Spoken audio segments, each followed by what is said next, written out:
Okay, guys, we are back and we are live. Ready to get stuck back into some Diablo 2. I got my demon blood here. Toast to you, all the other viewers that are joining in tonight. This is the first time we're playing Diablo 2 multi-streaming. We're on Twitch, YouTube, Kick, Rumble, the lot.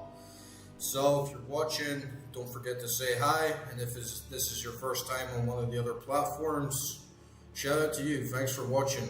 This is part 10, and I've been getting into this game a lot recently. It's quickly become one of my favorite games, and we went through normal with some hitches. It was a bit of difficulty, but now I feel like I'm really getting into the game. I feel like I've really come such a long way, progressed so far in a really short amount of time.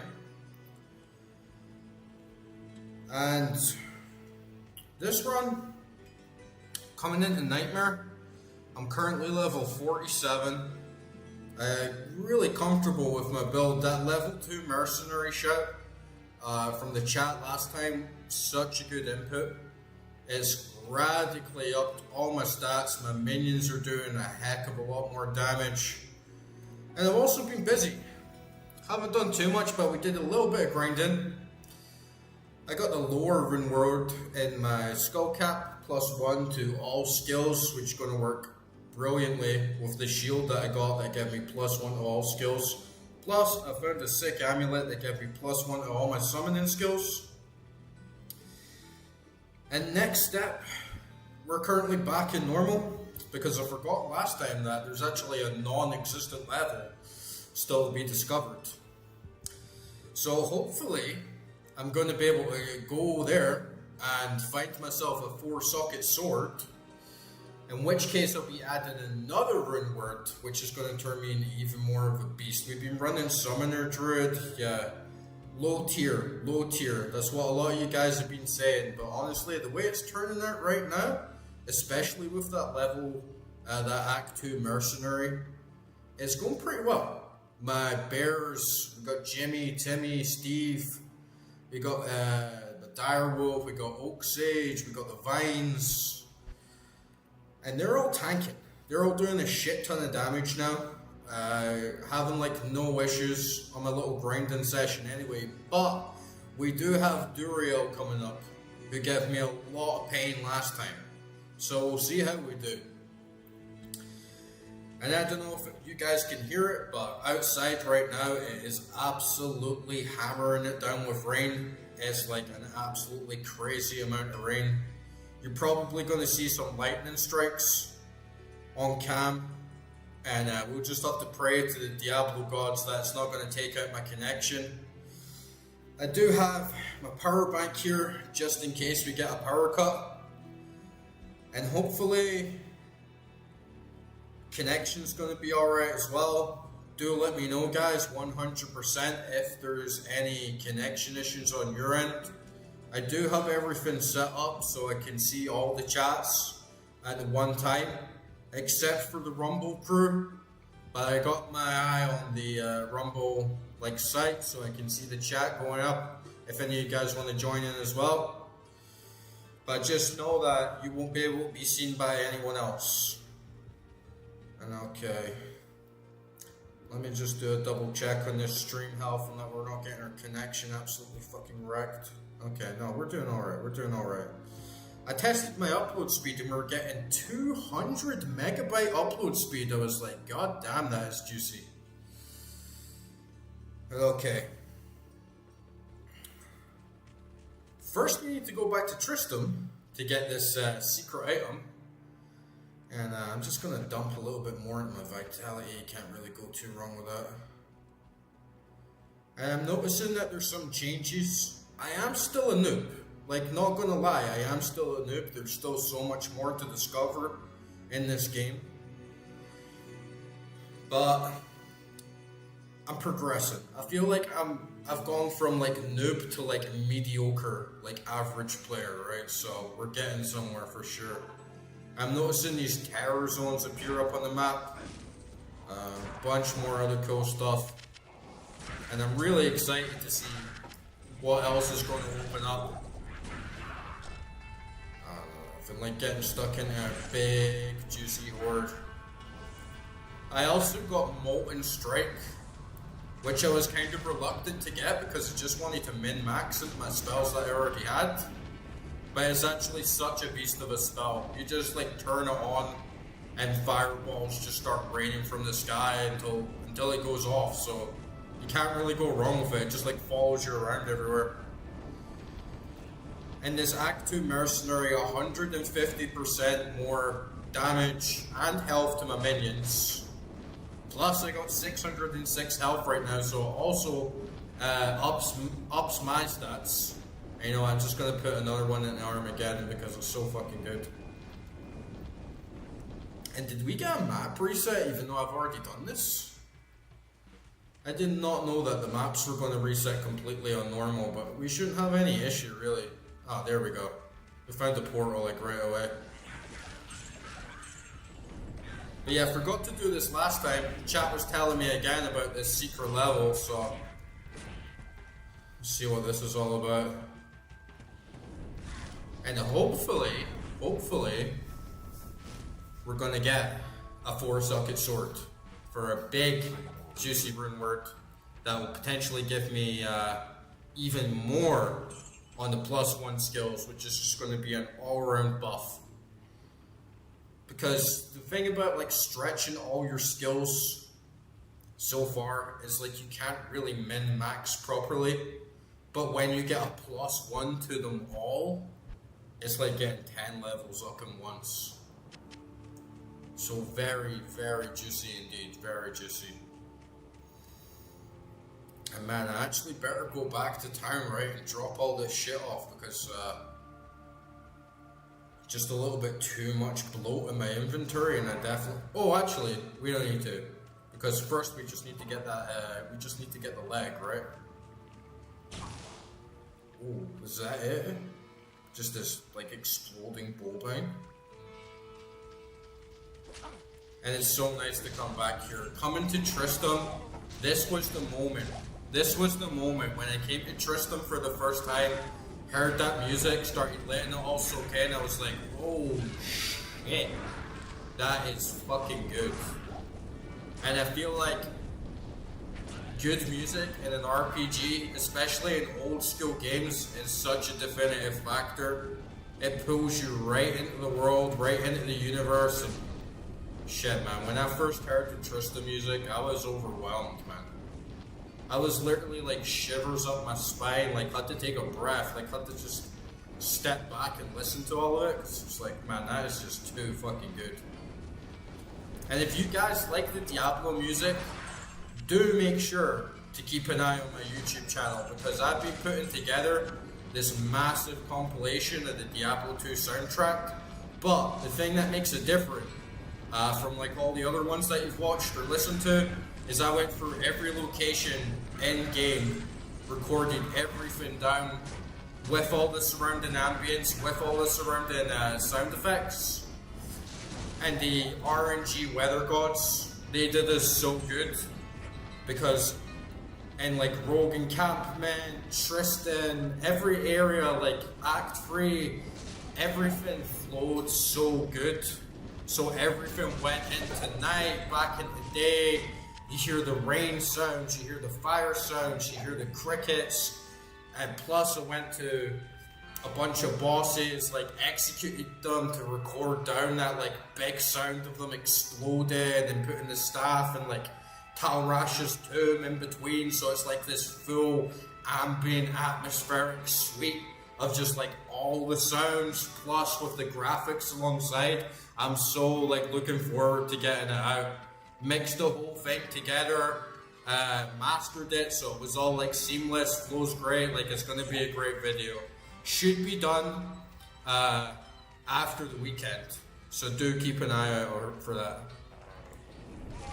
And where the fuck is this leg that I've been told about? These enemies are getting scrubbed up, right? So where is the leg? Where is a rich slag?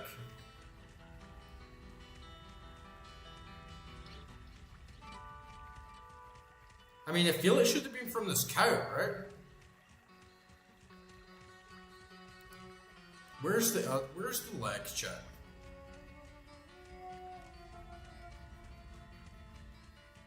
I hope I haven't done something to like miss out on it, because I heard it was a really good level to farm commons and like high socket items for a base for a good rune word. Man. Hello, leggy, leggy, leggy.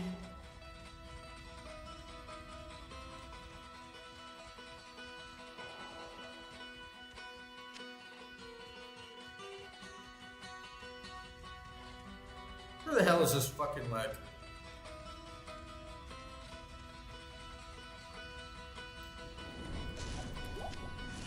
And this was kind of the moments that I was hoping to avoid going in for the second run. Because I had so many like noob moments going through on my first playthrough of just wandering around and being like, where the fuck is everything? Like, where do I go? I don't know what to do. I need a waypoint. Seriously though, guys? You better not have been setting me up for a fall here, right? You better not have been sending me on like a wild leg chase and being like, oh, you need to go back to Tristram and find this item and blah blah blah. It's like, come on. Does it not spawn?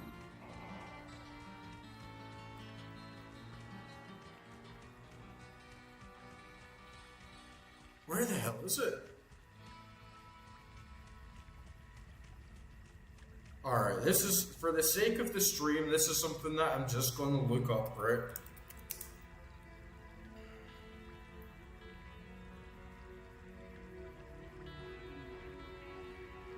Top left corner. Okay. Let's see.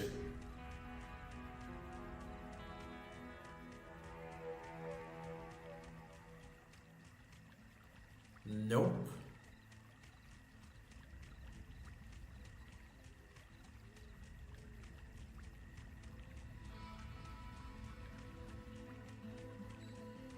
Man.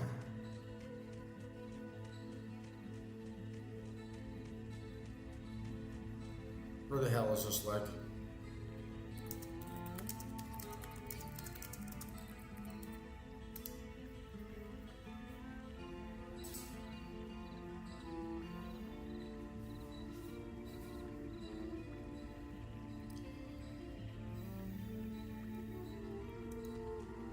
Look for a body?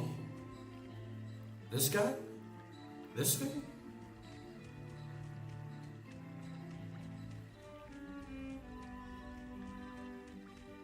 I gotta tell you though, it's like so refreshing to get a secret level in the game. Even if it is going to be a bit of a troll to find it, because seriously guys, when was the last time you played a new game? This guy? This guy? When was the last time you played a new game and it had a secret level in it, right? It's like an unheard of thing. It's like a relic of the past.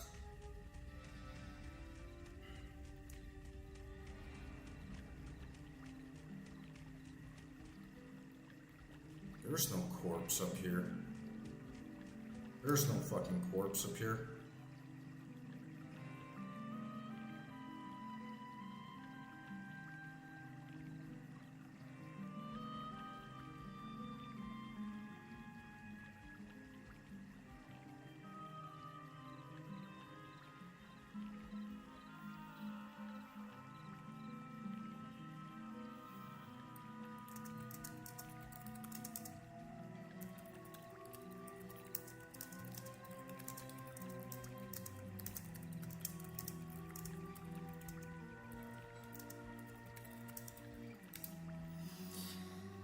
God damn it, I hope I haven't like fucked up.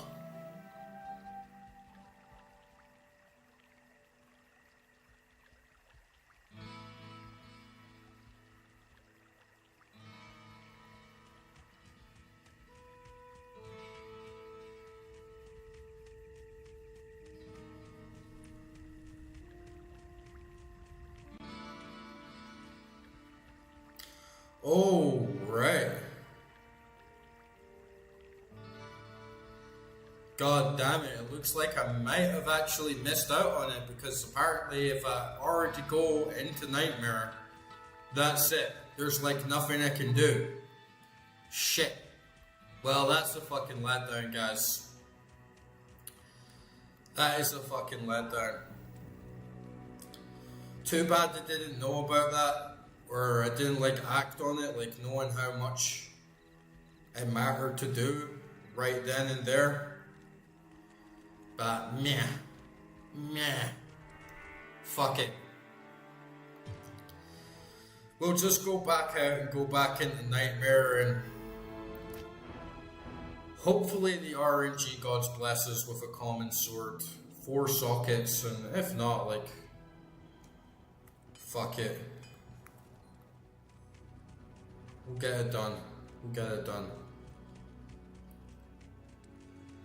But yeah, that's a pain in the fucking ass, I'm not gonna lie. Because the rune word I was hoping to get, I know I already have the runes for it. But if I put these 4 runes into a sword, I get another +1 to all my skills, which would have been a massive boost. Like a huge boost. But let's just get my minions sorted. And for so long, I actually thought my keyboard or something was fucked. Because I'm like, why is 5 and 6 the same key? But then, like, one of you guys pointed out as well, 6 and 5 look almost exactly the fucking same. Like, 5 is like curved round a little bit, 6 is like straight up. So this whole time I was like, my keyboard's fucked, I don't know what the hell's going wrong with it. But it's just Diablo demon trickery. Alright, we get Jimmy, Timmy, Steve, and I think we actually got a couple others, right? Yeah, we got 1 more, 2 more. Okay, we got 5 ravens, so we got Jimmy, Timmy, Steve. Well, I name the other ones. Jimmy, Timmy, Steve, Jeeves,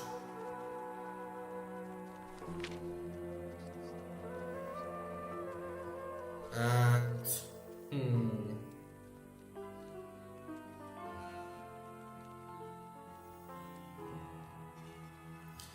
chat, we need a name for the next raven.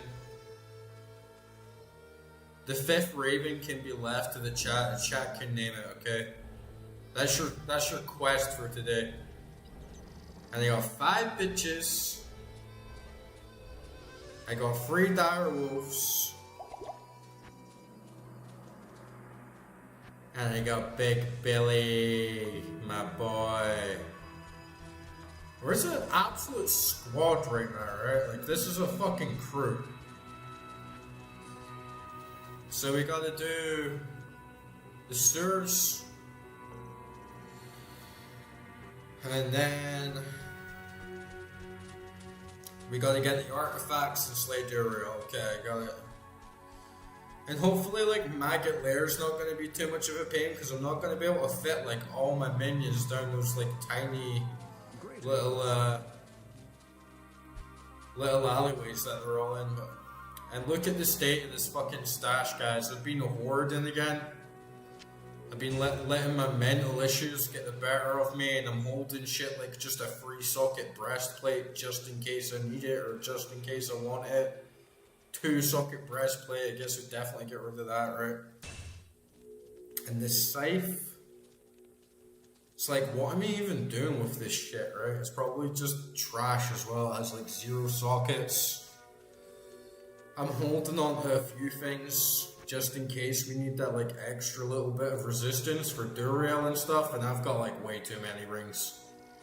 Way too many rings and amulets, so at some point I'm gonna have to come back and just put them all in the Heraldric Cube and hopefully get a bit of gambling done. The cube can restore a Heraldric star. Good old deck of game. Look at this crew, right? Like, that's a fucking squad. Could you imagine walking around the wilderness? 5 ravens, 5 wolves, 3 dire wolves, a fucking bear, and a sentient vine? Nobody would fuck with you, bro. Nobody. Alright, it's time to actually get stuck into this. I am playing this far too long already without even slaying a single demon. Alright, let's do this. Demons!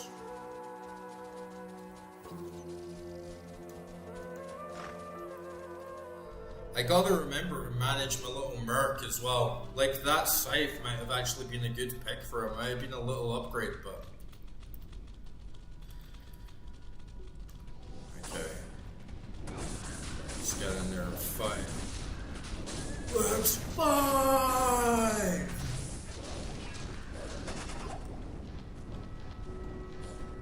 Yeah, they just got wrecked. I'm feeling real good about this build, but those resistances are trash, especially if we're going to start getting frozen, a lot of poison. Like, I don't want this shit. I would be walking around like slowed down.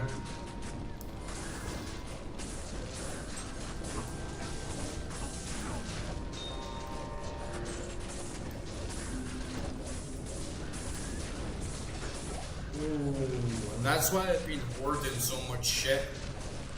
Like, just in case I run into some scenario where I'm just getting absolutely tanked by, like, frozen or something else. I feel like poison and freeze are, like, the worst of the lot. I never really get, like, smacked by fire. Lightning resistance is a pain on like some bosses for just taking that damage, but really it's like the poison and the freeze that like really holds you back.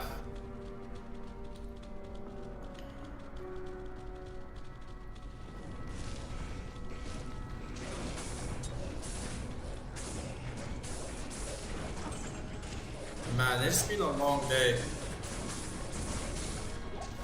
I started like a new job,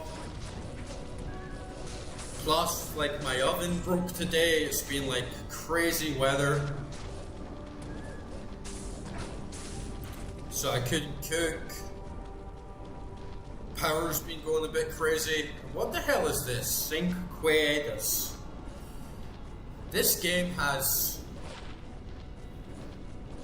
so many weird names for weapons and items and shit that I've never heard of. And I consider myself pretty well read. Maybe not on like military history and like weapons and stuff, but Diablo 2 has taught me a lot of new words, for sure. And yeah, we're not even getting stressed out here. You know what I'm gonna do? I'm gonna go back and we're going to... Oh, what the fuck? My fucking game just like closed for like no reason. What the hell? Well, that was a bit weird. Goddamn fucking Diablo gods. Just when I just wanted get into the options. What was up with that?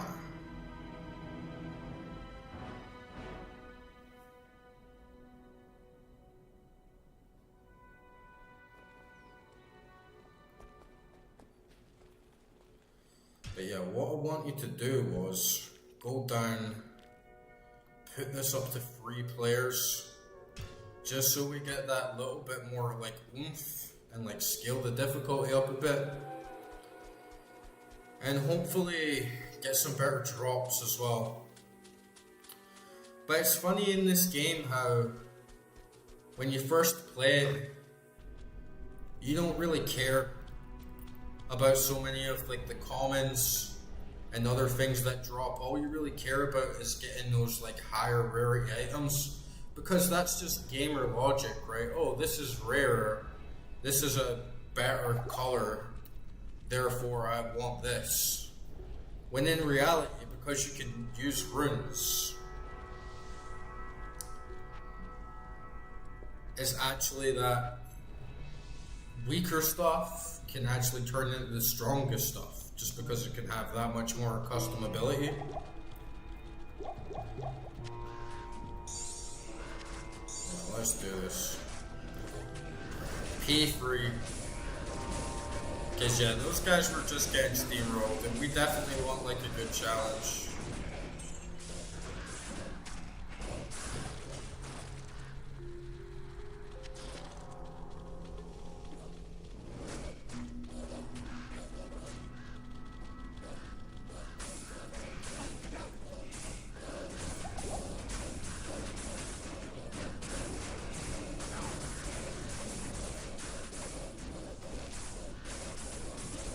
And I like that you can do that just from the ground up. I don't know if you can do that on like other ARPGs I played, like Path of Exile and stuff.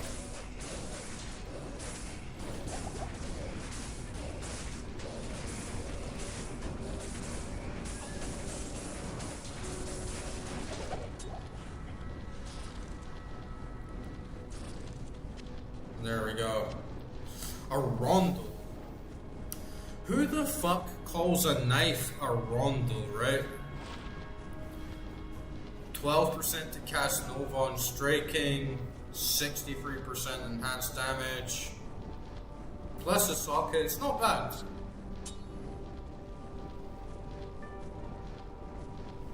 And that looks like a nice bow as well. Forgot I even had that in there. But yeah, I'm saving some stuff up. Because I'm also playing like an assassin, like Amazon, like a bunch of other classes. So I want to get like the best gear I can for everything, but one thing that sucks ass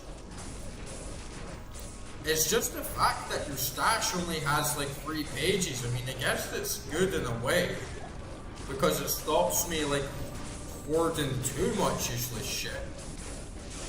But I really wish it just had way more stash space, like even like 5 pages would be like a big bump. And if only you could stack gems and runes and stuff, that would just save me like so much shit.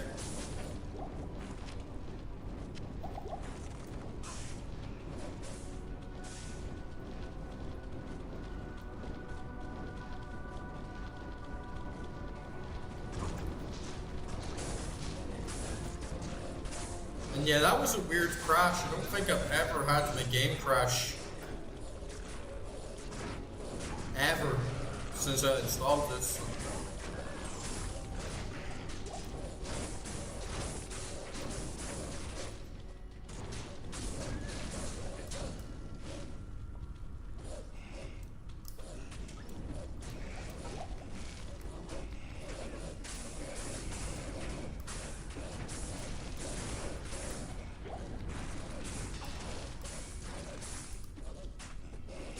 Feel like the game should run even better, like far better than it did before, right? Like just because it's a remastered version of an old game, but honestly, I think like in terms of performance, OG Diablo 2 just will probably run a lot better, just because it's actually an old game and it's not loading all the like resurrected shit behind it. But that P3 is definitely going to give me a lot more XP as well. And we're still crushing them. Like, this is what I mean. Like, this build is good. Man, getting those fucking frame drops, that's not good.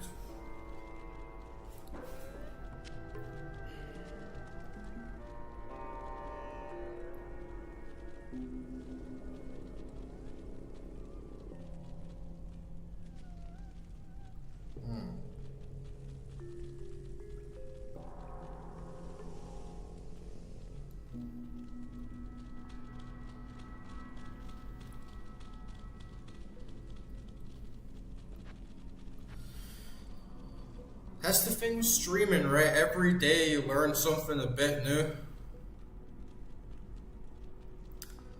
Nothing ever works out perfectly.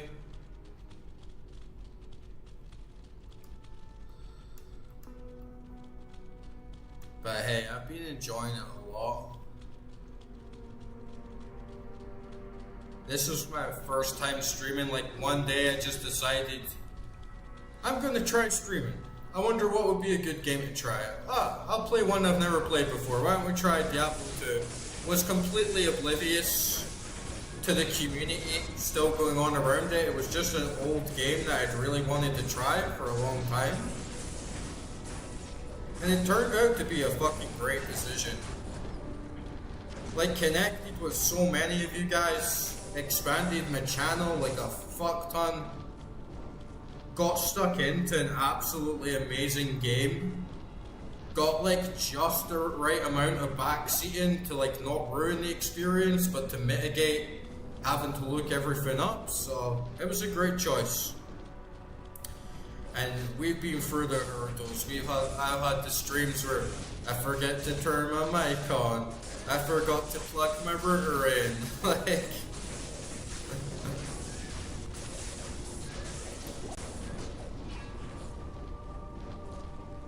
You gotta fail a little bit, right? Like, you gotta fail a little bit in life.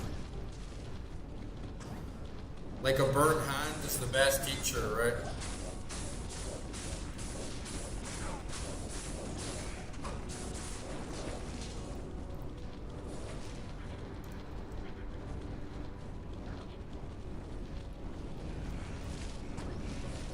Go, my bitches. I'm happy to see that they're getting a challenge as well.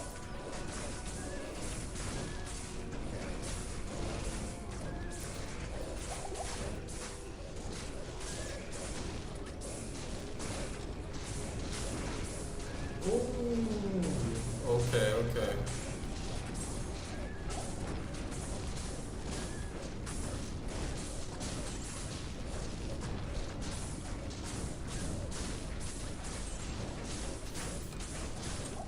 And this was the glory that was missing from normal, right? It's like it was fun, but you're not getting that just like ARPG chaos, like everything flying around the screen. Man, what the fuck is up with these frame drops, dude? Like, that is a fucking joke.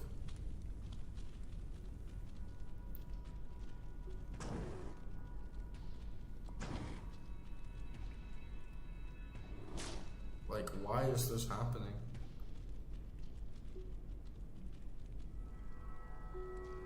GPU at 17%, CPU at 15%, most, like, 15 gig of RAM free. Like, this should not be happening, right?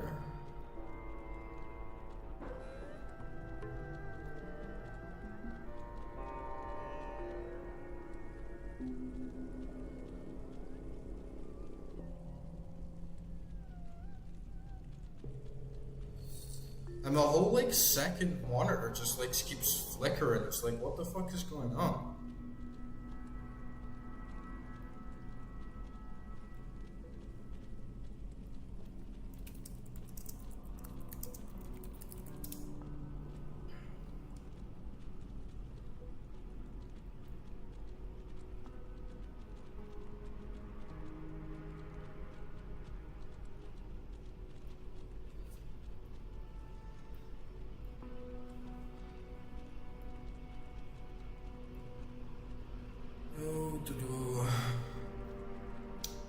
One second, guys. Sorry for the bullshit. Nobody wants to see this. You tune in to see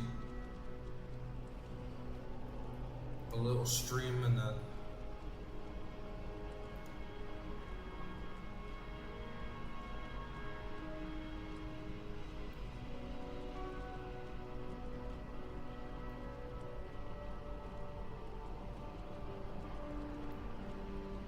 okay, let's try this.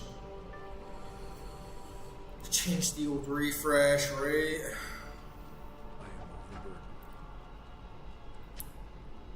And now I'm in this position of just having like far too many fucking mana potions because I'm like conditioned to constantly running out of them. But you know, we've been doing alright.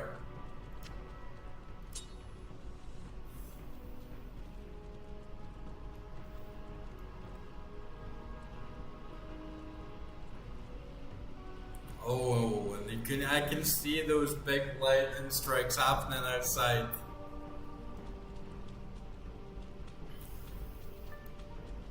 I love the rain. Like, I love a good thunderstorm. If I wasn't on stream right now, like, headphones would be off 100% and I'd just be like listening to that storm in the dim light. That's like one of the best nights in ever. Just quiet, cozy, nature, like roaring, going crazy outside. Like, that's my kind of weather, guys. The sound of a thunderstorm is just so relaxing, which is ironic because it's like nature absolutely kicking off, blowing off this crazy amount of energy and steam. But for some reason, it's so calming and so relaxing, right? It's weird.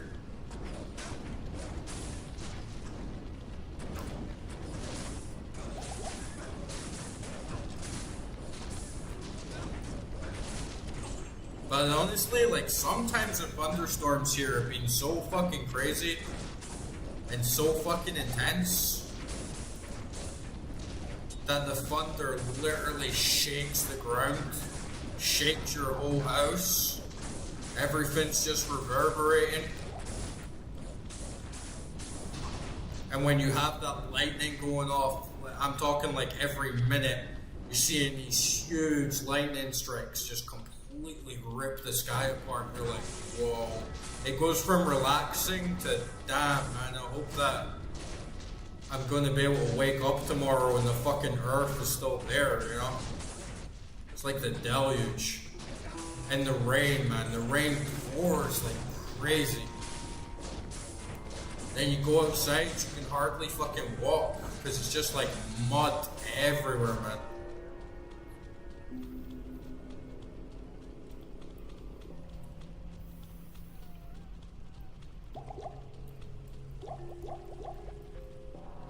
Let's see what ring we got. 9 decks. Meh. No good for me.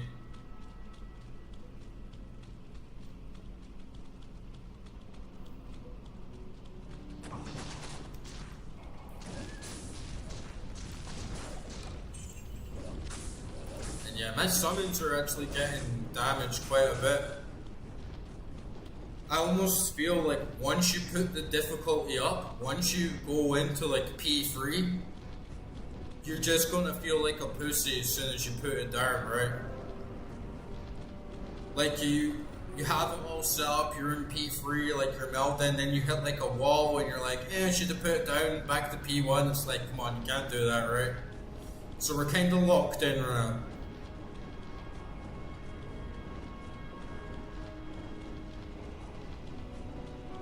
And yeah, it's kind of gutting that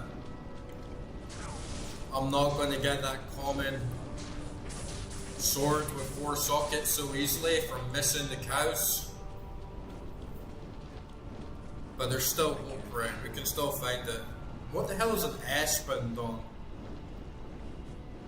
I swear, this game just has so many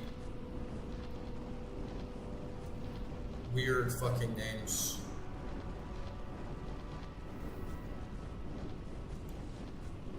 Let me just drop a link in the Discord, see if anyone's around. And if you haven't, guys, either, like, make sure to join the Discord. Especially if you play Diablo 2. Hopefully, once I'm done with this hell run, we can get, like, a good session. But you guys know a lot more about this game than me.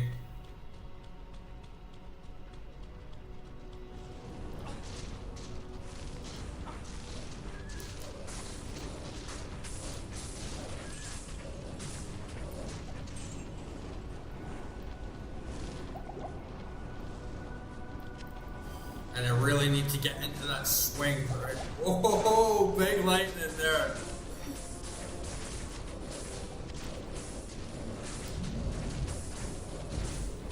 I gotta get into this like real swinging like rhythm of wolves go down. Bring back the summons, run in there, make sure Armageddon's on, launch a volcano, hit Fisher, and then just spam Molten Boulder. Like that is the build, that is like what we're doing here.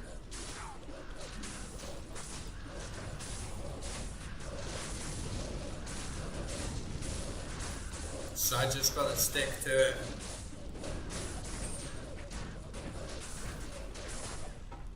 Oh, come on. 4 sockets, 4 sockets. Give me 4 sockets. What do you got? 2 sockets.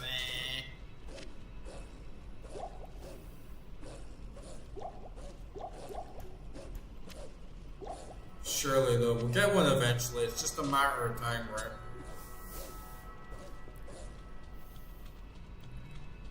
And it's so weird that in RPG it's like, oh, I hope commons drop. I hope we get like some common grey item.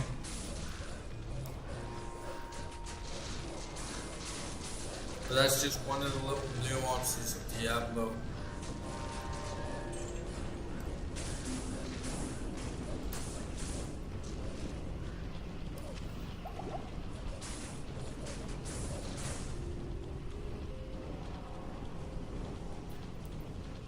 Got that level up as well. Nearly got 200 bit.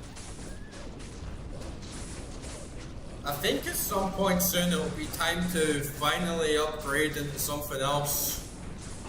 Just so we can start getting, wielding some equipment. But again, if I can get a common with 4 sockets, that's not going to take up, that's not going to have too much of a strength requisite, right?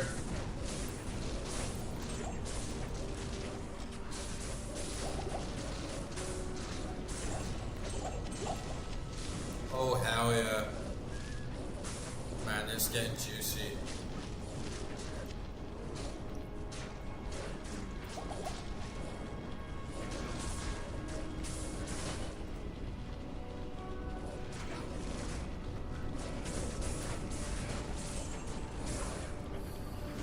It's raining magma.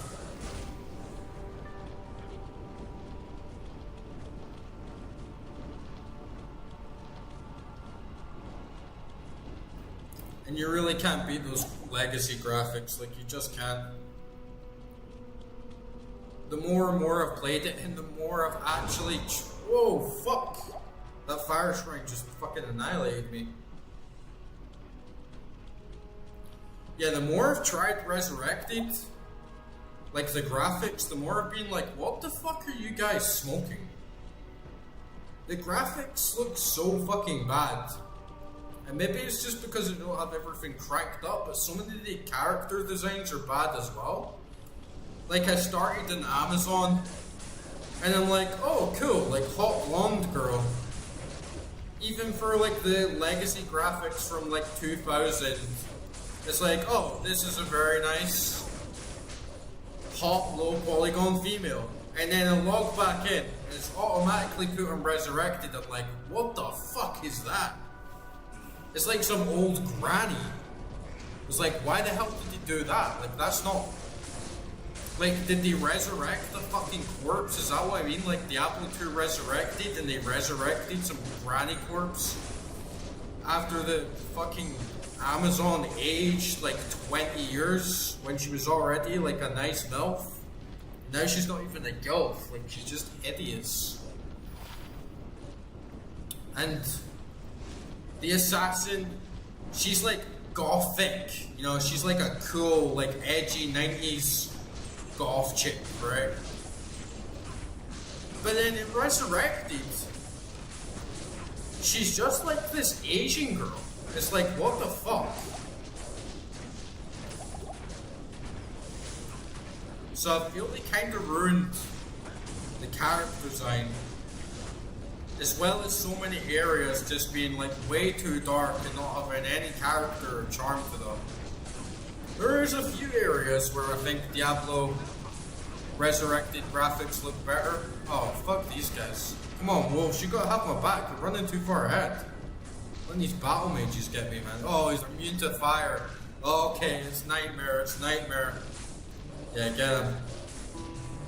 But that's exactly what I was hoping for, like, with my minion build, is that they're actually going to take care of so many of these guys that have immunities, right? Because they deal physical. I think Volcano deals physical as well. Okay, he's not immune to fire.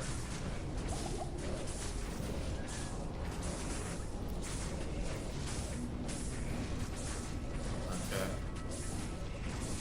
Some health though, like he has a lot of fucking health.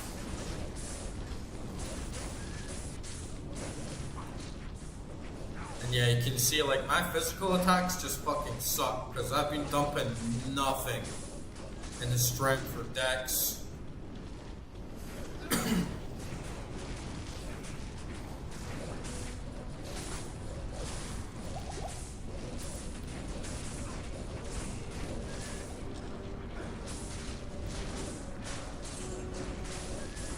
And I wonder if Fisher does like some physical damage as well, right?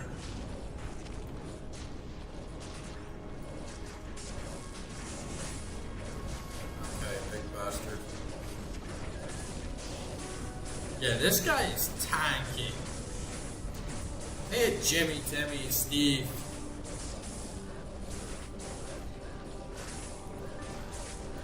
In fact, you know what? We're going to call the fourth one Oswald.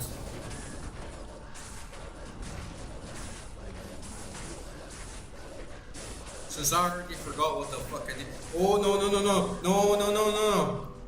No, no, no. We can't go out like that. We can't go out like that.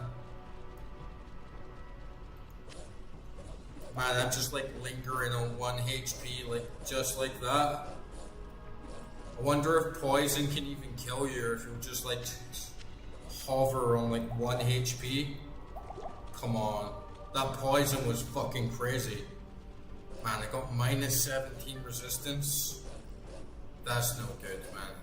That's no good at all. Like, I gotta go back.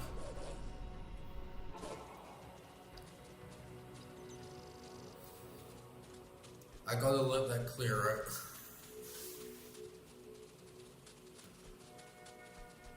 And maybe this is the exact reason why I've been hoarding these items in my fucking stash for so long. How may I help you? Okay. Man, I feel this is the thing as well, because I see items like this, oh, 1 socket unique. With 1 to 24 lightning damage, it could come in so handy for another character. This I'm not too fussed about. 9 decks. I have another ring there. 9, yeah. But then we can put them in the Heraldric Cube, right? So I'm just getting like gear overloaded right now. 2 socket talons, yeah, we'll take them out, we'll sell them. Definitely want to keep this bow. Sell this. Stash the rune.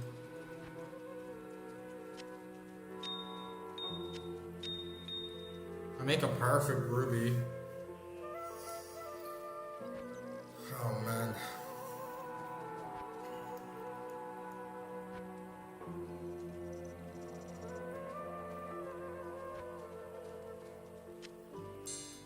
And I'm not sure if you can like mix 3 of these as well in the Heraldric Cube to get like a new unique or like a new jewel, but we'll find out. Let's see. See, this could be a good belt. This one has 12 slots.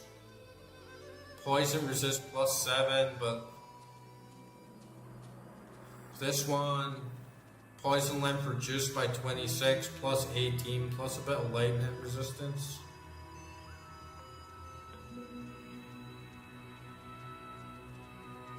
Yeah, this is a shitty belt. sell this.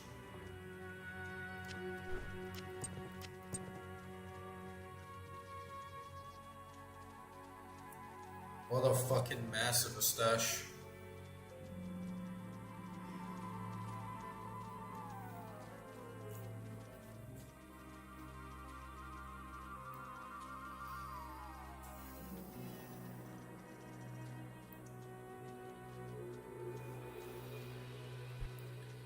I just dumped this in my personal now. Oh yeah, all resistance is +10 on that bow.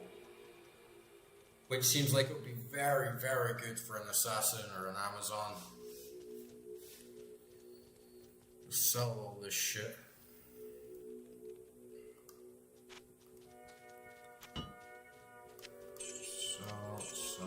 Sell.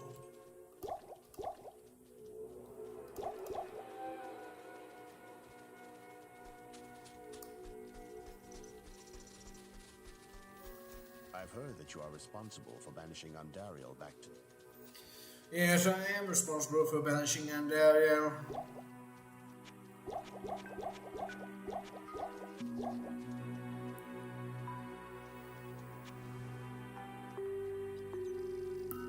And I can quickly switch to this if I need cold or fire resistance. But I'm definitely going to need some poison resist, right? Alright, let's do some cleanup. Let's take some of these fucking rings out. Poison resist 22.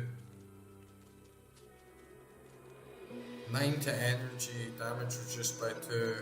Yeah, these are giving me magic find, which is like the whole reason I have them on. But I do have the option to just like 50% of poison damage.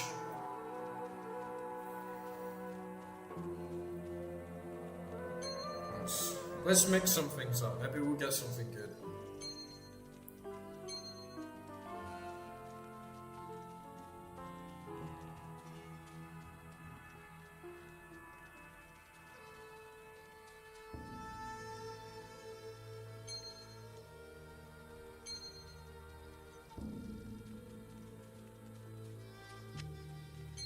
I'll take some amulets as well. This is shit. This is shit. This is shit.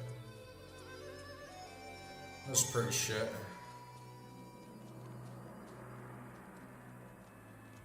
Let's see how we do.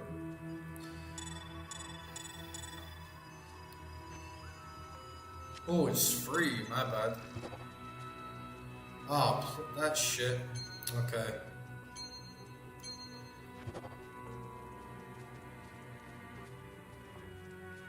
That's shit.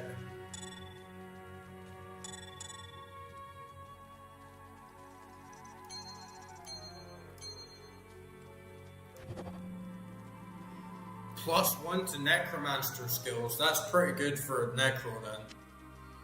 Alright, that's a keeper.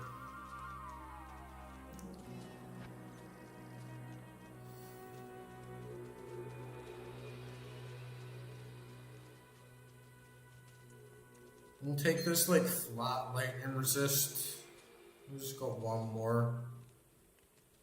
10% cast rate's pretty good for spellcasters. +16 mana, fuck it, let's throw that in. Let's throw this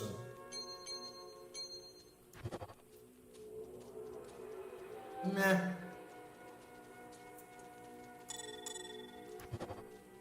Two minimum damage. Oh well, at least we like clean shit. At least we cleaned some shit up and got a bit of a gamble in.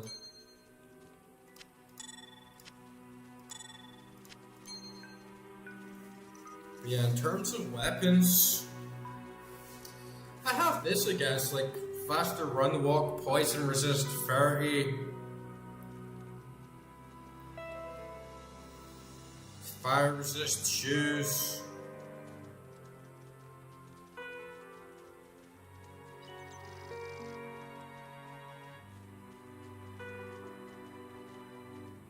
Decent shield there, but the resistance levels aren't really too hot. Like, it's only like, 6%.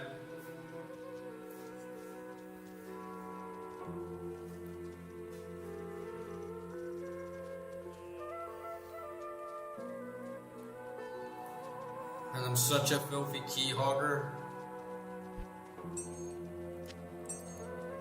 I really fill up on keys for now. Come back and get rid of those later. And the armor's in here. We got some good stuff for lowering those resistances, but nothing too much. I'm mostly just keeping that magic item fight set up right now, which I guess is the payoff. You know, I could switch a lot of this stuff out to get a pretty decent range of resistances.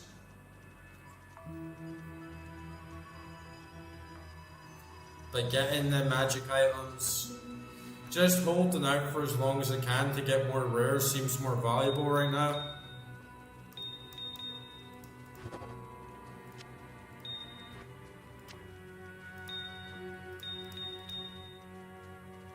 Can you even like melt topazes? No, those are like max.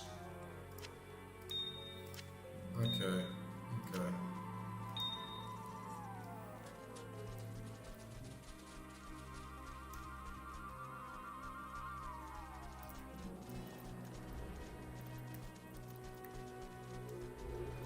Guild Viney. One more wolves back. Okay, we should be good.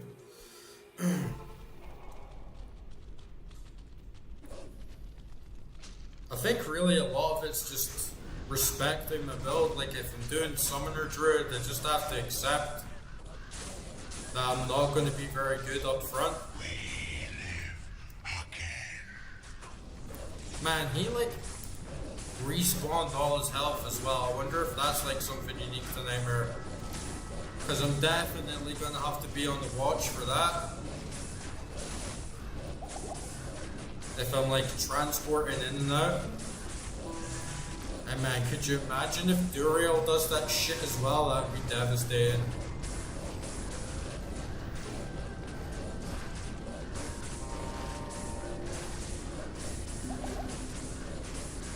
We got him though, he's just a big tank.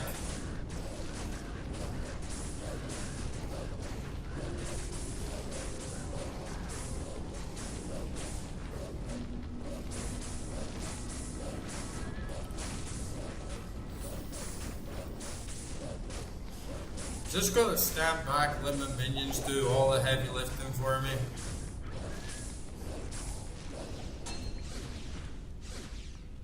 Oh nice, we got some gold there.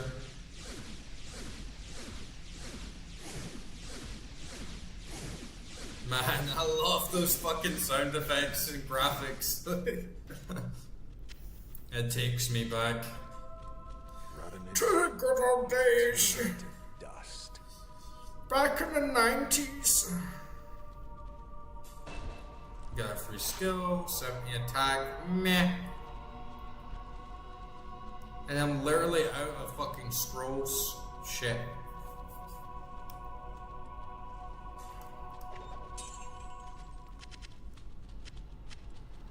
Oh well, they're not expensive, are they?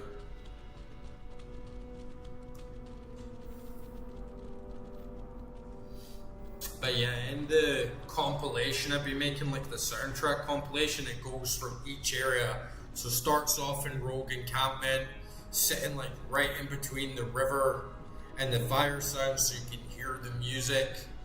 Plus it goes into the boss zones. So after Den of Evil, and you have that like breakdown of like the dark ambient areas, you see that big like whoosh and electronic sound effects from Blood Raven. Then it's down into the crypts, then it's Trista, the crows, the wind, everything like melted together, and it takes you through like each stage of the game.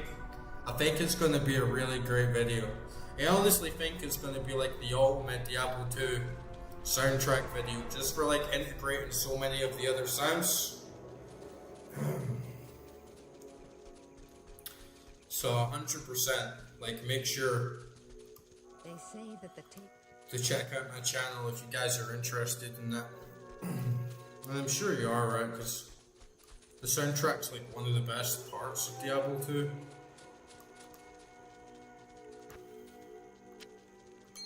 And it's so varied. I think when you listen to all of it at once, you realize how much of it is sort of like dark ambient and quite like moody.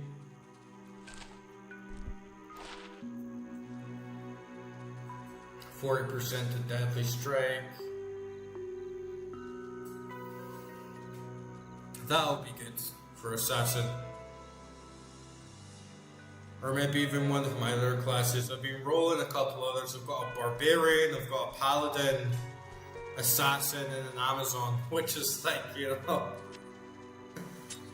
I'm gonna get so much runtime out of this game. I can see why it's such a classic, you know. Especially if you got this in 2000 and it's like... It literally has enough content to just last you like the rest of your fucking life, basically. Alright, let's head out into the wilderness.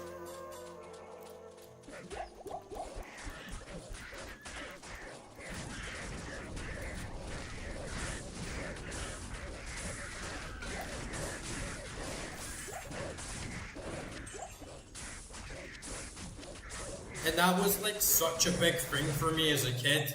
I think maybe Final Fantasy VII was one of the first games I played, and when I was at the end of the game I had like 40 hours clocked into it, and it just felt like, wow, that's so cool that I like spent so much time playing this game. Like, what a fucking long haul, like what a fucking deep ass game.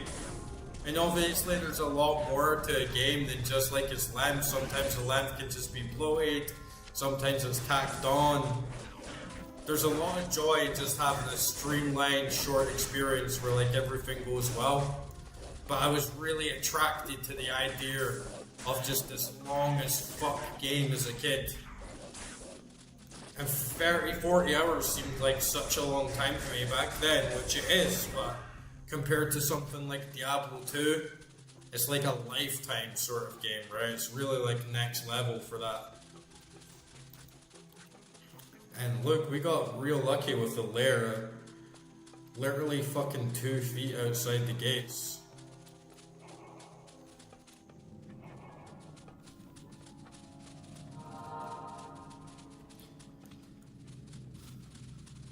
I mean, I played like RuneScape and MMOs like World of Warcraft 2 when I was growing up. But I always just dreamed of having this like one RPG to rule them all.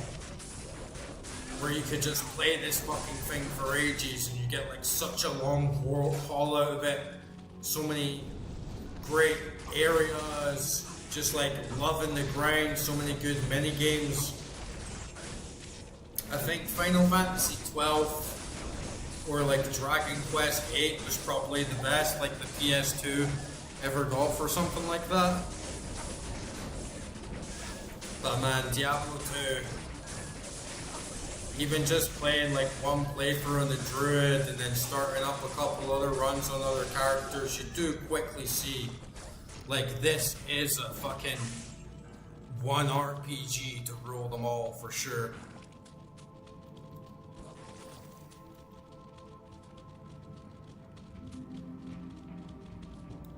And why would I play anything else at this point, right? I mean, some people are playing Path of Exile 2, some people are playing Diablo 4, fair enough, maybe a lot of them have already played the hell out of Diablo 2, makes sense. But for me, it's like, why would I even start those games right now? When it's just a distraction for how much this game could hold me through. And it's so great being able to experience a classic game. It's aged like fine wine, honestly. It's quickly become one of my favorite games of all time. And it's so awesome to see a game do that, to truly stand the test of time.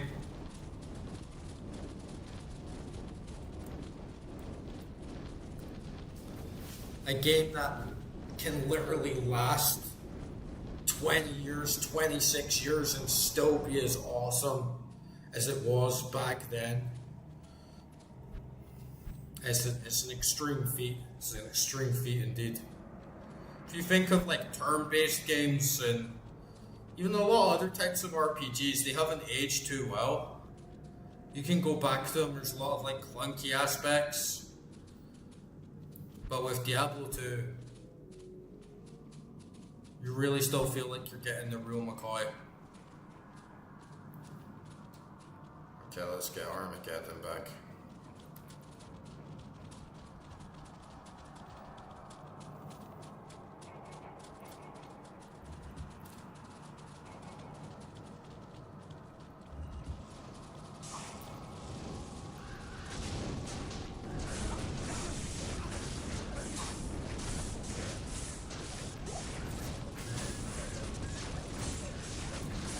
And I really can't see how quickly the resistance factor stacks up, because right now, if we run into a room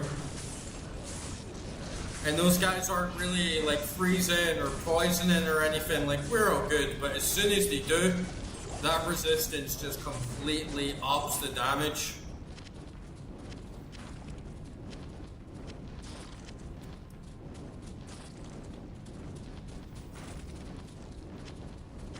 We just pick up a lot of potions. And look at my inventory, it's so fucking stacked, right? But oh shit. I thought I was pressing shift, my bad. Oh, I need some stinking gas potion. Fuck off, gas potion. Yeah, just gotta like ramp it up, just completely spam spells. Use all my available mana. Just push my build to the max. Keep the summons heavy.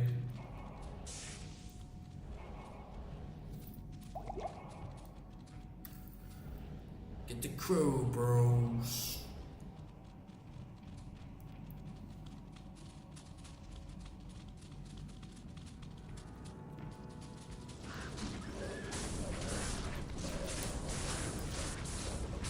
Okay, we got some poison there, gotta be wary. Don't wanna get my ass poisoned and end up with 1 fucking HP again.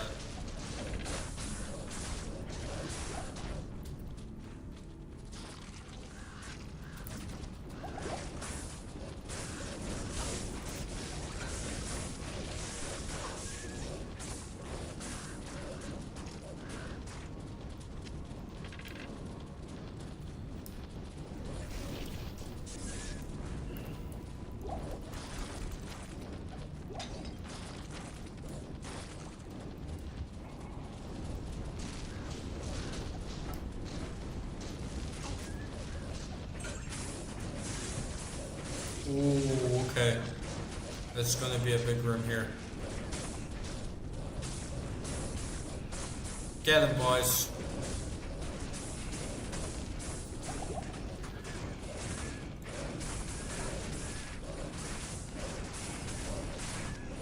Is this my guy here? Yeah, this is him. Okay, you just got fucked. Oh, we got a golden flail. I got a golden flail.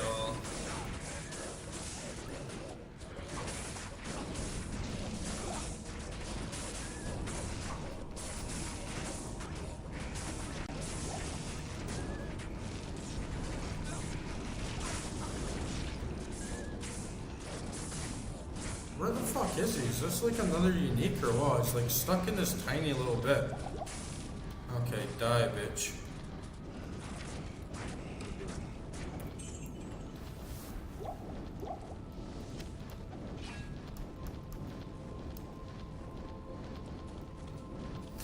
I've got golden flail. Do-do-do-do-do-do. I've got a golden flail and it's my day. I already have this one on another character, but I think this actually has better spells. Slows target 60% is pretty good. 6% mana per hit, also pretty good. Good damage.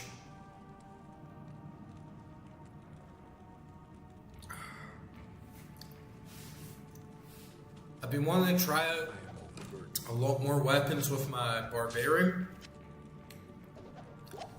But the problem is that you have to like use a speciality, so it makes you want to min-max and always use the same thing. And I just went with swords because I think they're the best, but kinda sucks because swords are so boring compared to a lot of other weapons, right?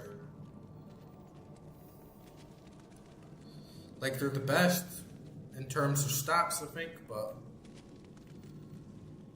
it's not as interesting as a weapon, you know. We've seen it all, heard it all. Every game's got a fucking sword in it, right?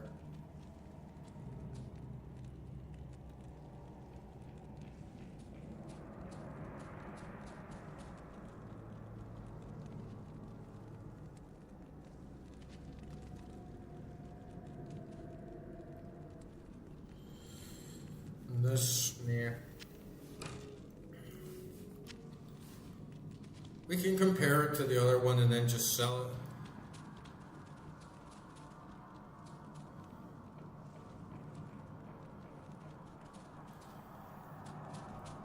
Might as well just teleport out, it's just only like 2 feet away.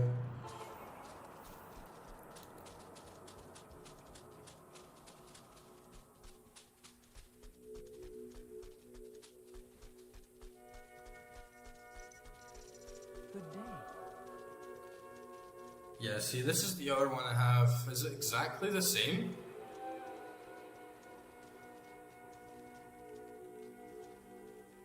It's exactly the same. Okay. Guess there's zero need for that then.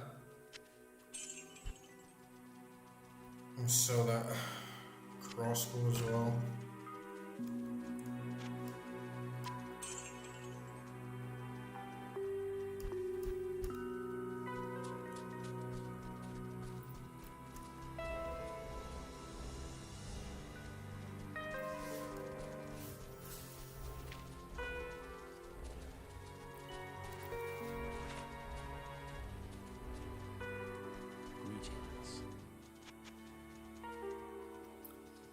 It sucks that he doesn't give me like the refresh.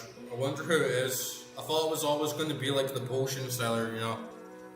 Like potion seller will always just give me like a free refresh, but apparently not. I better deposit some of this gold as well, right? Just before I die and lose like 130k.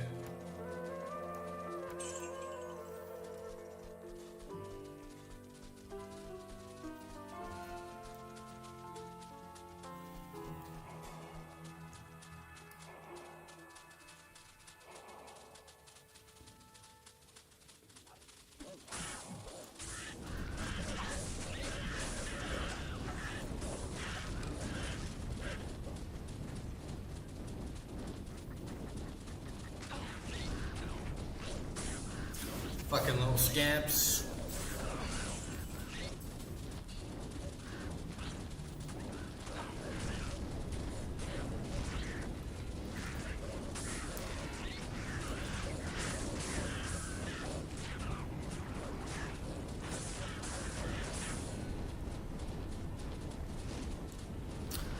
Peace.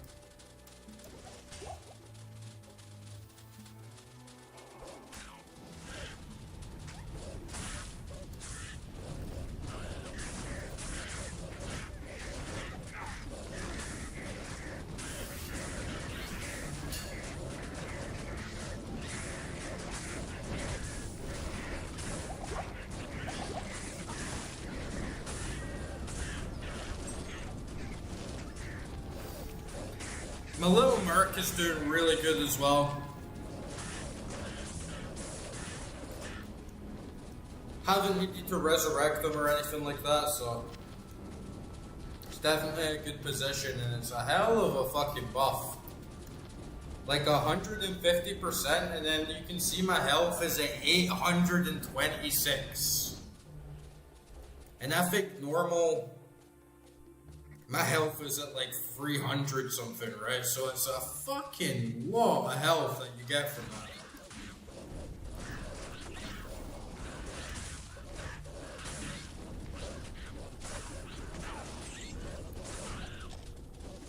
Completely changes the state of the game. And I must be doing alright, like my build must be pretty good. At least for a first timer. Because I'm still on 3 players online and I feel I could easily stretch it to like level 4. So the difficulty's like way scaled up and we've had a little bit of issues with getting poison on the resistance, but yeah, if you keep your distance, don't jump too far in, like everything's gonna work out, I think.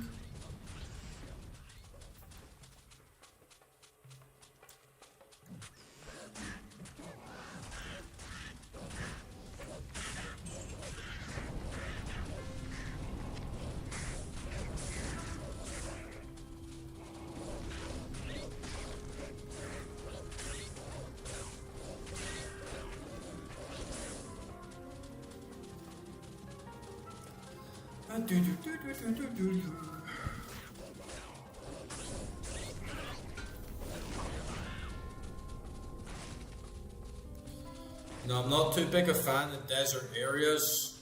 All that heat and sand, that's just not my vibe, but I do love a little, like, Alibaba sort of tune. And I love Middle Eastern music, I love Middle Eastern instruments. So it's nice to hear a little...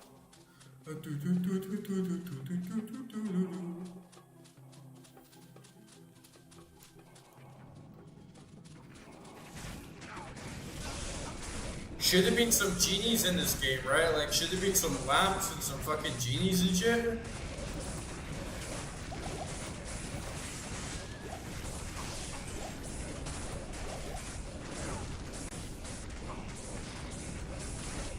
Oh, got a little rune there. A little rune!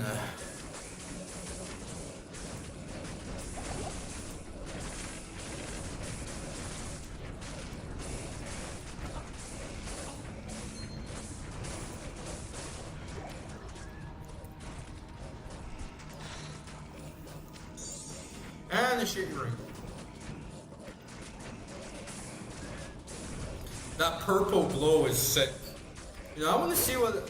See, that's the kind of thing that fucking sucks in Resurrected, is that purple glow is like so fucking nerfed. In Legacy, it's like, no, that's a dark shade of purple, right? Like, that's a hue. That's a hue right there.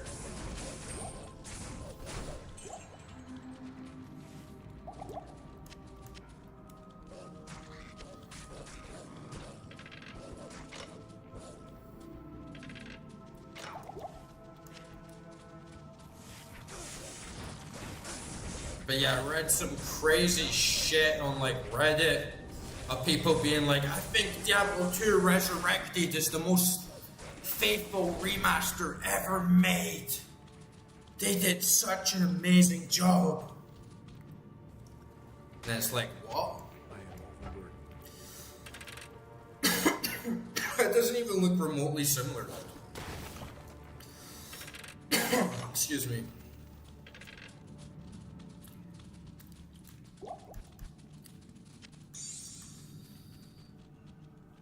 Okay, we got another useless rune.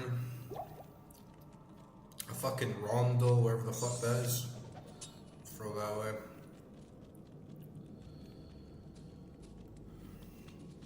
And I'm glad to see that the game is dropping a shit ton of potions.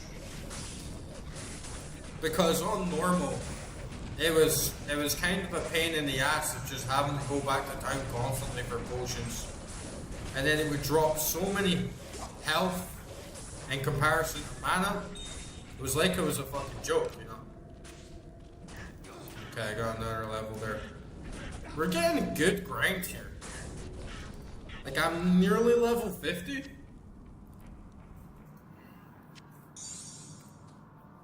And we've had lot of like skill points this round.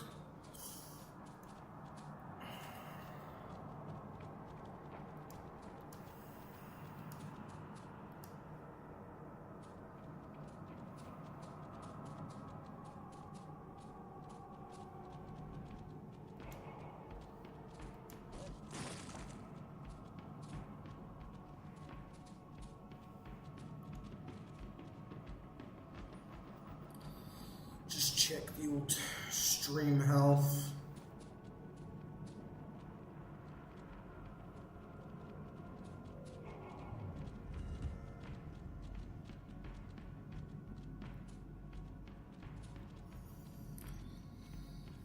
Man, I hope we aren't getting too many drops, right? Because I tested my connection and we were getting nearly 200 megabyte upload speed.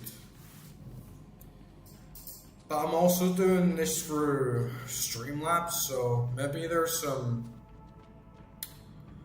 differences with the cloud, you know.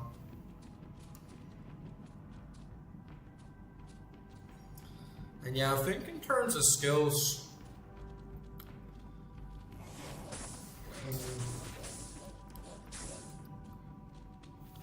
I think my summons are good. I don't think I really need to put anything more into summons. Especially how at this point, like they're so spread thin, right? Like it's like, what one would you upgrade? So I think we'll just dump everything into elemental.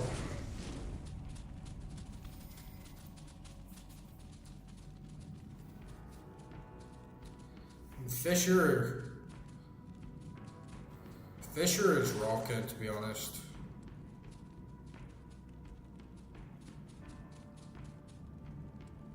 340 to 368, nearly 400 damage we're doing on that, right? So that is a big boon.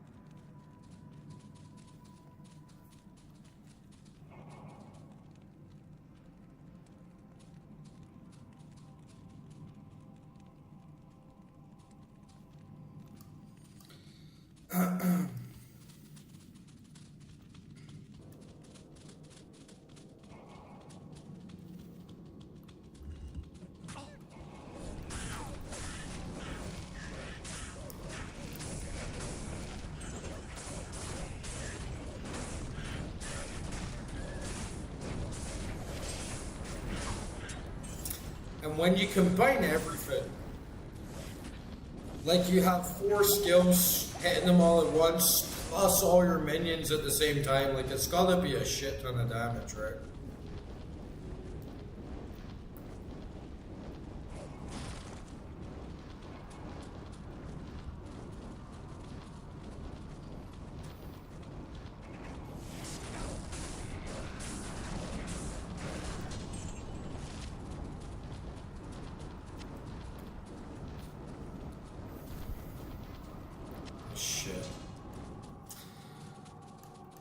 What do we gotta do for a 4-socket sword, right?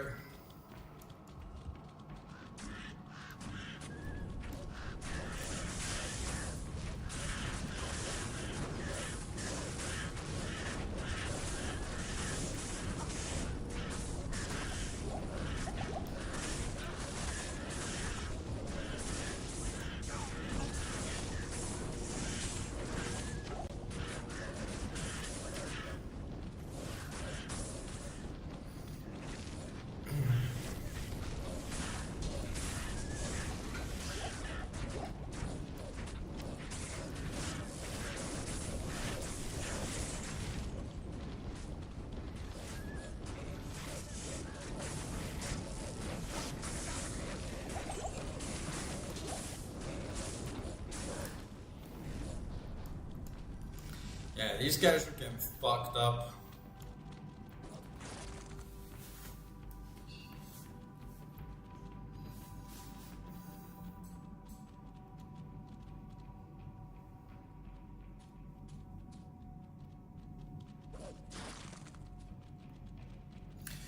Big deep.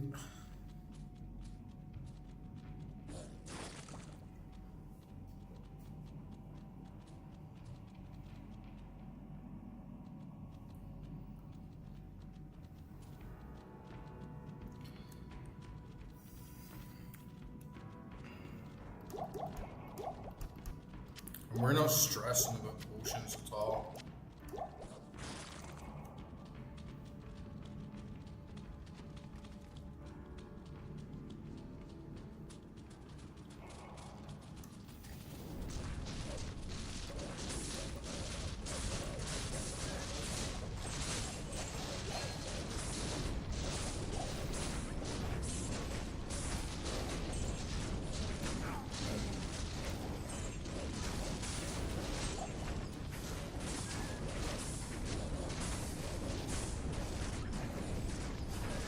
Die, bitches. Some of these guys are getting pretty fucking spongy though. Like the magics and unique, very, very spongy. Oh, we got a golden bastard sword there. A golden bastard sword!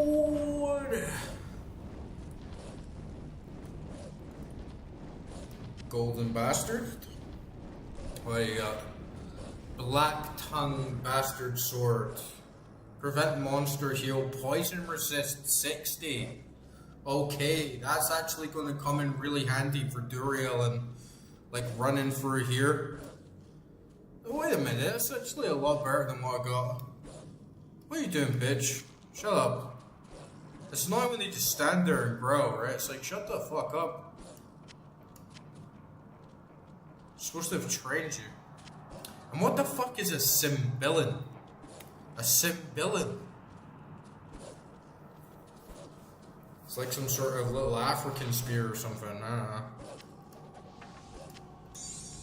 Yeah, this is actually like better, right? 31 to 44 damage, plus 68 enhanced damage, plus 60 attack rating, plus 113 poison damage,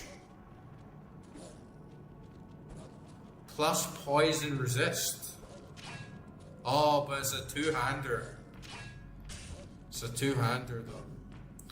But at least I could sort of like switch between these. This one will give me cold resist and fire resist, whilst this one will give me poison resist.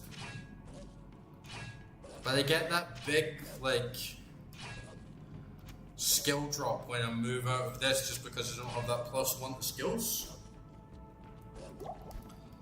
But I'm definitely going to keep a hold of it. If I ever start getting poisoned, I know exactly what weapon to bring out.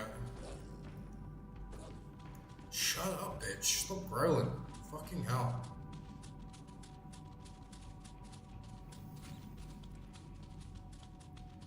Fucking growlers, man.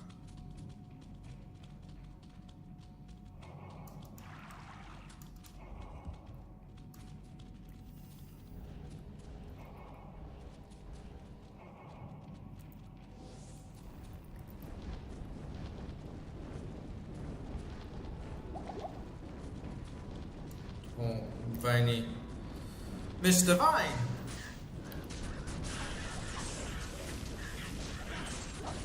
To the big juicy horde.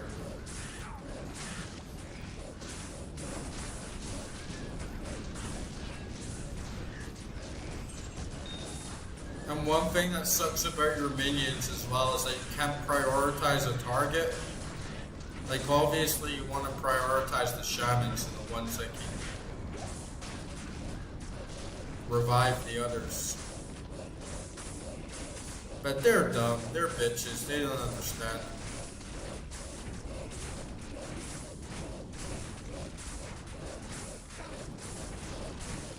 What the fuck are they attacking? Like this sarcophagus? What does it even do?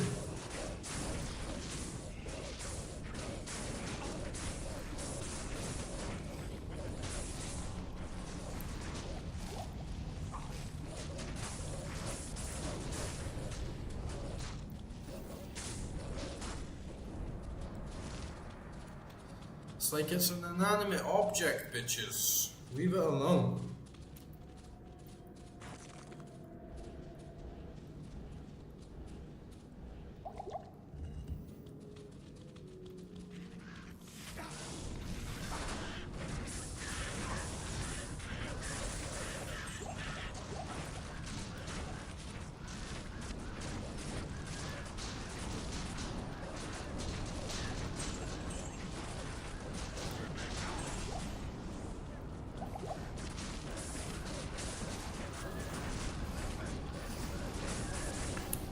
are fucking crushing them.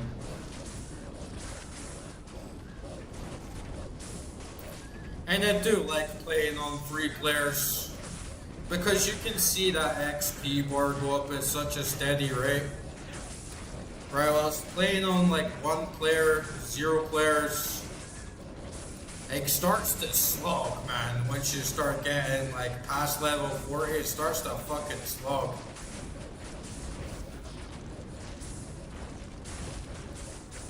Oh yeah, get the fucking sarcophagus. Oh, maybe mummies like keep coming out of it actually. Maybe it's like a nest. But yeah, it just kind of seems like it does fucking nothing. Got a little ammu, cold resist.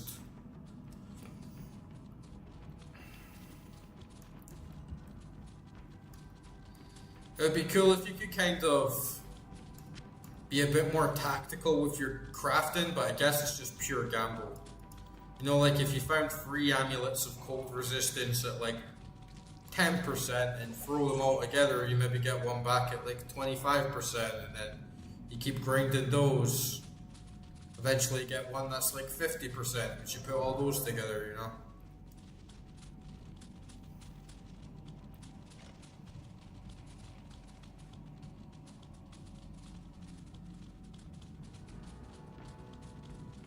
Okay, must be back over here. What's the shrine? That's just health. Dum dum dum.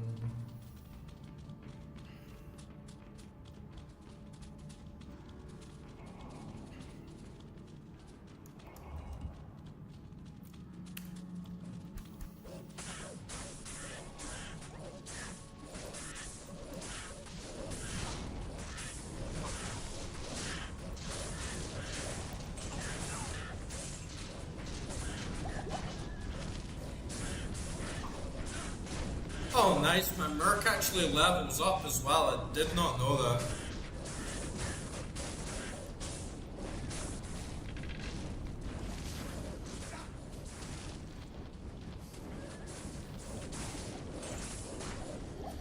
That's what lets you know the RPG is fucking deep as well. Like 100 hours in and you're like, oh, cool.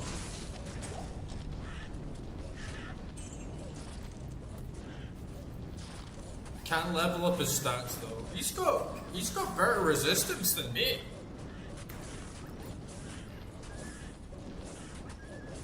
Yeah, he's got really good resistance. It's like, how'd you get such good resistance with such shitty gear?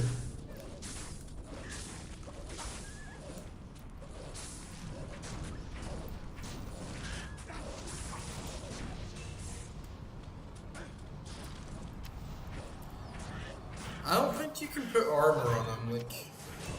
Oh, you can? You can put armor on him. So I could, like... do, like, a free socket armor on my Merc? That would be pretty good, actually. I don't know how much you'll benefit from it, like, how much good use he'll be able to put it to, but... that could just amp the whole fucking team up. And I wonder if there's some way to give him items that makes his perk even stronger so that I could get even more health and damage output. I definitely need to look into that.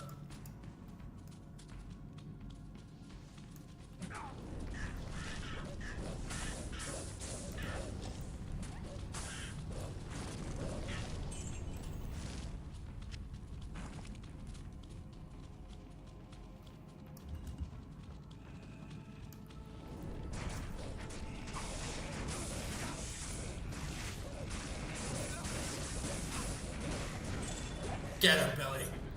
You big green bastard.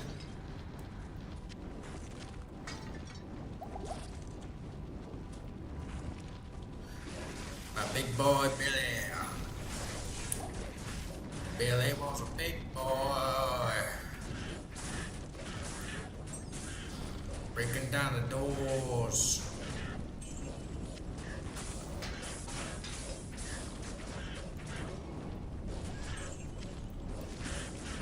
Go, bitches, go. Kill these Nubian scum.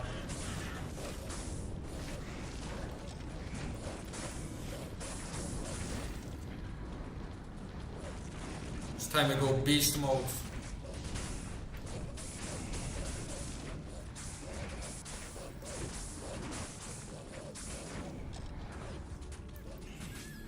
Fat jazz, time to stop fucking chilling out. Time to just start fucking annihilation.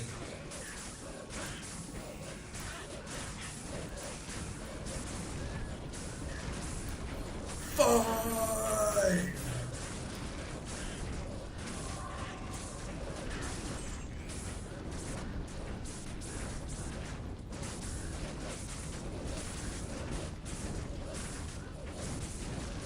This fucking sarcophagus, man, it's such a bullet sponge. Just such a waste of time. Leave it, my bitches. Save your energy.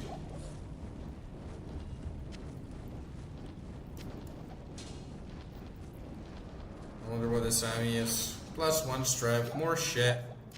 More shit for the fucking trash pile.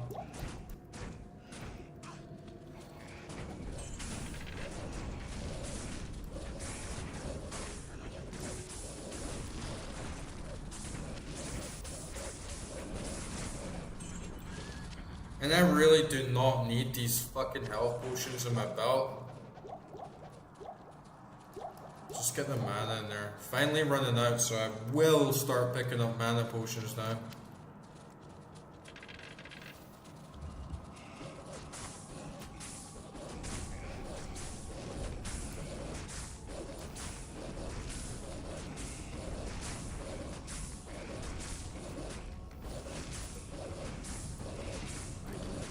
I really want to play Project Diablo. It looks like such a sick mod.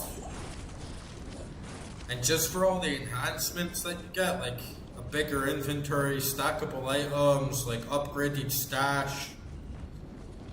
It has this whole premise, right, of it acts as if Diablo 2 never came out of the development. And like, yeah, I get that we have like the Warlock class now and Resurrected, but it just made me realize, it's like, why isn't Diablo 2 still in development, right? I guess like it's harder to milk. You want to charge like $20 every DLC character they try and bring out or something, but it's like, why didn't they keep developing it? Especially when they brought out the remaster. You got seasons and stuff. I guess part of it's just purism, nostalgia. But when you see everything in Project Diablo, it's like, wow, that looks really fucking good. And irons out a lot of the kinks. I still really like playing this one though. Just to experience it how it really was, like the OG.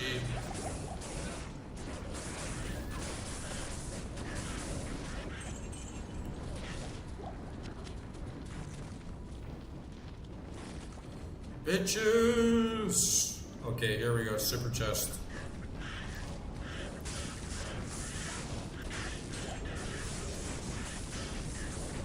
Such a glorious spell. Gotta watch out for this weird stuff as well, where for some reason my health will go from like 800 to 600, and I can only assume it's something to do with the Act 2 Mercenaries buff, but I don't really know what trigger it to turn it off. And it doesn't turn it off all the way, it's just like a little bit, you know, it's just like 50% or something that it gets turned off from 150. A free socket flail.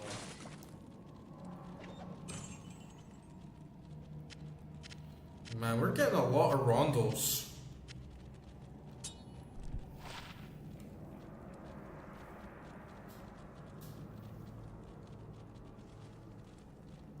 Meh. Could be good, but it's not good for me.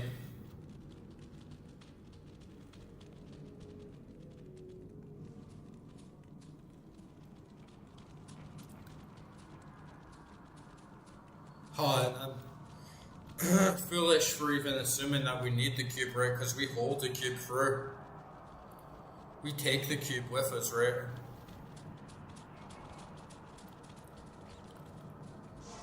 Let me just shimmy on back. Man, she's got big pixel boobies. Big pixel boobies.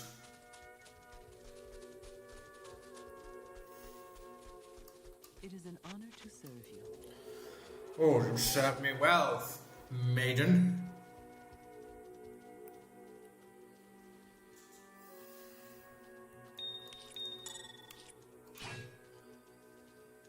And we'll just melt these.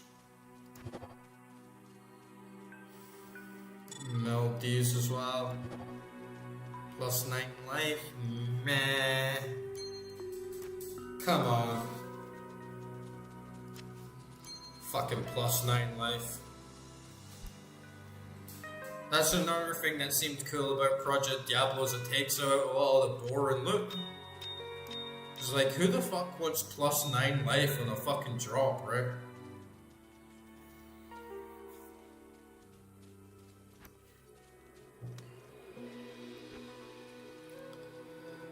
Got F rune, M rune.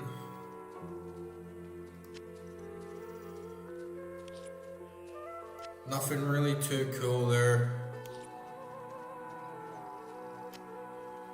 Especially now that I already have the runes that I want.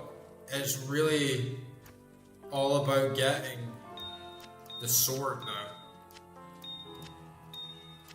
But yeah, I guess I could like add runes and make a rune word for my merc.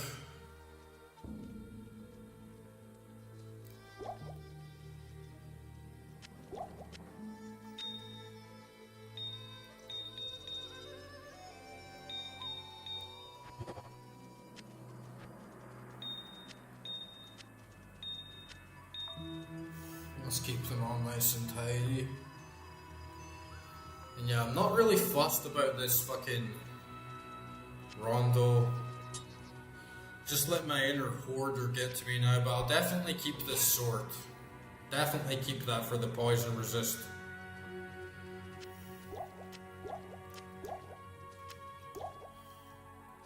Now let's buy some mana.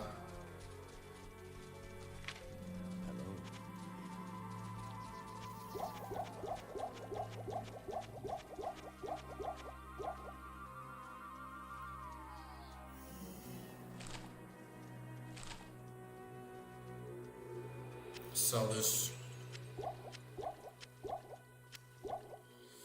Get all my ducks in a row.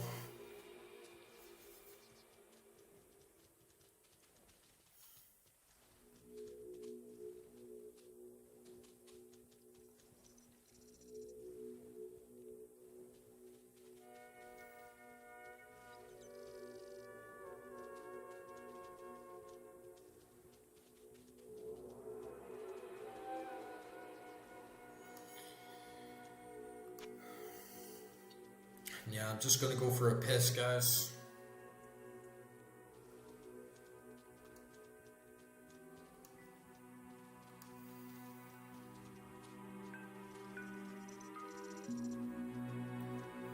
I'll be back in a little second.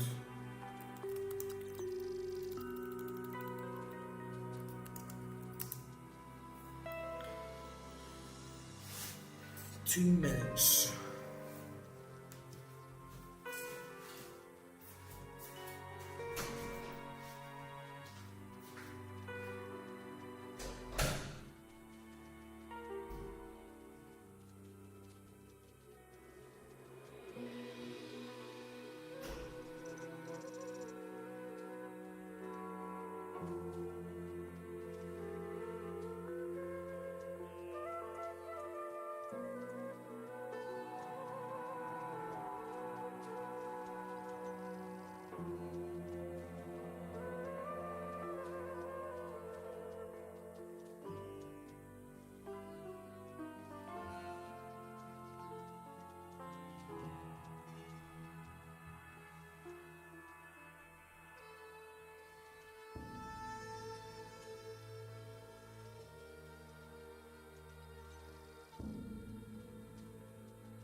Okay, I'm back. Back in Luca Lane.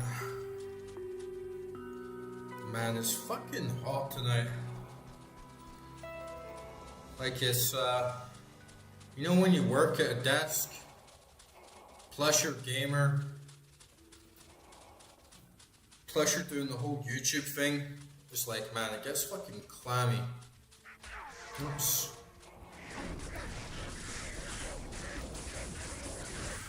And then my oven broke today. Guys coming around tomorrow to like mow the lawn. It's like I got so much going on right now, and I gotta get a fan and just like lay on my bed.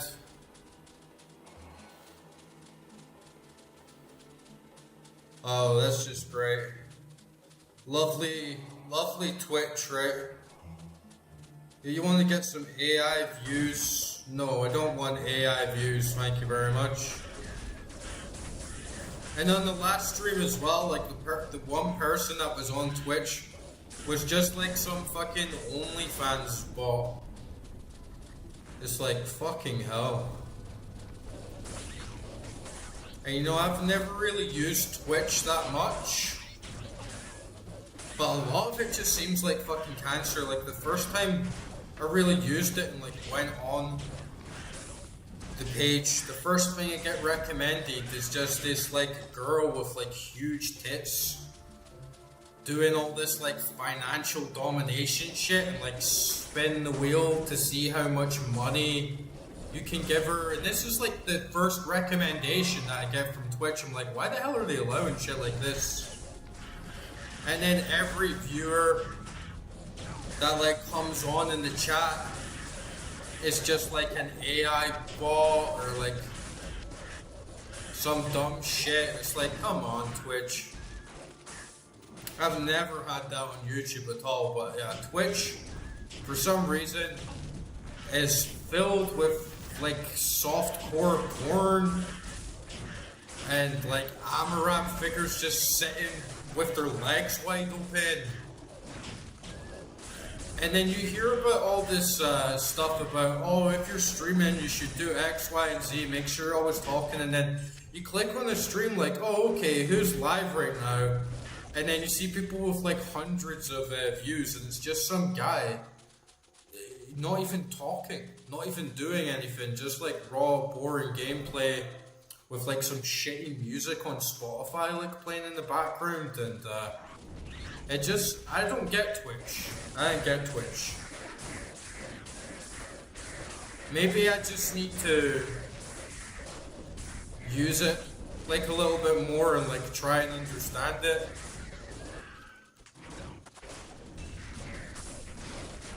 But it feels like every time I log on and give it a try, I just get recommended like really weird trash and I'm like, I don't understand.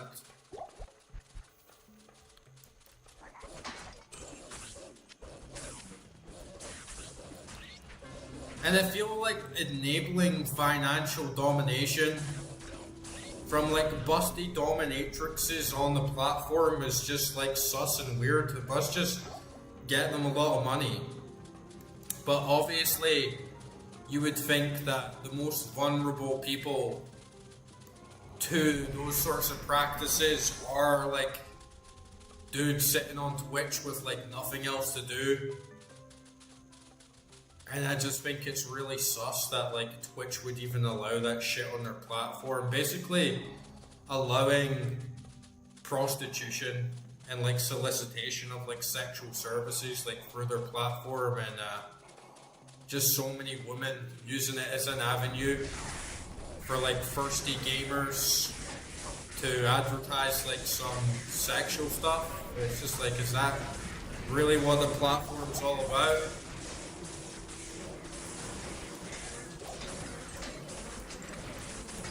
But hey, like we're on it anyway.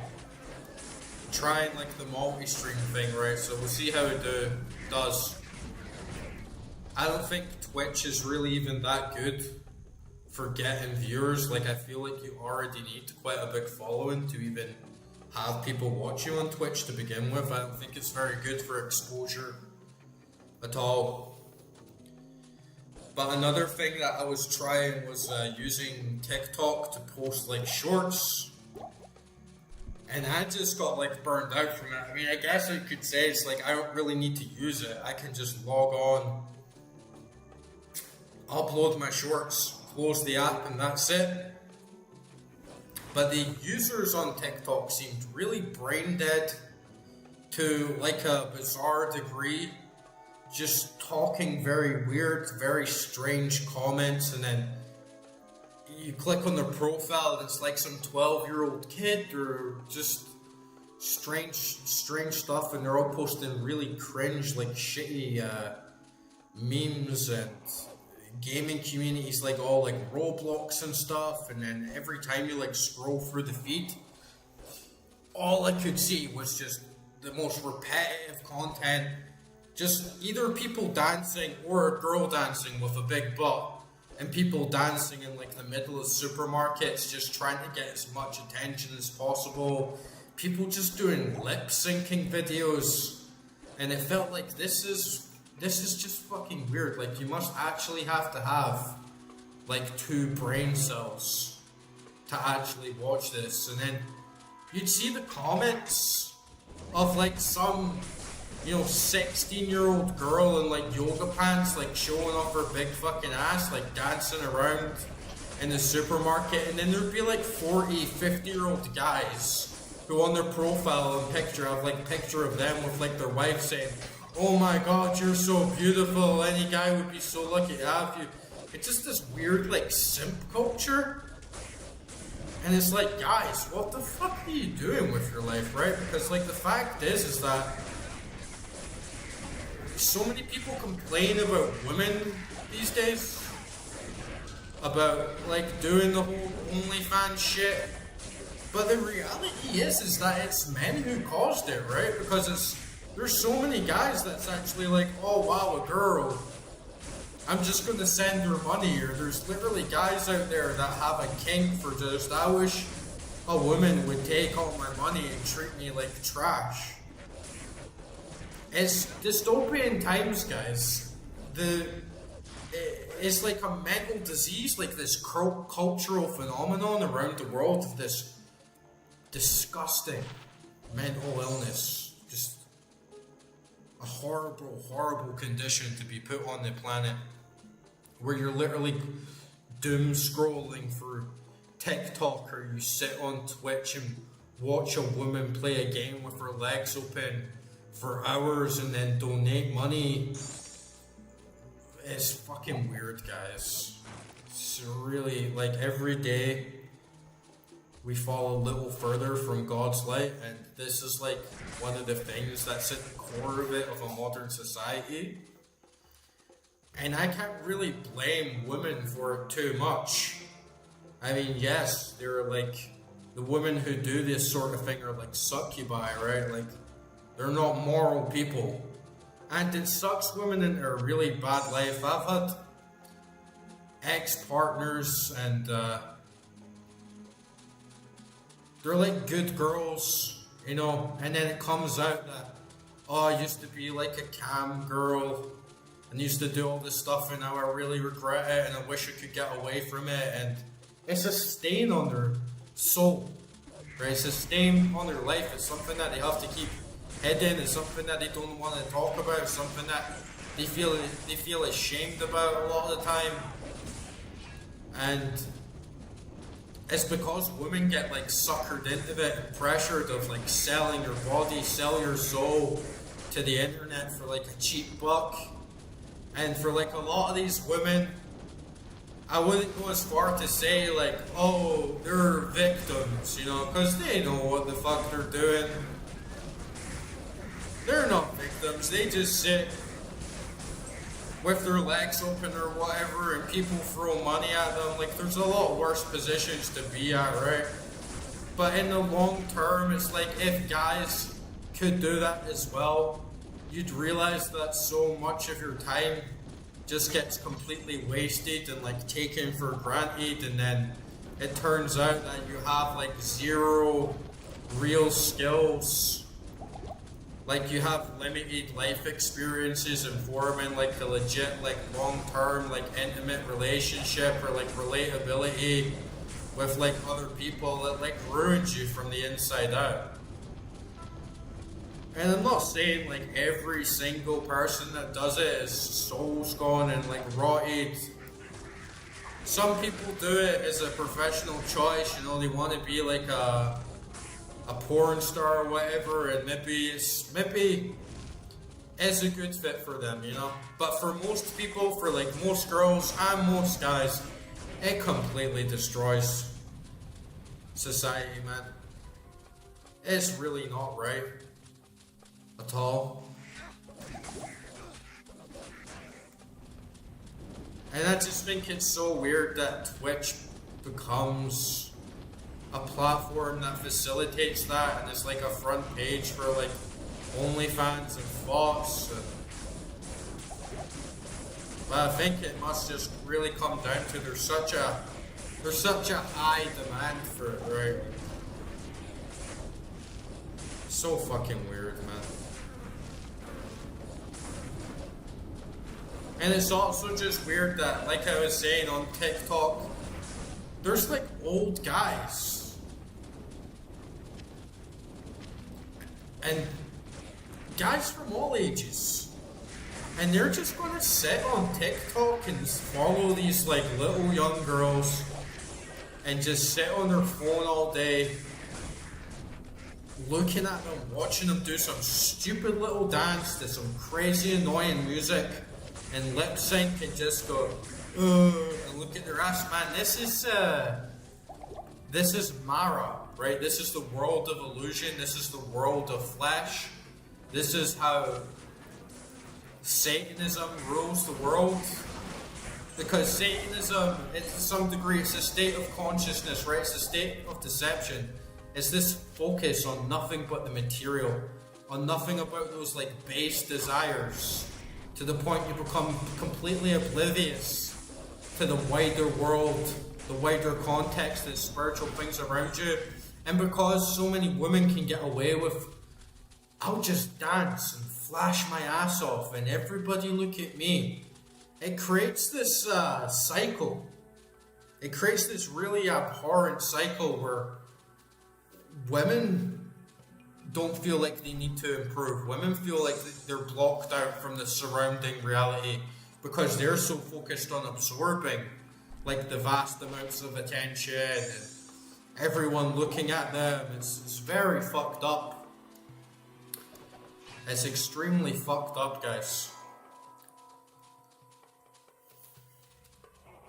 I don't understand it. I could never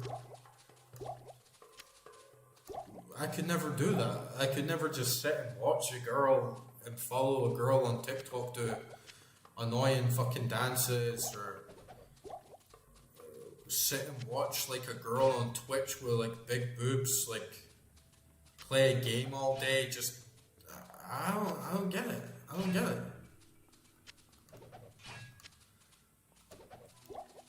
It's such a weird modern phenomenon. Why don't you just like jack off like everyone else and get on with your day, man? Like, if that's what you want to do. You got all these like weird addicts or something. And soulless, brainless people, even if it's out the sexual element. So all the other girls, like, you're just gonna sit and watch people dance to some retarded shit all day? Is that what you're gonna do with your fucking time? Like, Jesus Christ, man, like, read a book. Like, educate yourself, watch a fucking documentary, like, learn a new skill. Do something with yourself, and then you get all these kids. Like, all these, like, grown-up iPad kids. Oh, man, my game just fucking crashed for, like, no fucking reason again. That's a pain in the ass. Okay, no worries. Must be Big Mara, listen to me. Listen to me give critique to the crazy shit that's going on in their world.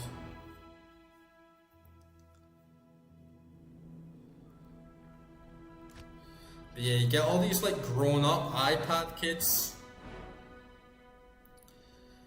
And they piss me off so much, man. Especially, it's getting worse and worse and worse. Where you can't go anywhere without someone pushing TikTok in the side of your ear. And it's even bad in my generation now. You even get older people doing it. Especially from abroad. Like in Georgia, for instance, it's so hard to get away from that. You go into Tbilisi, everyone just sits on their phone. You go into a 5-star restaurant, someone just takes their phone out. You go to a sauna, you go to a spa, someone just takes their phone out, loudspeaker, on fucking TikTok. And you have to listen to that shit in your ear. You're sitting on the bus. Dumbass kid gets his phone out, flick through, full volume, oblivious to everything else.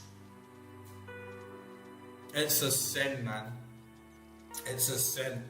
And guaranteed, like every single person that does this shit, if you ask them, hey, what was the last book you read? They'd be like, oh? Book? Or you ask them, what was the last TV show you read, or what was the last like productive thing that you did? You're just like chained to the wheel, right? It's like what Buddha was trying to tell us. Everyone's just chained to this wheel of desire, suffering, like chasing sensations, chasing that stupid little dopamine hit in your head. I mean, I do it with games, sure. Why am I chasing a bunch of fucking pixels on the screen? But hey, at least I'm like engaging my brain. At least I'm soaking in some art. At least it's not just destroying my attention span. At least it's not promoting just polluted mental hygiene, like running through my head constantly. And TikTok is an abomination. I got off it. I was like, even if I could get some extra views out of this or get some extra followers, it's like, I don't want them, man. Because if you sit on TikTok like all fucking day, if you even use it, it's like you're not my kind of person. Honestly, I when I'm on the bus next to someone that just plays TikTok on their fucking phone all day, I literally just feel like grabbing the fucking phone off of them and throwing it out the window.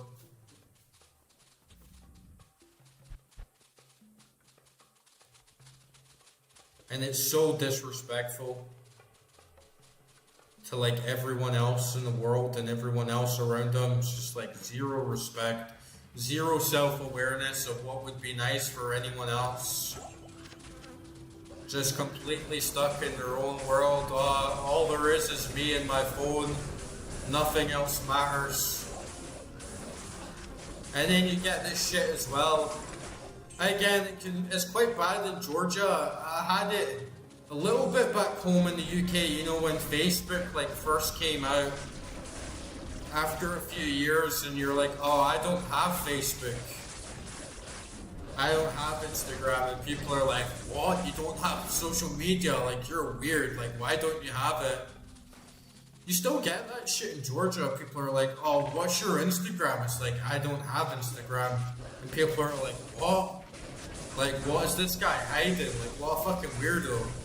And it's like people just aren't switched on yet, even though it's been so many years of like, do you know how much these guys track your every single movement? You give them access to your camera, all your photos, all your videos, to make calls, to do all these cookies for you, to give you like personalized, to track every single fucking movement that you do. For what? So you can get your brain right? I mean, I definitely don't think Instagram and Facebook are as bad as TikTok in general. And some people just use it to like stay in touch with people and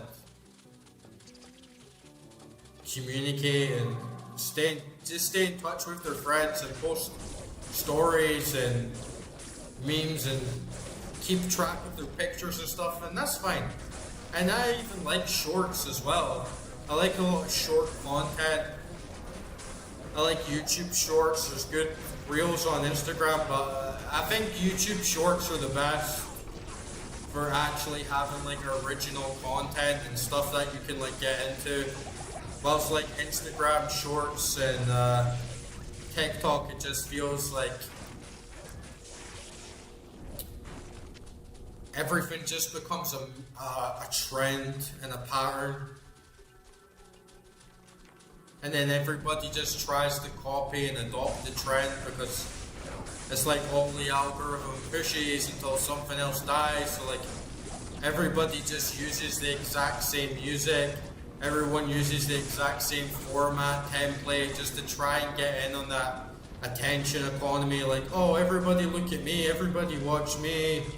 Just for the sake of it. Like, they're not actually connecting with anyone on any way or like promoting any real like feelings. It's all just illusions and lies. Like the amount of fucking marketing these days for like music, that's just utter complete bullshit. Like really pisses me off because you're like rewarded in music for marketing yourself falsely. There's so many memes, or I say memes, where people, they'll post stuff like, oh, I played this to my date, and this is their reaction, and they're just like slamming a bunch of bullshit on the fucking guitar with like a girl's face being like,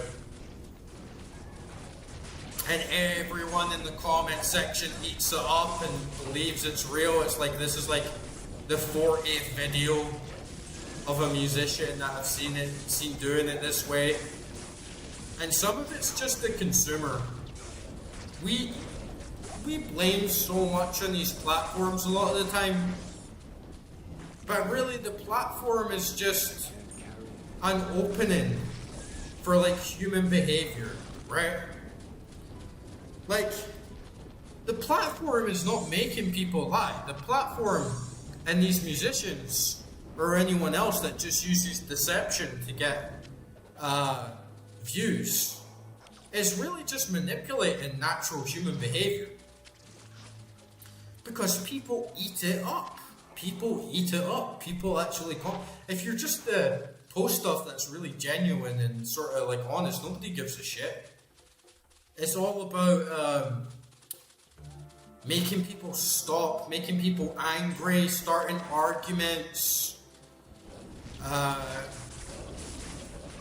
presenting things a different way to how it really is so that you can potentially get someone to pay attention to you for more than fucking 5 seconds before they swipe away onto the next person that plays the game better than you.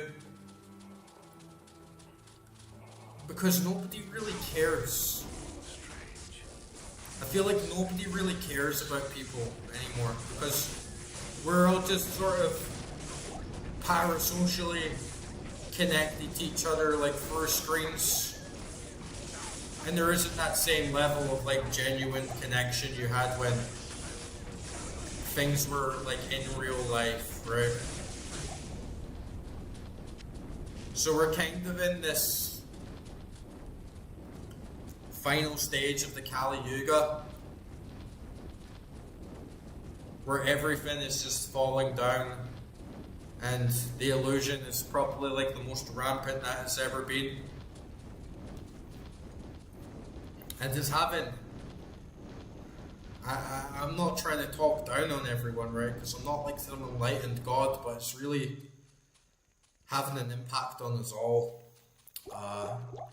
Because instead of actually going out and doing things, and I'm not talking about going out like having a beer, I'm talking about like participating in the function of our society and the functioning of our government, and that's just not happening. We're all getting information ridden by these massive corporations, these controllers of information over us all. And this is just escalating and escalating to the point we're not going to know what's real anymore. We're not going to have any control. over the information that's like fed into us, because everything's just being like sort of taken over by an algorithm, and that appealing to our most base emotions, whether it's the sexual aspect with like girls' asses and tits, or anger, argumentation, hatred. These are the driving influences. Pleasure, desire. Look how much someone has more than you. All this like Mr. Beast, big rich millionaires, billionaires, like the Andrew Tates, like the Bonnie Blues. They're like the archetypes sprung from the fucking anger, the depth of her shadow. It's just being manifested out in front of our eyes, and we're all clicking like and comment and arguing to the biggest factors that represent our least desirable qualities. And that's what really bothers me about living as a human being in this era. I think that there's so much just going wrong, and I get into these states of mind where I wonder, should we even try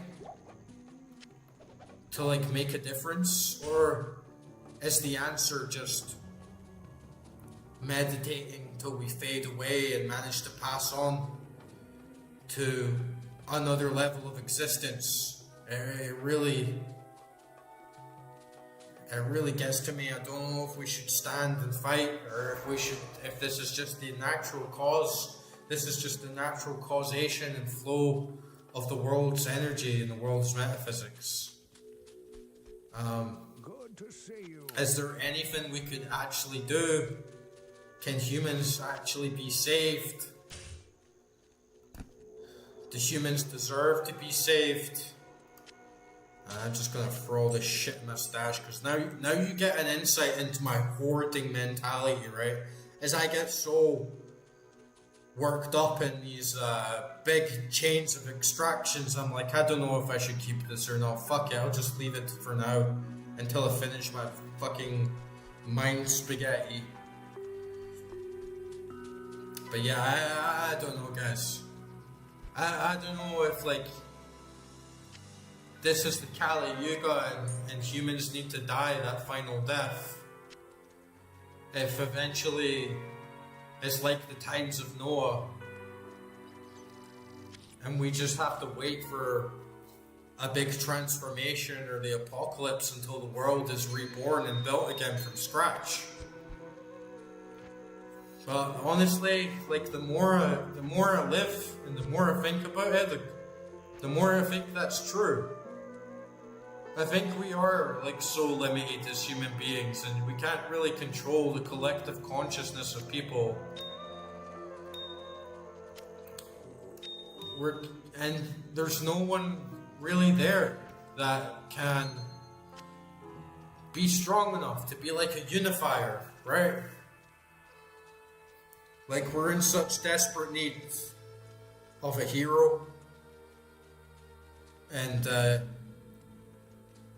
prophet, a Buddha, like someone like that to really come down and teach us and tell us. But even then, right, like we've had those figures come down to earth before, and it had a big impact. But it didn't save everyone, right? Because humans are always humans. A philosopher could come around tomorrow and lay out the entirety of human existence, and they could articulate it absolutely perfectly. They could say everything exactly the way it was. They could be completely epistemologically sound. And there would still be an overwhelming majority that just wouldn't care, right? So we're like struck by the hands of fate.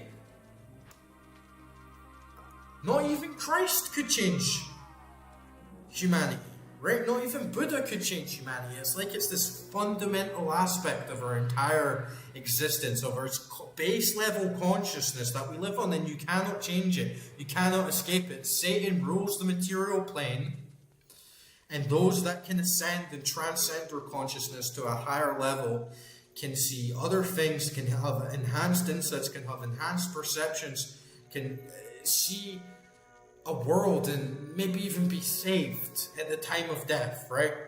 And that's what I think essentially all religions try and teach. But we're fucked. Like, humanity cannot be saved. Humanity is an animal. Or I like to think humanity is like dual layered. On the one hand, there's human beings that are enlightened or have a higher level of consciousness, or who really demonstrate what I could call a human being. And then on the flip side, there's intellectual apes, and these are really more just creatures that have enhanced cognitive capabilities compared to other animals, but they don't have this creative, spiritual ability to perceive. They're just still like automatons, right? They're still just trapped in the wheel of motion. Even if you could have someone who's very smart, but they still can't understand that there's certain material limitations to what we have and what humanity has that must be transcended for us to actually make the world a productive, better place. And I'm talking noble goals, I'm talking getting away from war, I'm talking about like a world of peace, of like abundant creation, of glorious nature, of like unlimited art and architecture and the advancement of civilization, and going into a new age of existence to extend to something far beyond what most people can comprehend. But I believe that that desire of heaven is sort of within every person, and we just don't have it in us to take it in. And man, I just don't think we can do it collectively, right? I think some people will like rise above the sphere, and there can be two sides of that as well. Some people go dark mode, some people go light mode, right?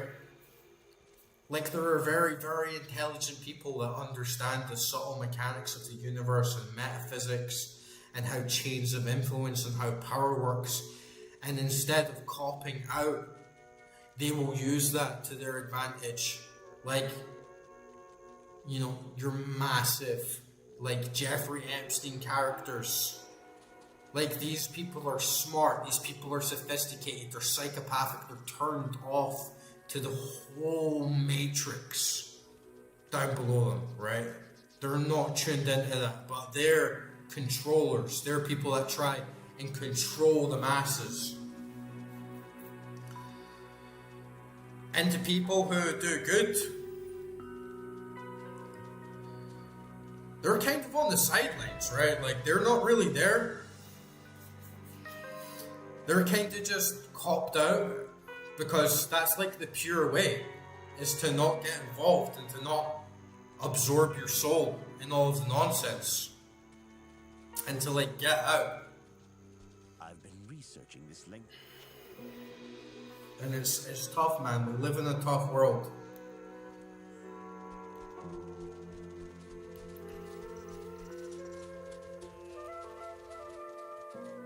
I think some of it is just accepting our lot in life and accepting the way things are and trying our best to do good to ourselves and like do good to others. And that's the thing with like good and evil, right? It's so easy to be evil. It's so easy to like do what you want and not care and be selfish and be ignorant. It's really, really easy. And so it happens on a huge scale. But to be good is very, very difficult. It's not something everyone finds easy to do, at least not to the utmost extent, right? So, good is on a smaller scale, evil is on a higher scale. And it's like that stuff of hermetic law. There's opposites. We live in a world of polarities, north and south, right and left. It's one of the constants to our reality and our universe. Alright, let's do the maggot layer. I got such a fat fucking squad, man. I got such a fat fucking squad right now. Let's hope my fucking game doesn't stop. That's like human beings, man.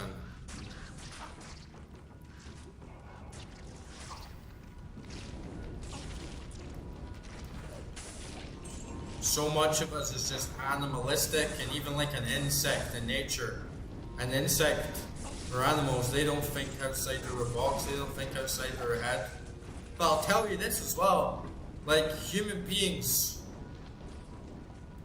are different in that we can commit evil and we can commit good. An ant's just an ant, right? A maggot's just a maggot. A maggot doesn't fucking think about philosophy and the nature of existence. It's completely tied to its body. Human beings are special because we have a certain inbuilt spiritual capacity to have this thing called agency, right? We have like this sense of free will. We can choose to do good, we can choose to do bad. We can land in circumstances which might move us into different positions. But an ant is always an ant. A maggot is always a maggot, right? And so it's like human beings. It's like Milton's Paradise Lost. We're kind of the playing field between heaven and hell. We're like the playing field between demonic forces and heavenly forces, between the autonomous animal and the enlightened God. That's our role in the cosmos.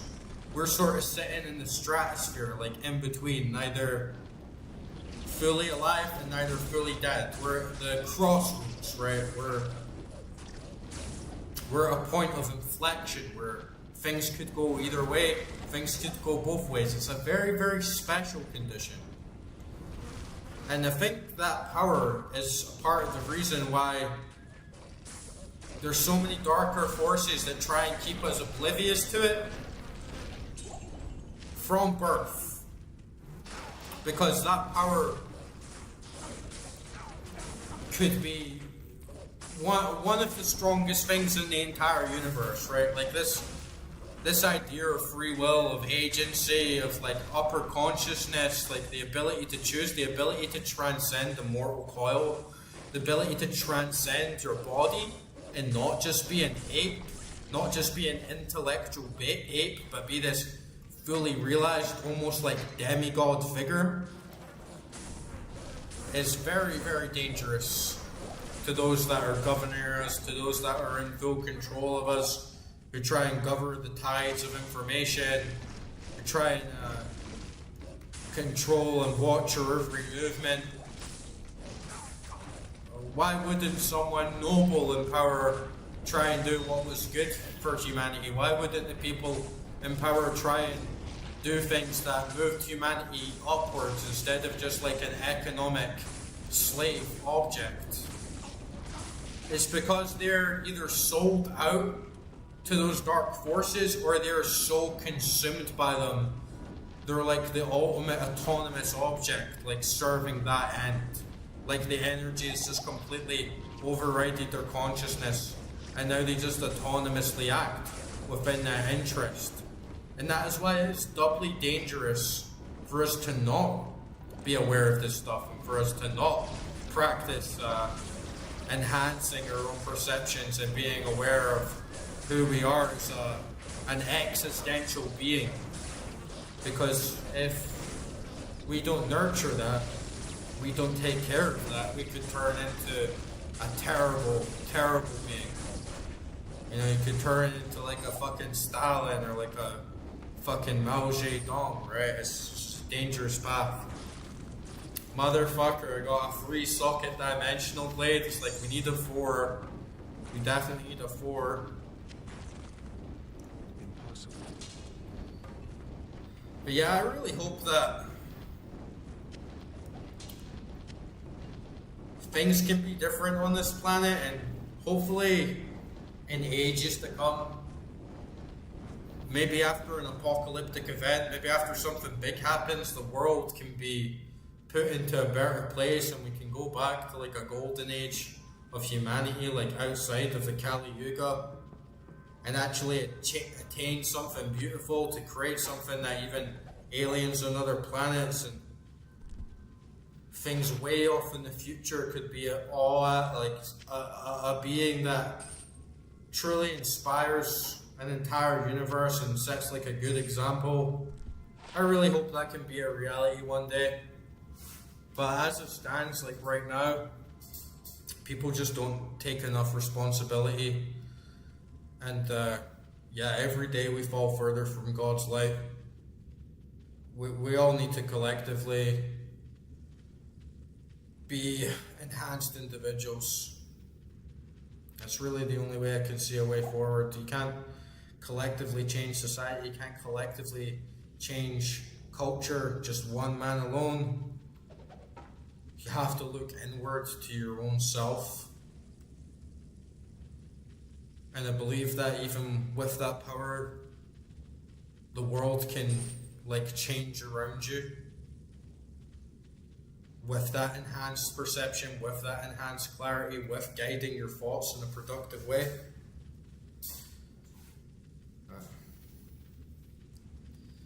Only time will tell, right?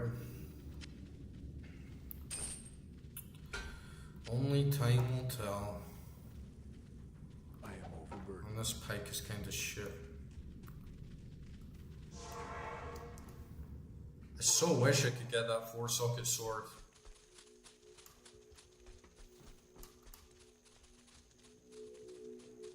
Look at this fucking stash, man. I'm such a hoarder. I'm such a hoarder. And that's why I say you have to do things as an individual. Because I don't want to get egotistic. And I don't want to say I could tell everyone else how to act. I know what's best for everyone. It's not going to work. It doesn't work like that. People will always find faults in you. People will always find a way to refute you. People will rationalize what you say, to dismiss it in some way. Everybody has to do their own thing. And the truth, like the true essence of existence, cannot be fully expressed by mere words. Because language in of itself is just another manifestation of that animalistic part of us. But the meaning behind the words, the perception behind the words, the experience of life in of itself is that enhanced faculty. So true knowledge must be experienced. Words are not enough. Words are not enough at all. And yeah, this fucking circlet seems trash. This 14 cold damage, 9. 2 sockets though, this is what I mean, man. I just get sucked into this gear. The circlet, I don't think is going to be any good. You could get a 2-socket helm, 3-socket helm or something that do like a much better job. And this armor, yeah, that's trash as well. I'm just gonna sell this shit. Blessings to you. Yeah, that is trash.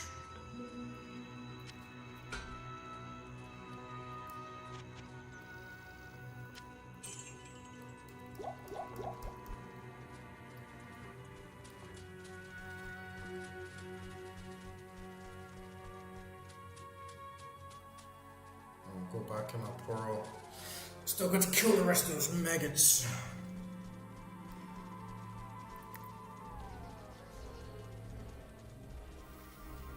Yeah, video games are fun, man. Like, I think art is one of the few ways that people can tap into that, like, upper consciousness and transfer that experience beyond words. I mean, yes, I could say, like, beyond words. Like, you could write a book, but it's gonna take a story. You know, it's gonna take something very insightful, something creative to really speak to this inner part of human beings that can put themselves in abstract positions and use their imagination, right? Use their imagination and get outside of themselves and get so involved and caring about another character, get so deep into a piece of music that it makes them start reflecting on themselves and gives them different emotions, different feelings, a new idea inside their head organically. Like, art is the way that this can be done. Not on a full scale, but on like a very, very good scale. And that ties into why all these fucking evil cunts at the top who control everything try and control art, right? That's why they fuck up all the films and they just do all these regurgitative remakes. And that's why the music industry just gets like dominated by like Taylor Swift to like the one thing that could open like a normal person's mind, a normal person's point of view is limited, is capped to the exact way that they want things to be with. Like, you're not listening to Brahms, okay, you're not listening to this extremely avant-garde, like trip-hop, black metal album, where like that changes your whole fucking view of the world. You're not watching Adrian Tarkovsky and getting in tune with these really abstract philosophical concepts expressed through sound and like crazy visuals. It's like, no, you're watching Marvel movies. You know, Marvel movies is the same shit that you've seen a million times before, the same story that's been regurgitated 1,000 fucking times, that's just mindless special effects. And it's like, no, you're not listening to Brahms. That could really make you reflect about the nature of your existence and give you these amazing, powerful emotions that could bring tears to your eyes and make you question so much about the beauty of nature, about the beauty of sound and sonic frequencies. You're listening to Taylor Swift, right? You're listening to some absolute garbage about breaking up with your boyfriend, some catchy little fucking pop beat that's just copy and fucking paste, some little blonde, again tying into the sexual nature. They always try and make things sexual. They always try and trap people with a beautiful woman, with to incite that very base desire level in you. That's what the majority listen to. You're listening to Nicki Minaj. You're listening to some fucking idiot talking about doing drive-bys and a bunch of stupid shit. This is all planned, right? And it feeds directly into the most base, lowest common denominator feelings in society, and then it plants the seeds and it grows and grows, and then they hunger for it, they thirst for it, they want more of it. And when there's something comes along like Adrian Tarkovsky, they're looking at it like, what the fuck is this? Right? Because they're so detached, they're so ingrained in the base level of consciousness that they can't even appreciate something that's truly innovative. Innovation is so new and strange to them that their souls are kind of like incapable of even processing it on a deep level, right? And it's extremely fucking dangerous. And the damage is already done. It's going to take generations at least to like remove this like toxic filth that's infected everyone's minds and souls and spirits in this society all across the world. All across the world, and it's all feeding this huge malevolent energy structure that really just wants to keep you tied to the earth as a battery. It doesn't want you to have free will. It doesn't want you to have conscious decision, creativity, innovation. It just wants everyone to be autonomously unaware, like a sponge, like absorbing whatever's put out in front of it. Because then you're completely easy to control, right? And then they can just keep rinsing and repeating the exact same thing. And it's just going to keep feeding and feeding and feeding and making them richer and richer and richer. And the cycle never ends, boys. That's it. The cycle never ends. And that's what they want. Only a strong individual can pull themselves out and truly block the stuff out and say, I don't want this. I want to be aware of everything else. I want to pull out of the wheel. It's not going to happen collectively. I'm sorry. It's really not. The only way it's going to happen collectively if the power structures that we have in place today are completely remodeled and replaced by good people, but nobody's completely good. Everyone's exposed. Power corrupts. Everyone's exposed to a certain level of darkness inside of them. Everything in the material world kind of rots, right? And this is a fucking sick head, man. +1 necro skills. 614 poison damage. Good block rate. +1 to attract. +2 to poison explosion. +16 to all resistances. That is a really good fucking unique for the necro. Definitely gotta run that again.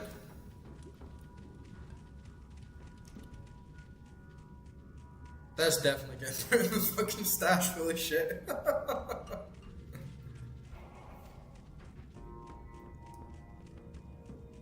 And man, I worked so hard in my life, guys, to try and get away from the autonomous. And even when I had like a good life, man, I had a really good setup. I still got the stuff just like lying in storage, you know. I really good music setup, really good gaming PC, big fucking 4K TV, like really nice house, really good girlfriend, like fucking sex all the time, looking after my body. I cooked the best meals.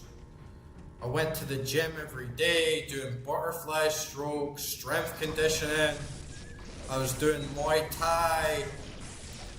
I was doing so many fucking things, like, in the same spot. I had a life most people would kill for, right? And I just felt stuck, man. I just felt like, is this it? Like, I don't want to just be stuck.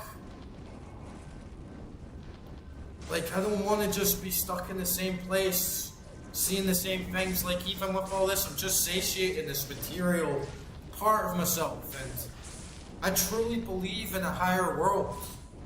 Like, I truly fucking believe that there's something greater to our existence, or something greater to our lives. And so I just took this fucking leap of faith, man, and I just sold everything. And I just bought like a one-way ticket to the other side of the world and said, I don't know what's gonna happen, man. I don't know what the fuck's gonna happen to me, but I have faith in God. I have faith in the path. I have faith that something good's gonna happen. That I'm gonna find greater meaning in my life. That I'm gonna find something fulfilling that changes me as a person, that prepares me for the next aspect of my life. That I'm gonna be able to meet other people and influence other people. And other people are going to be able to influence me to just create something that's more meaningful, man. Because even when you have everything that you kind of want, it's like, in the end, it's still meaningless. You're going to lose it all one day, right? You're going to lose your life. You're gonna lose your name, you're gonna lose your body, you're gonna lose your face, you're gonna lose your pride, you're gonna lose your creations, you're gonna lose your fucking guitars, you're gonna lose your music. It's gonna be strung to the ether, man. It's gonna be strung to the ether. And man, I wish I could say that like everything just went like smooth sailing and rode off into the sunset and it all worked out alright. But man, I had a lot of big fucking issues, man. Like I lost my job. I had like zero money. I was stuck in a country where I didn't. Nobody could understand me. I didn't know the language. And I just kept going. I just kept going, man. I got myself another ticket, saved up everything I could. I went to this country, I went to that country, I went to this country. And man, you wouldn't fucking believe how many people I met along the way. You honestly would not believe, guys, how the experiences that I had in my life, just giving everything up. I fucking gave everything up, guys, and I gained everything. In the end, it was like I haven't lost a single thing. I've gained everything. I've gained insurmountable experience that could never be bought with money, that could never be attained just sitting in the same spot. I went out, I threw myself into the world, I had faith in God, man. And like I did it. I'm doing it every day. Like nothing can fucking bring me down, guys. And I really thank God for giving me these experiences and for pushing me, for really fucking pushing me, man. And for putting this like perspective in my body, like, you know, tomorrow everything could be gone. You could have nothing, you could end up in a fucking completely different place. You could be in a new life. You could be in a new fucking dimension. And that's prepared me, man. That's really prepared me. Like when I fucking die and my soul leaves this body, I'm gonna have like such a fucking big boost. Because I've like prepared my spirit and I've prepared my mind for fucking anything, man. For like fucking anything. And so even if you have all the things that you want, and even if everything like seems good in your life, don't get attached to it, right? Go out there. See what the world has to offer. Even before I fucking left, man, like the day before I left, I bought a one-way ticket to the other side of the world and it's like, it's gotta be alright. I got a job, I got a remote job. The day before I fucking left, boys, I lost my job. Like, can you believe that? The day before I left, man. And it wasn't even that I just lost my job, it was that my client refused to pay me and he owed me like $5,000 and he just said fuck you and like refused to pay me, and I was like, are you fucking for real? So that was like a shit ton of money. I had to liquidate all my assets, all my trading account, survive off of that. I had this whole trip planned. All my fucking money was gone in like 2 months. I got another job. I fucking lost that job as well. I was homeless on the other side of the world. I was sleeping on the fucking streets. I was asking people for spare change for something to fucking eat. And then the next minute, I'm like living the fucking high life in Barcelona. Like, meeting some great people, making some great friends, making these connections. You wouldn't fucking believe it, man. You couldn't make it up. And then that was like the same thing, like, you always just gotta be innovative, like think what else can I do with myself, like how else can I improve myself and make myself more self-sustaining and independent, so I'm not reliant always on the same point of like space and time for my entire existence, and I have those opportunities to always like evolve and grow. And then I managed to find some place that had really cheap rent and I could just scrape by, you know, and cook my own meals and live really raw like lifestyle and And I still had my laptop. And I was like, what can I do, man? I started teaching myself web development. I started my YouTube channel. I started streaming. Like, what can I do? I'm stuck in this one place right now, but how can I connect with other people? How can I expand? How can I maybe make some more money? And so that's how I ended up here, like right now. And I was living like the past like 2 months, like nothing, dude. Like nothing. Like so fucking broke. And just like me and my laptop against the fucking world. And I'm still kind of broke, like not gonna lie. But then I got another job. Like yesterday, dude. I got another job. And it fucking pays like so fucking good, and I don't know how long it's gonna last, but hey, God just like threw me another bone, right? Like God's got my fucking back, boys. And like if you have faith, like God's gonna have your back too, man. I just know it. All the suffering and pain in our lives, like you can transmute that into something so much greater. And just like embrace the struggle, like embrace the ride, guys. Like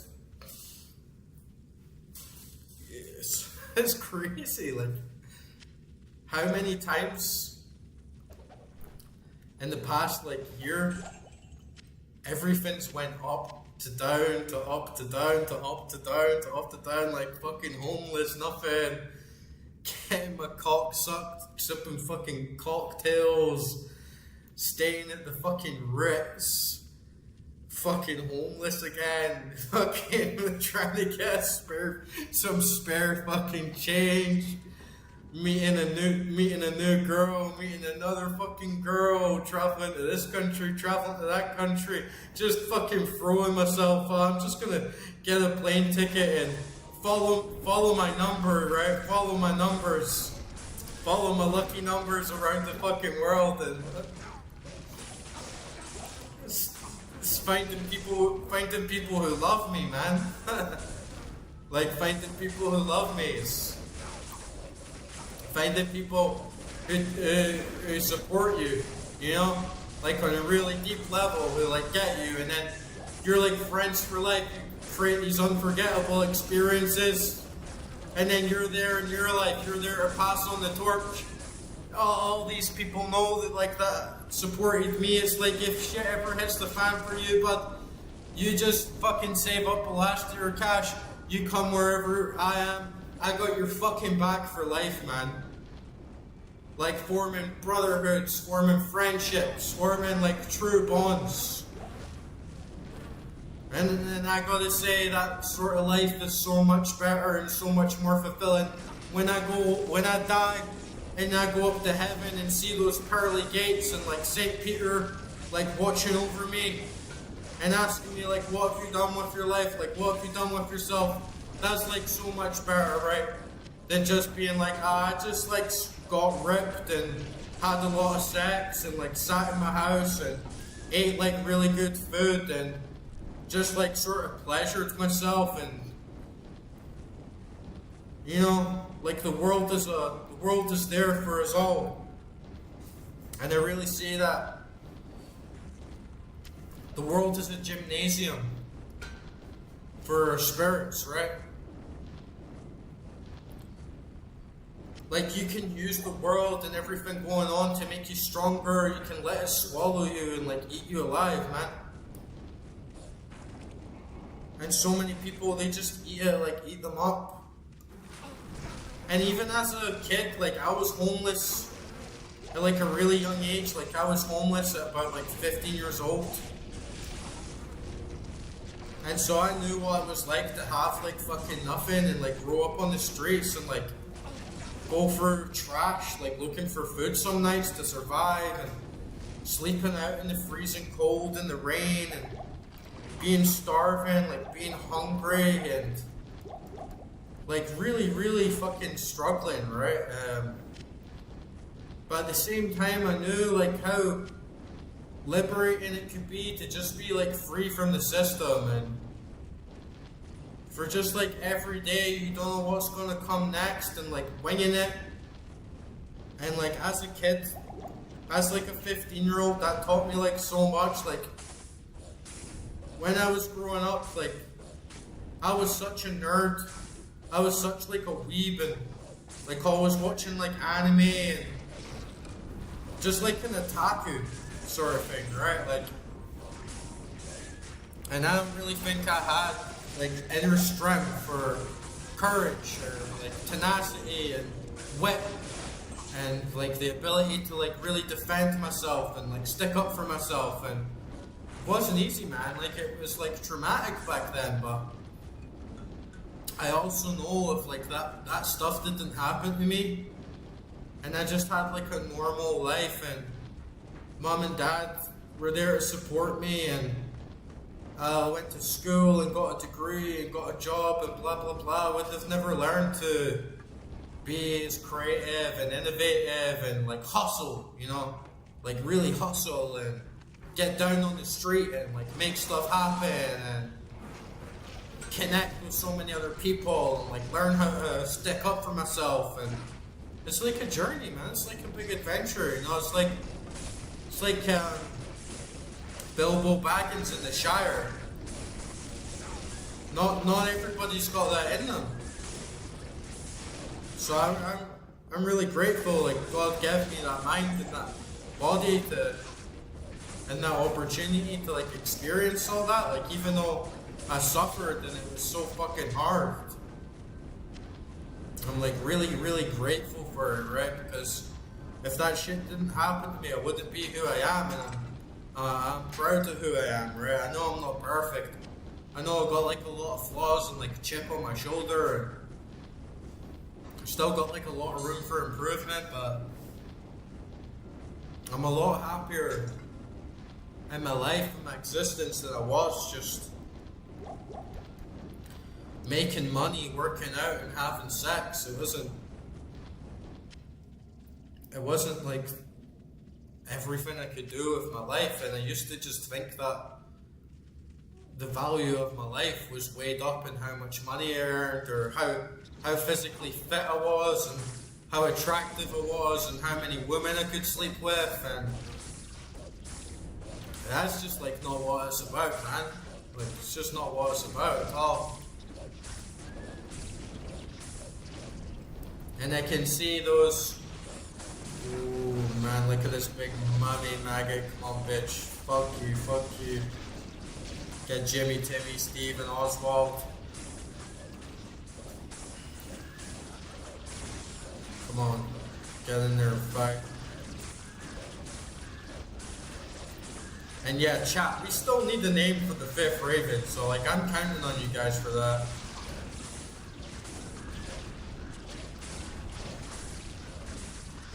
You know, the chat, no one's chatting right now, but like that's alright because I fucking know, guys, like whatever I do, whatever I say, like the right person at the right time is going to hear it, and that's all part of like the grand perfection of the universe. Maybe it's just like one person. Maybe you're not even really listening. Maybe it's just a subtle piece of influence. It's the same with like everything I experience in my life. It's all got like some subtle, it's all got some subtle connection to us all, right? Like there's some subtle force that binds us all together, plays part in this grand chain of influence that like shapes all of our lives. So this is fucking life, boys. Man, this is a fucking squelchy, fucking nasty horror, dude. Get fucking Fisher.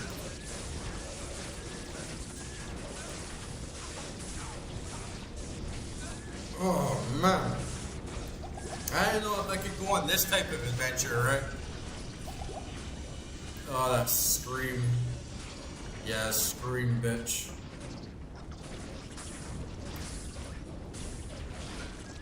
And it's a shame in ARPGs especially that you play just like a mechanical role, right? Like you never really have this character that maybe like starts off from nothing.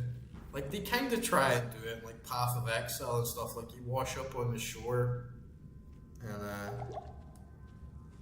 you're like some dude that starts off weak and then starts getting like stronger, but you never really see it in like big RPGs anymore these days, where someone goes through like big, strong character development, right?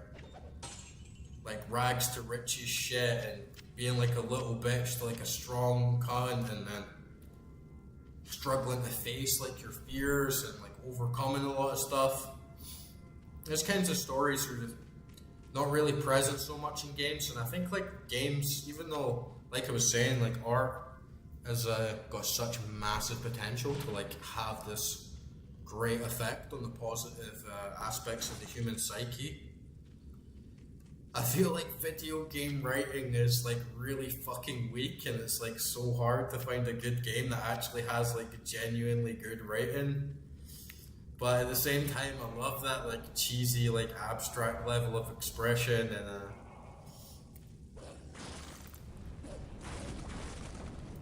I love seeing the old school way of like presenting characters and the whole cliche like shebang and fantasy. It just feels like you never really get this true psychological progression in your character, right? And it'd be cool to see a game that like kind of matches that. But I guess you have it as a player, which is really cool. I guess like a good game should like affect you as a player, and you play that role internally like yourself. And I think I did do that with this game actually. I think there has been like a lot of that in Diablo 2. Especially with that level of like confusion that you have at the start and not really sure like what's going on. And then over time you just become more and more knowledgeable and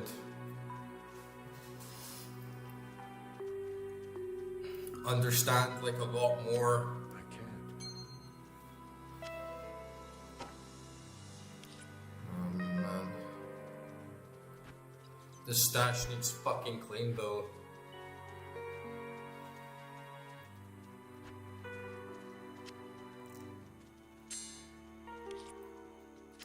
Rune.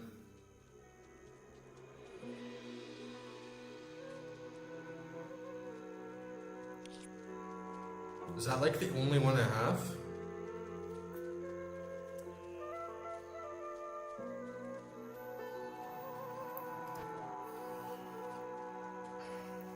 Let's take that. 6% is trash. Magic find. Oh, I never even noticed I had this like 20% chance of getting better magic items on a ring. That's pretty good. Nagel ring. Let's put this in. What's this? Like, yeah, 10% attack rating.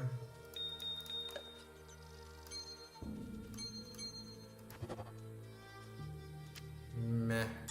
I love the sound of the skull as well. It's just such a little comical sound, you know. Let's see what it sounds like in Resurrected. Oh, it's the same. I'm glad they kept that. I'm glad they kept that the same.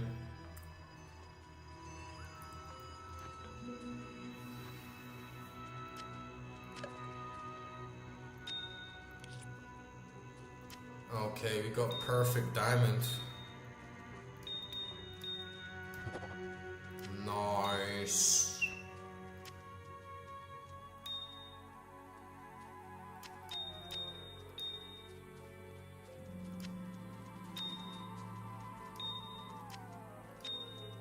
It needs clean so fucking bad though. We've got these chips and the floods there. Let's clean this up.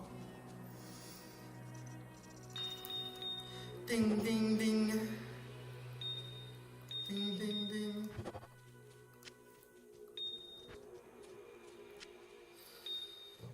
And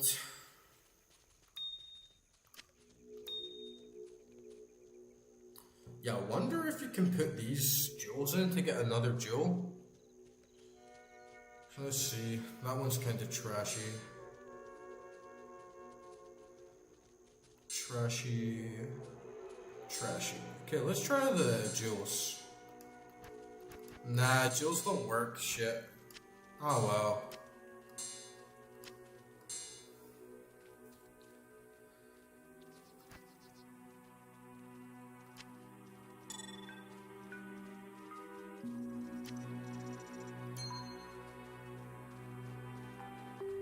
And I kind of want to keep this circlet from a sorceress or something, but I don't know why. I feel like it's kind of shit. It doesn't have anything except 2 sockets, and I could get a 2-socket helm pretty much anywhere. It's got 20 defense though, so... But I think the ones that you really want is a diadem. I got another level as well.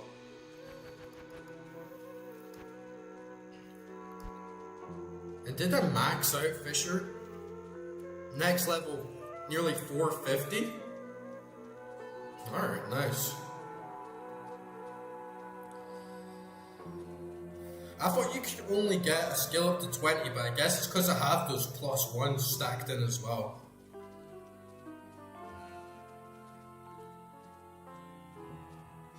Okay. We're doing pretty good, I think.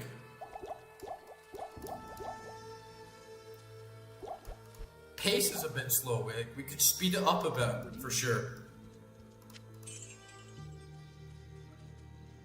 Man, I'm such a fucking hoarder, man. Like, look at this shit. Look at this stash, man. Look at it. Like, we gotta sell all these fucking keys, man.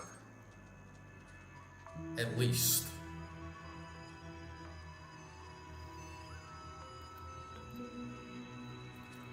What am I looking at? I got the shaft. We just need the headpiece now. Ask and learn.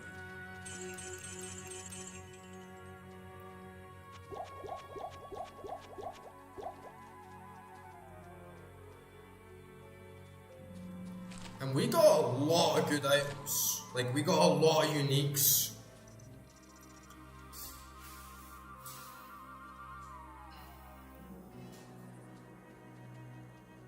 Because we've been blitzing through those identity scrolls for sure.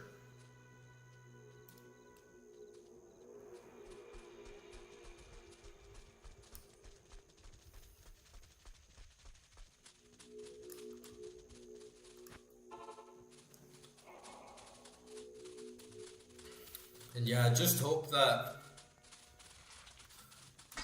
this next thing I've done with my life, with like setting up the channel, it might seem like a kind of stupid thing to do, or just like a stupid thing to believe in, or that like God sent you on this path. But I kind of feeling right now that the reason that like I lost my job and that I ended up in a bit of a state of like homelessness and like being really broke is like God just kind of wanted me to get outside of my comfort zone and to do something different and to just try and creatively come up with a way. Like, come on, like, how could you try and potentially get another source of income just so that you wouldn't be in this position again and you could be slightly more independent and like proactive? And then I really feel like the channel is going to do well. Like, it's not going to happen overnight, but I really feel like that's part of the reason why so much shit had happened, and I was like forced to just get back down to my roots and just go like one man and his laptop against the world. So I know, like, even if it's gonna take a while, overall, like, we did good. Like, we set up a great framework, and it's gonna be great for just instead of always like traveling from this country to that country and always having to search like physically, that maybe I can make some good connections and more friends and more opportunities can come my way like online as well, and I can connect to people that way as well.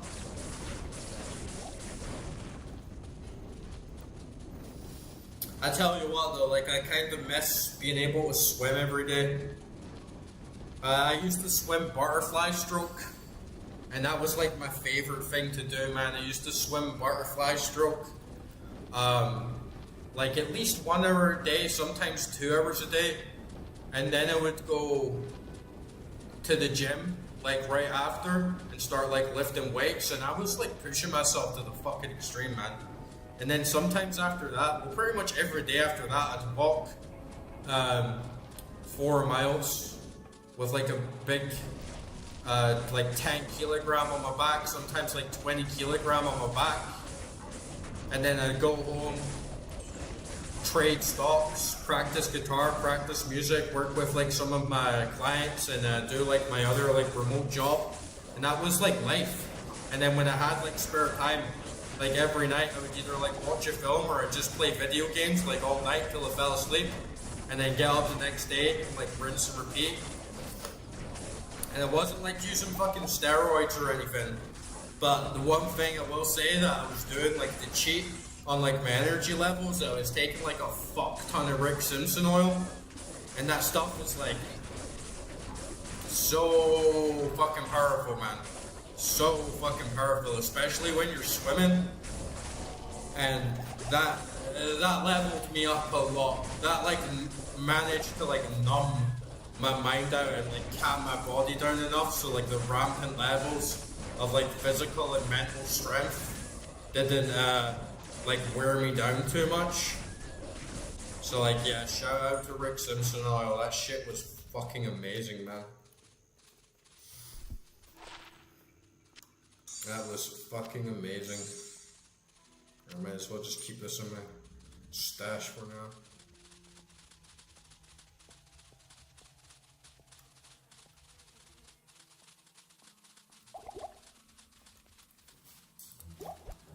But I've had people in my life tell me that it's like amazing I can do like so many different things. Like I learned lots of different instruments. I was like a visual artist. I used to sell like my artworks like to many countries around the world. Not like rich scale, but like a decent level. I taught myself like photography. I taught myself music. Taught myself how to like work out. Never took any lessons like from anyone, and I always just had this mentality of like people can do anything, you know. And sometimes when I get depressed, I watch stuff about World War II. Because there's just something about like learning about World War II that makes you like so switched on to like how fucking bad things could actually be. And if you're like sitting in your life,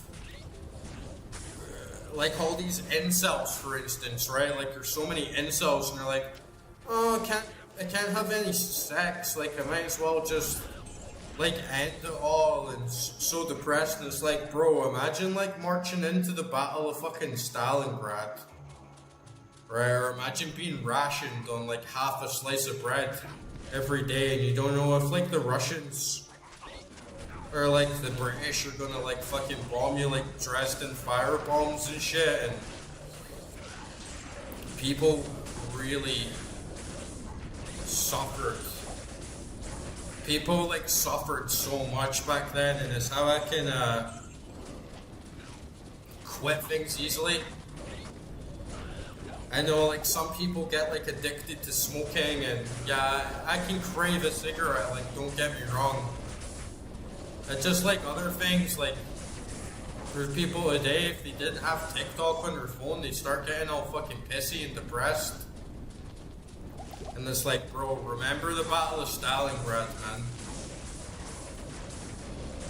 Remember the Battle of fucking Stalingrad, right? Like, that was real shit.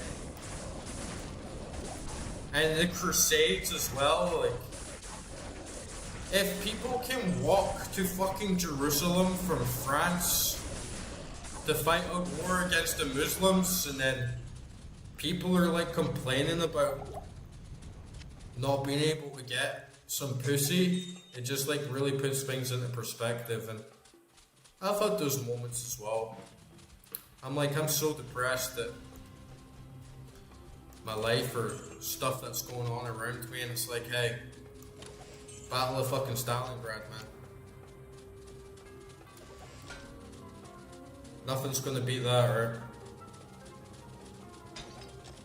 And I'm quite like a morbid guy, I think, overall, because I don't like torture porn like some people. You know how people watch these videos of like people getting stuck in caves or the most brutal murders that ever happened to people and stuff. I'm not really into that, but I really, really like Bind Up Abroad and like watching like prison documentaries of like people who get put in jail in like so many crazy countries like Madagascar and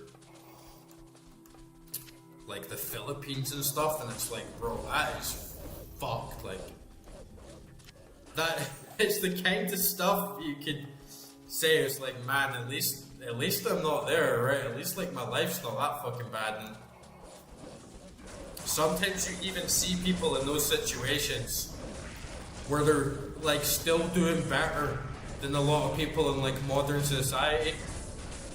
Like, I watched this fucking documentary about Madagascar prison, and it was absolutely fucking eye-opening because you had hundreds of guys completely overcrowded, stuck in this tiny little fucking jail, right? And the place isn't even like properly walled off. It's like in the middle of the jungle, so you have like cockroaches, snakes, tarantulas, all these different like animals like crawling around the place. And the jails are so crowded to put you all in one big room together, right? And there isn't even enough space to fucking lie down. So everyone lies down on the fucking floor. You don't get a fucking bed. You have to lie on top of each other every single night. And you get no food. Most people like die of like malaria. And the majority of people like in the jail haven't even gone to trial yet. They just got like picked up and remanded, and then they're in there for like an indefinite amount of time. And you know what I saw in that documentary? Is these guys all laying down on the fucking floor together, singing. All singing with a big fucking smile on their face, like, we're in this together, boys. Like, we've got this. Everyone, like, all together. We're gonna sing all night, and we're all gonna get fucking along. I was blown away, man.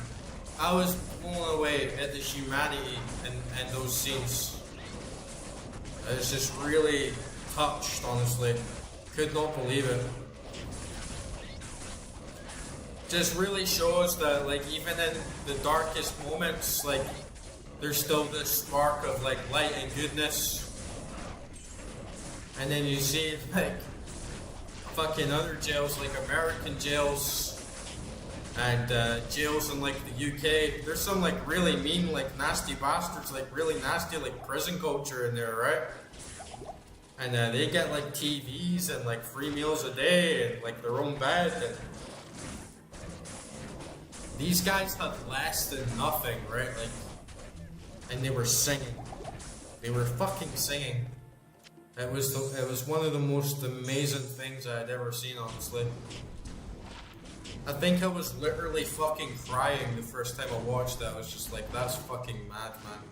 Holy shit. Plus 10 to all resistances, 16 energy, 206 defense, plus 100% enhanced defense, regenerate mana 26.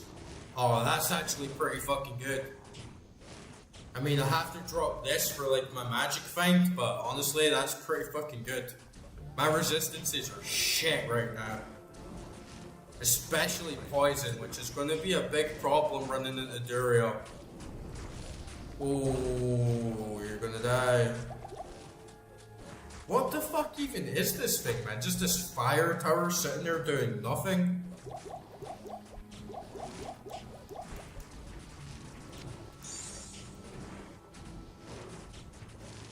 Get him, Billy. Come on, boy. You do all the heavy work for me. I get Jimmy, Timmy, Steve, and Oswald. And number 5, come on, guys. Like, chat has to decide what number 5 Raven is called. I'm leaving it up to you. Like, you gotta decide.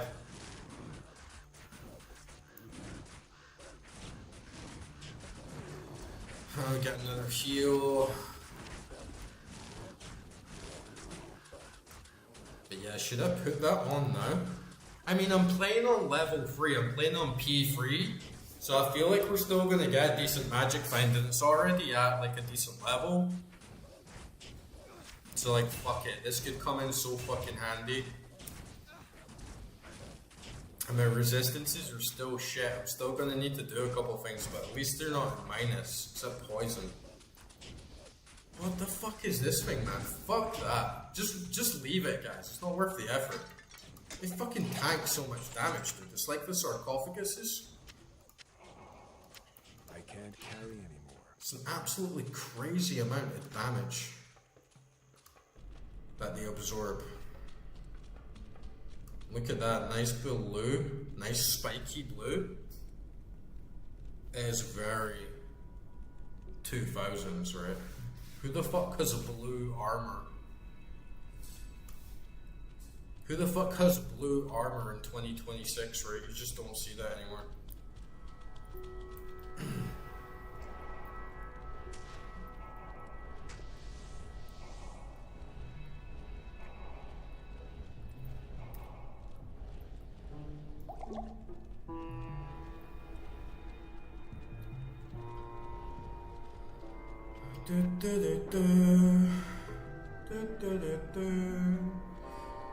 Old Mr. Vine. Old Mr. Vine. Have this sort of like homebrew lore where like the Vine is like some little thing that I befriended as a child and now just like follows me around everywhere. He's like some wise, powerful Vine spirit.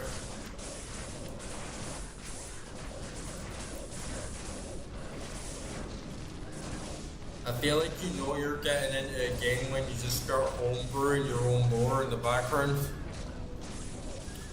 Like I used to have my own homebrew lore for Settlers of Catan, and the reason it was called Catan is because it was a planet of like sentient cats called the Catanians, and the whole planet was just made of a race of these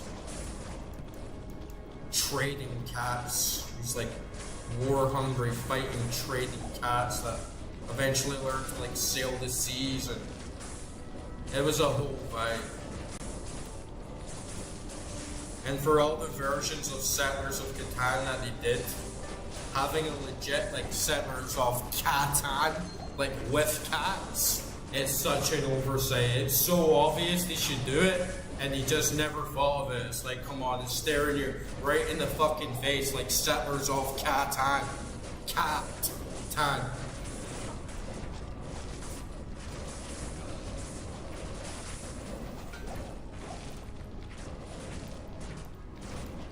Jimmy, Timmy, Steve, Oswald, fight! I choose you! I nearly got another level up. What the fuck is this guy, man? This guy's taking up so much damage.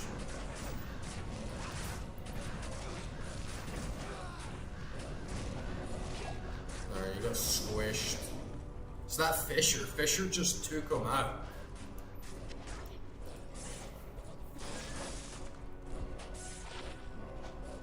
Poison resist, 17.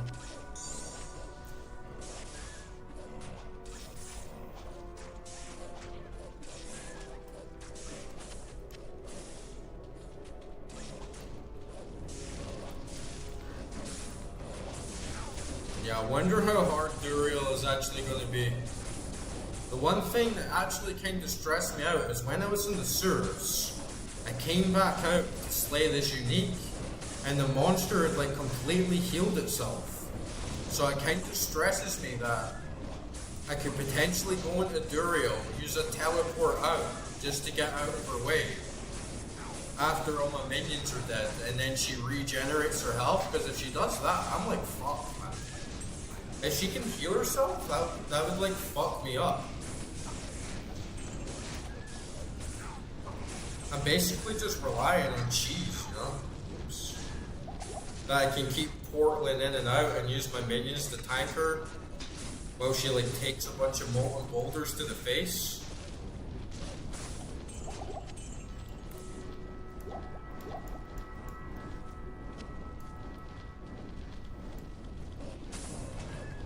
And yeah, that's a decent extra bit of mana I have now just for my items.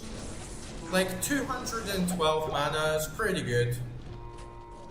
Especially with that regeneration, like you can see it ticks up like really fast.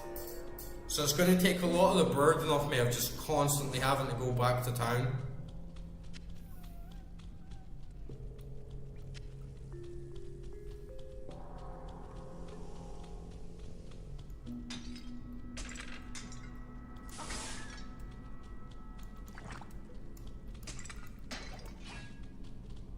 Still no 4-socket sword.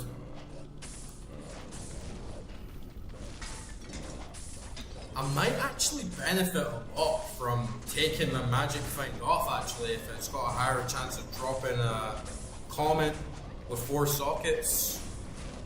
That's actually a shout. Since I don't need magic find to get that and that's actually just going to hold me back even more, I can switch all that out for like some really good rings and like amulets. Oh, I just noticed as well actually, fucking my Act 2 mercenary is dead. So I'm gonna need to go back and bring him back to life. But I'm surprised that my health is still like at fucking 900 without him. I thought it was him that was actually making that possible. Apparently not.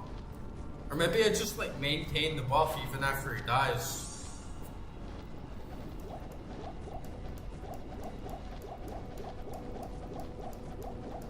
Oh yeah. Oh, I'm such a fucking dumbass. I thought I was pressing fucking shift, man. Oh well.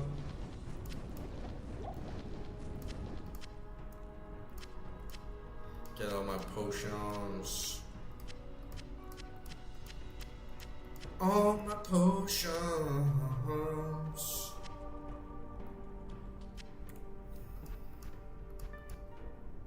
Okay. Yeah, we should go back and revive the Merrick.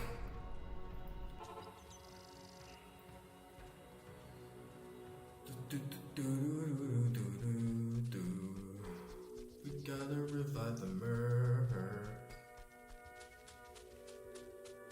Grease, you big greasy bastard. Greetings.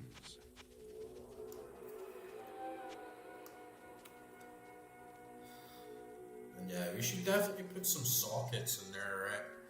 We got any backseaters out there tonight? It's like, what's a good rune word to put in this free socket armor for the Merc? It's gotta be something good, right? I should give him a better weapon as well. I gotta be more mindful of that.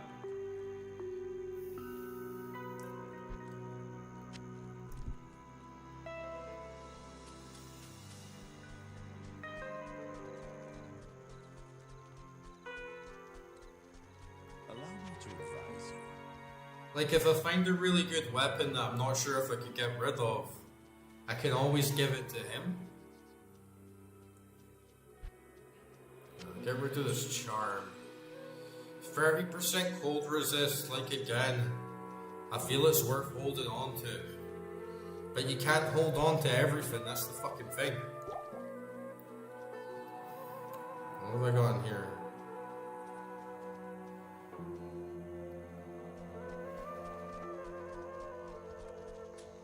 And see, now my health's down at 661 when I actually got the mercenary back, so I'm not sure how that's actually like working out.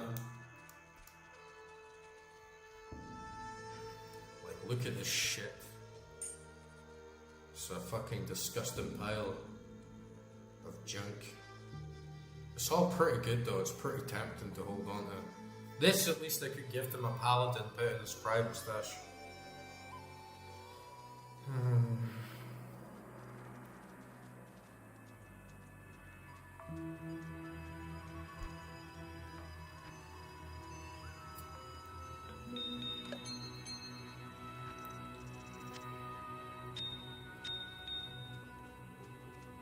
flawless skull. See, this is just getting too much, guys. Like, look, I'm fucking overflowing.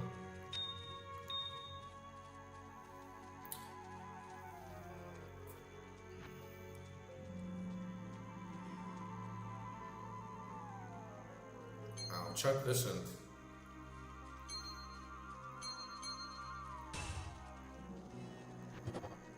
Lightning resist, yeah. 6% chance. Let's try this. Bang, bang, bang. Meh. Fucking light radius, man. Who the fuck wants that?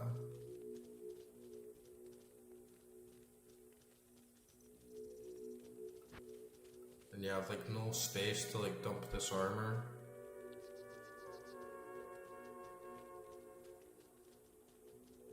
Maybe I can give it to my merc, but then he's got the free socket.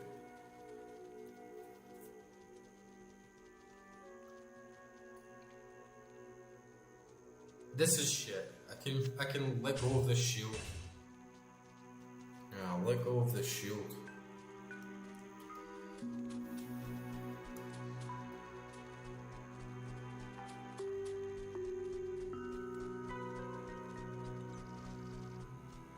Do.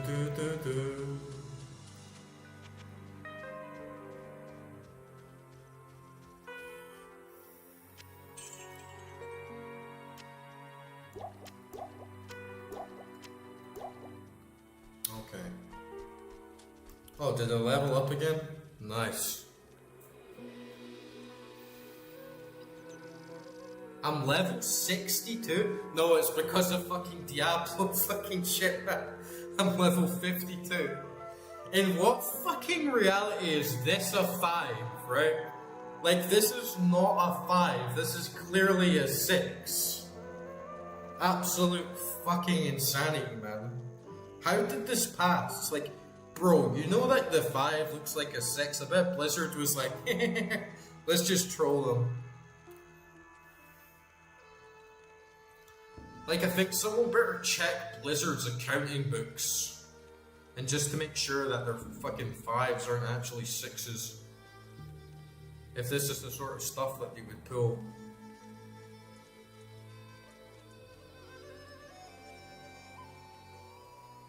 Okay. And another skill.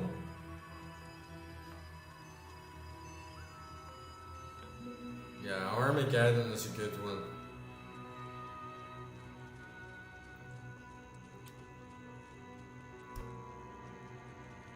I've still got a respec as well, so I can always change it back.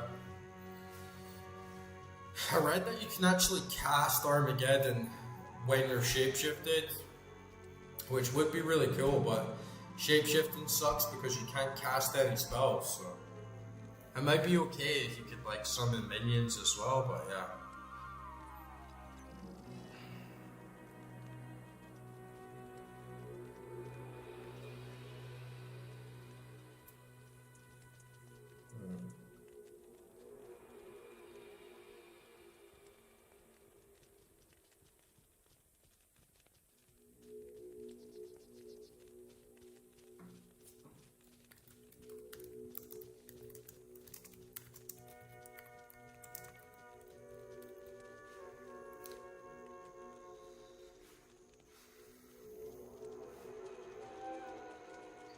Gonna go to the toilet again, guys.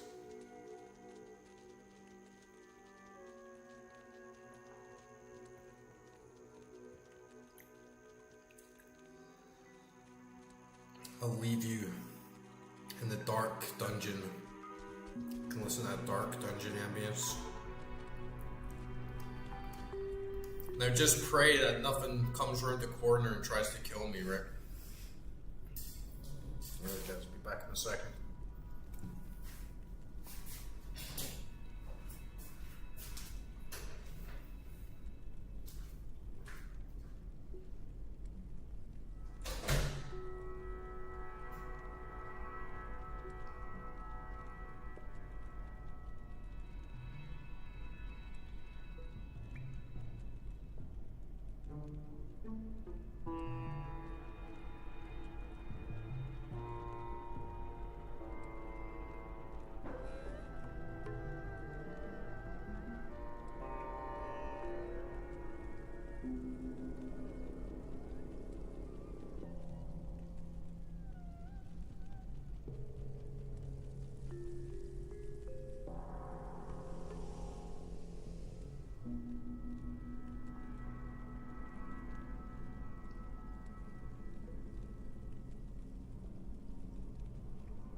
Ooh.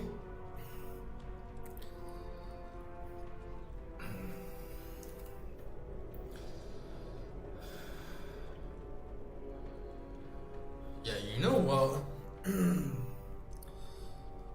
Sorry to be annoying, but I'm quickly going to run back to town, and I'm going to get some better rings with like some better resistances, right?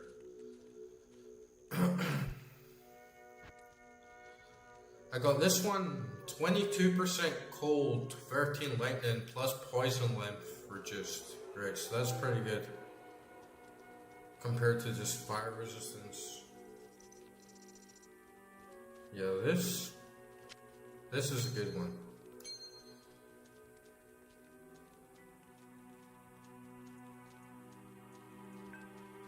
Lightning resist plus 23, half freeze duration.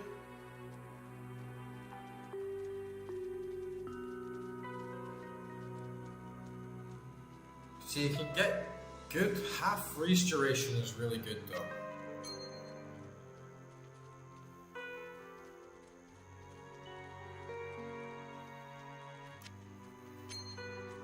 Like, let's try this, right? And then for the amulet, yeah, +1 to summon skills is a lot better. I still need that poison resistor, right? Did I get another level up? Like, what the fuck?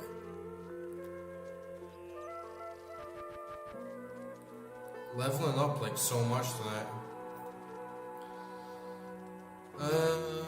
Poison resist.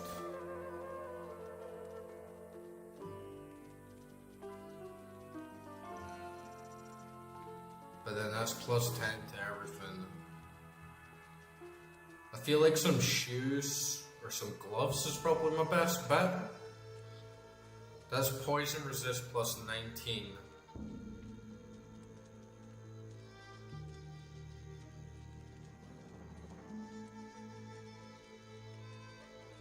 Yeah, that would be okay. And the shoes. I didn't really have any shoes.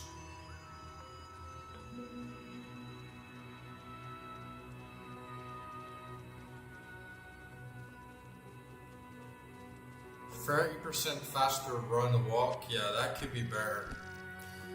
Just like fuck Magic Find for now. Because I really just want a common with 4 sockets. That's like my main goal. And we found a lot of really nice loot. And my stash is like hoarded up anyway. So it's just going to fill up like too much space.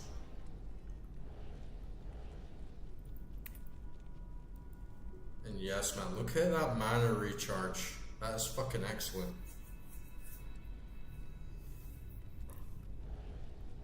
I did lose a tiny bit from taking something off there, but it actually doesn't matter because it recharges that fast anyway. And yeah, fire resistance is down, but at least like poison resistance is in the clear because like nothing here actually hits fire. If something does start hitting fire, we can swap back.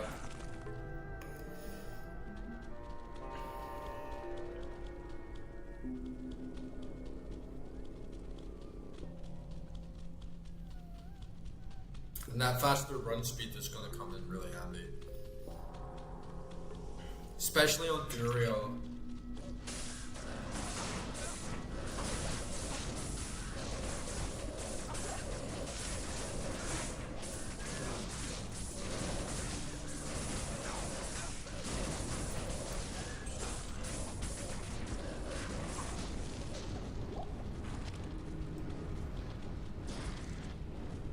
Look at my health regen. Like, that is sick. That is definitely a lot better coping with the poison damage for sure. I got a big green head.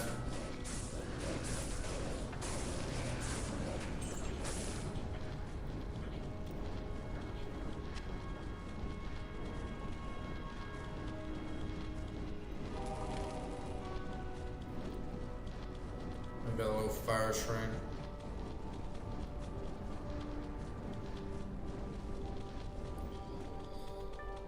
And yeah, not the fastest pace this time. I feel like on normal it really cruised through it.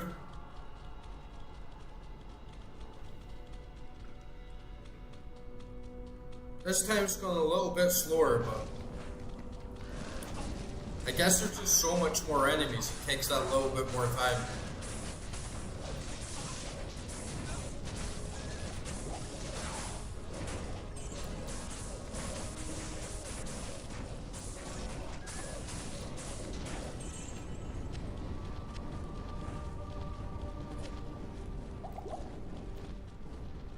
Was that it? That was a fairly short dungeon. Now there's some more over there.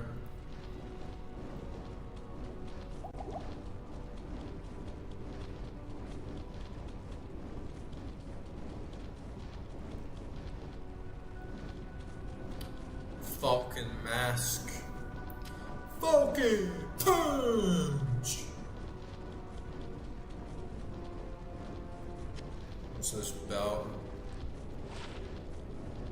12 slots lightning resist. That's nowhere near as good as this. But I will save this one.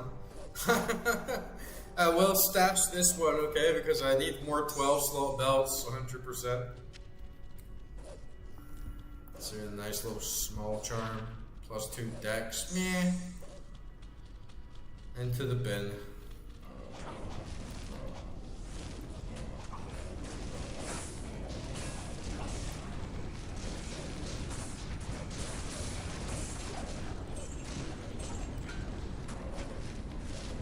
Oh, green crown. And this is after we take Magic Find off. Okay, okay. It must be meant to be. Little crown for King John Brave. Come on, RNG gods, give us a good fucking crown, right? Give us a good fucking crown. I doubt you're gonna beat +1 to all skills though. Come on, RNG gods. Lightning resist parity, fire resist parity. It's okay. It's gonna come in handy when we need that resistance boost, right? But otherwise, like, not really. How does it look?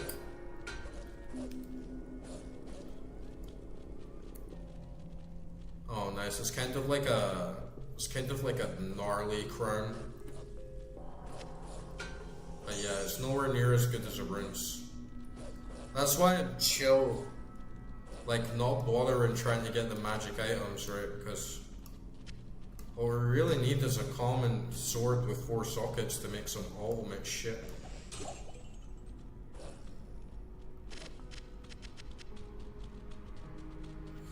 The ultimate shit.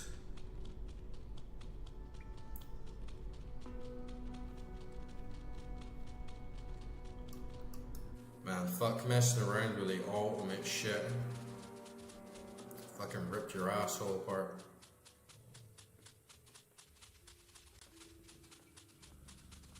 Nice.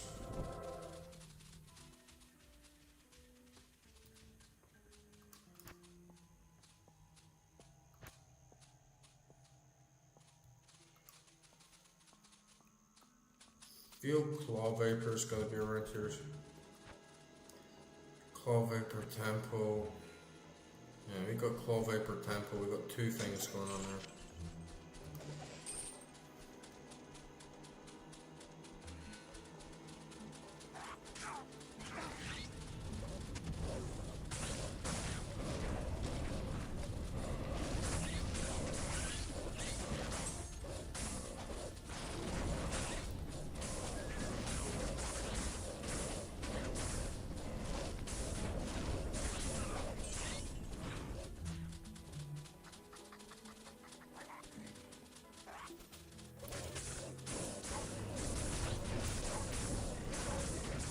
Fucking Alibaba demons.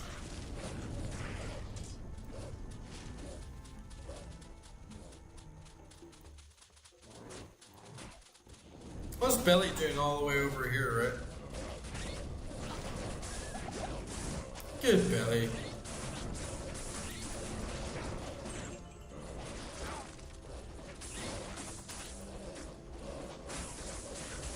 Old Mr. Vine seems to die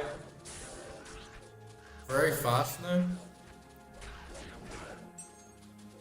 Ooh, a golden ring. 1 ring to rule them all, perhaps? Huh?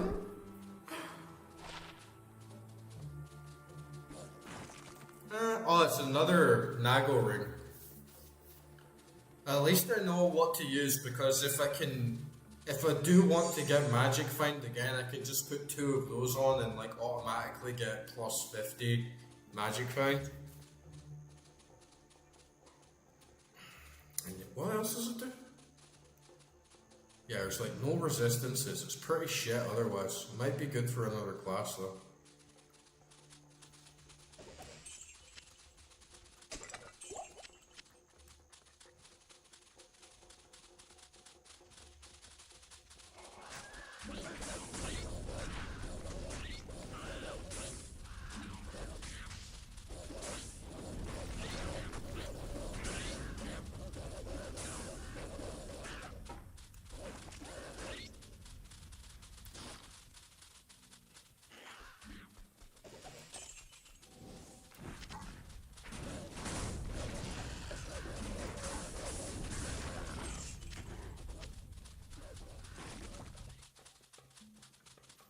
Figured out this like funny strategy for sorcerers, and you just put teleport on.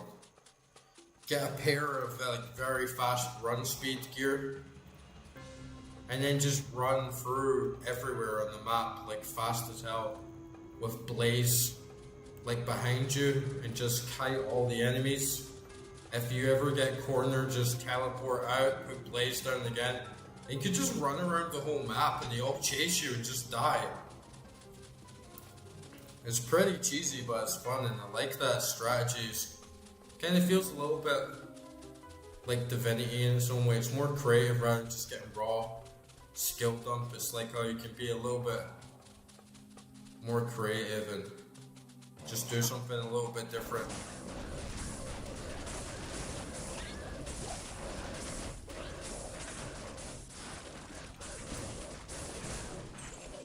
Crystalline glow.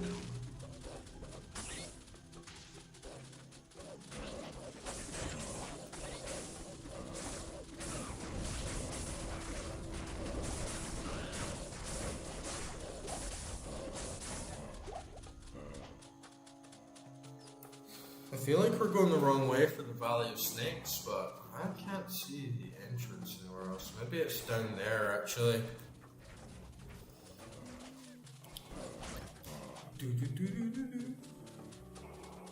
I love that Fender Rhodes Desert music. That's so fucking nice.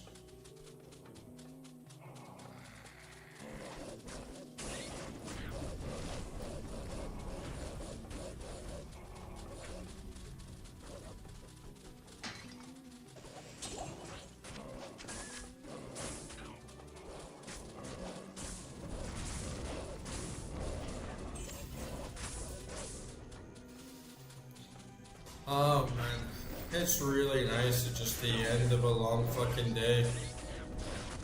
They just like kick back and play some fucking game.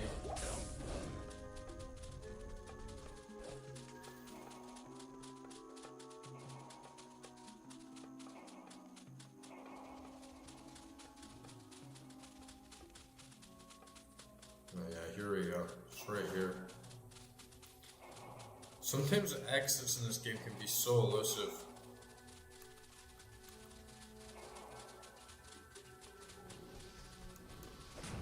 Oh, fucking fire tower, fuck that. I'll be there all fucking night trying to pull those things down, man.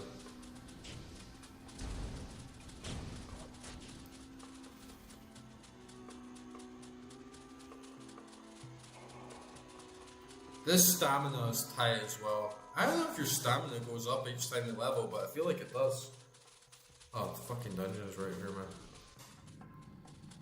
Die, snakes. It's time to get it on, bitch. Summon the fucking meteors from the sky. Man.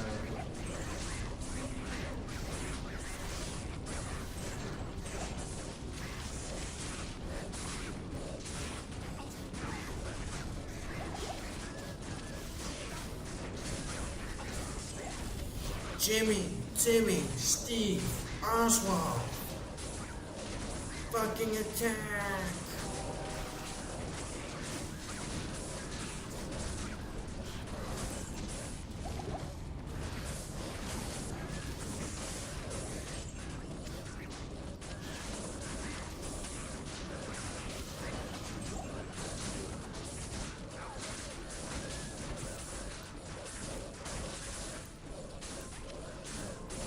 Sometimes there's just so much fucking shit going on in the screen. I'm kind of like, where the fuck even is the enemy?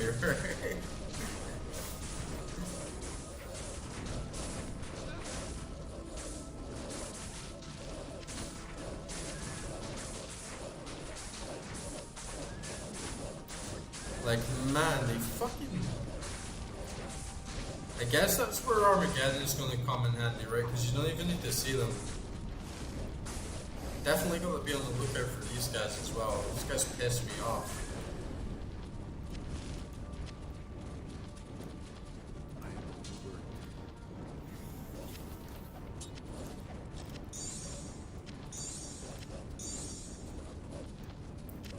Sockets? Oh, only one socket. Biat. Get the fuck out of my face, you one socket piece of shit.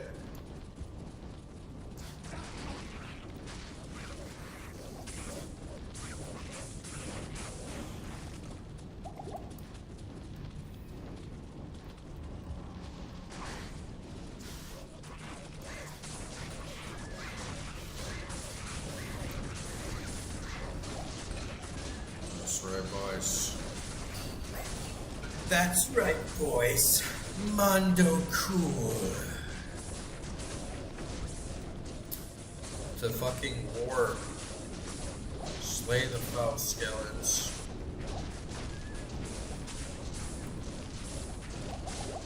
Getting fucking strong with that.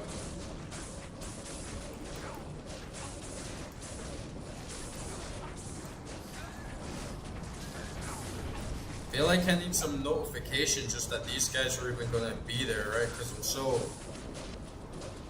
crowded behind all my minions that I kind of just like sitting around watching the chaos, not even realize half of these fucks are getting resurrected.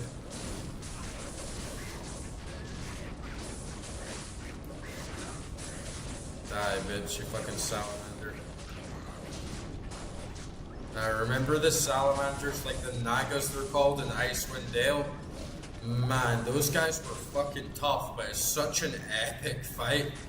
Just holding off against like an army of Nagas, I love that part of the game. It's one of those battles that you spend so long in it because they just absolutely crush you if you're not prepared. Fucking skeletons.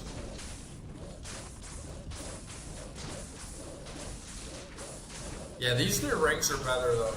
Like, I think lowering the magic find was a good choice.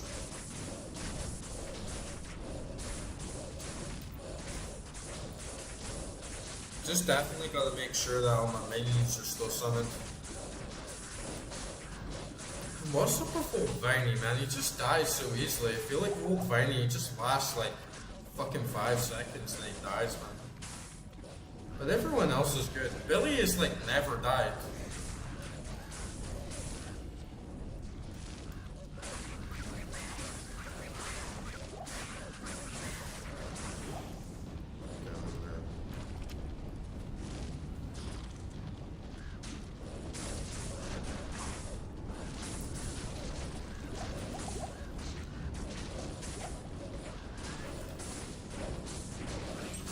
Coming for you, Duriel. Oh, it's so glorious, just the extra amount of enemies that you get on the screen now. I can't wait for fucking hell, to be honest. Level 8. Oh, a unique light belt. Come on, I want a 12 slaughter. Give me a 12 slaughter with like a 12 slaughter with a shit ton of resistances.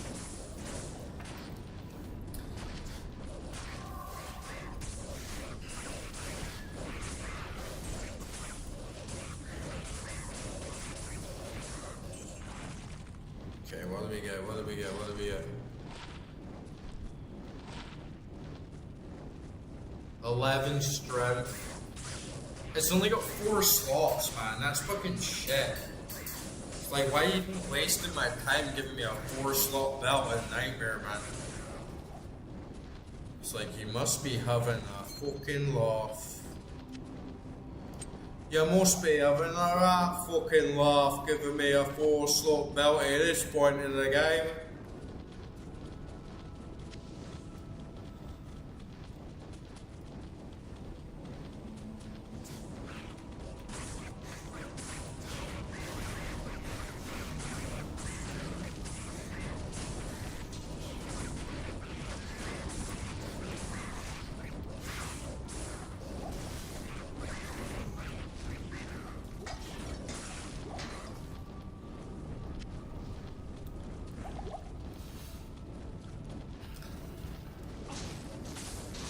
Ooh, juicy. Come on, boys. Yeah, old Viney, look, he's fucking dead already, man. It's like, is this the end of Viney? Does he just like peak at this point in Nightmares, or has it any utility?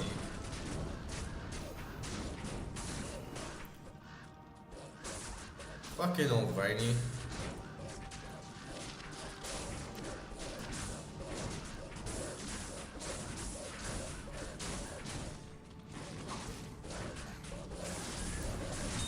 Oh, assault? Nice.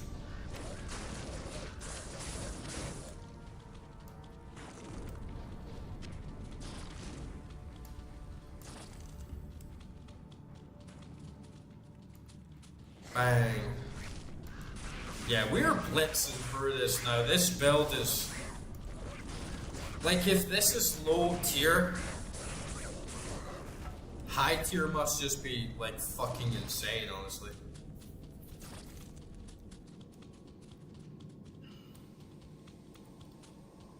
And that XP having it on P3 as well is absolutely fucking great.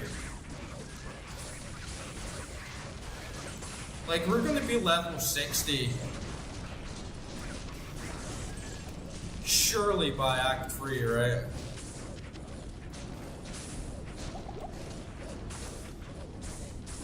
And then I think Hell is like level 85 the monster started, if I remember correctly. So going through, yeah, we might need a bit of grind just before Hell.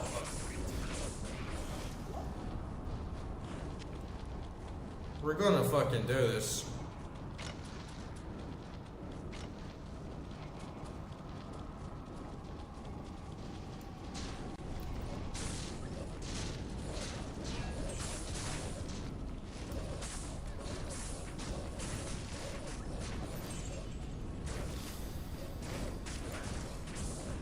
You just wouldn't think that a fucking common sword with 4 slots in it would be so incredibly hard to come by, you know?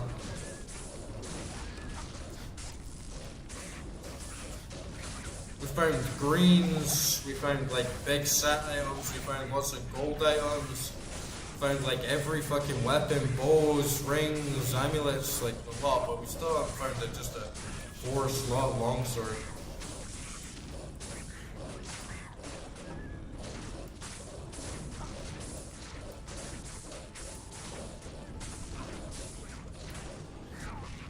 It really sucks as well that you can't go into cow level until if you've already been a nightmare. Like, that really annoyed me. I didn't realize that.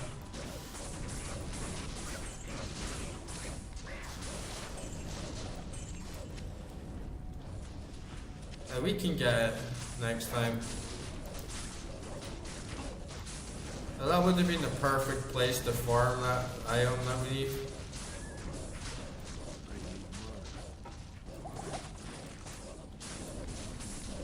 It's just going to make it all the more glorious when we finally get it.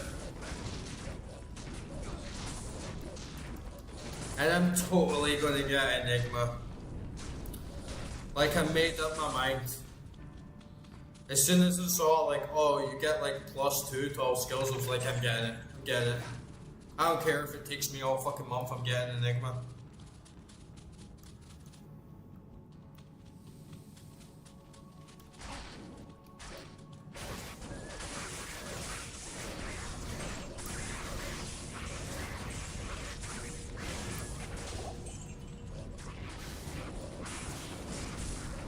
These guys are getting crushed. And my mana drain is so good right now. Like, that recharge, crushing it. Hardly even need my potions. Might as well just tap them. Like, take 1 hit. Oh, double raindrop. Yeah, take 1 hit, chug a potion, because they're like fucking everywhere now.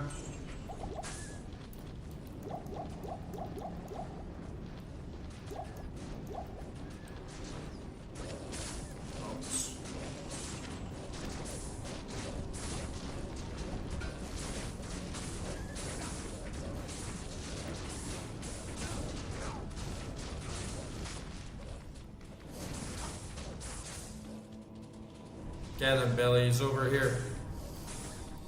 Jimmy, Timmy, Steve, Oswald, attack!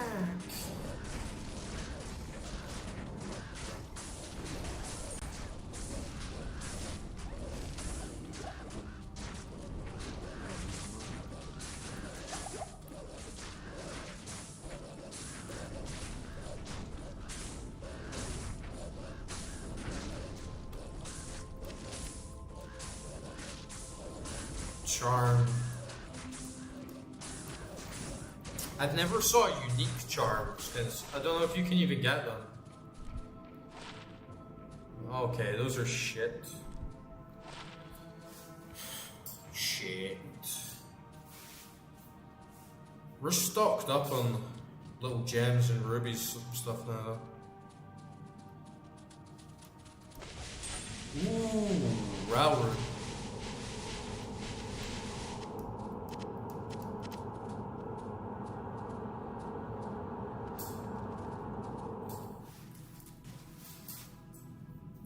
Okay. Yes. The sun warms the world once more. Hail the sun. Alright, should be able to make the staff now for Big Deckard. Greetings. Greetings, Mr. Deckard King.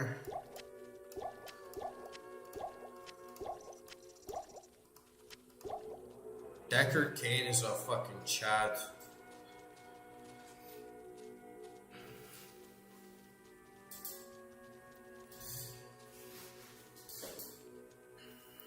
Like, he's such a fucking Chad, man.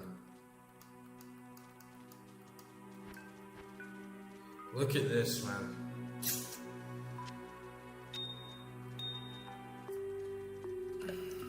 Just too much.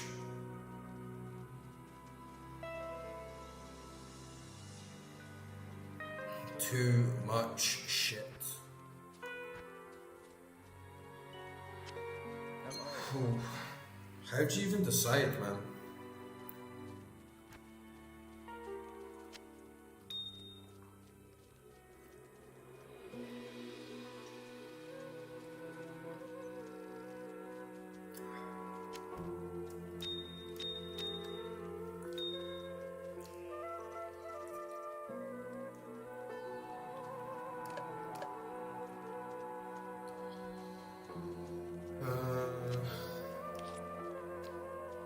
Man, I'm even like so full I can't even hold any more runes in my slot.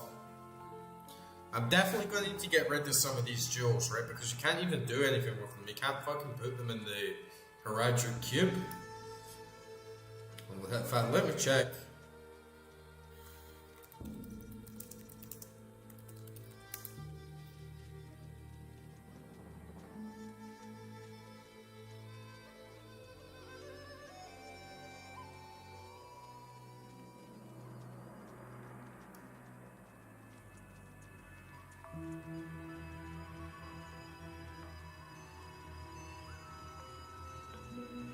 Yeah, I think they're all shit. Might as well just throw them away.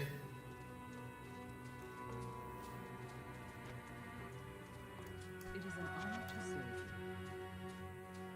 you. And this, it's like, you get 11 strength, 26 life, cold resist, but fucking 4 slots, man. Fuck off. Fucking 4 slots.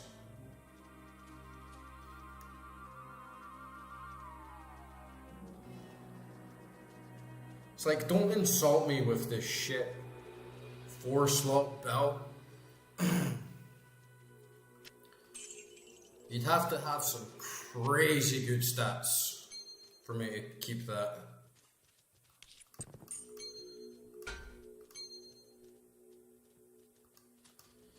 And yeah, the thing with like uniques and greens is I want to have a full set so much, right? But definitely want to have a full set of something, so I've got to hold on to these.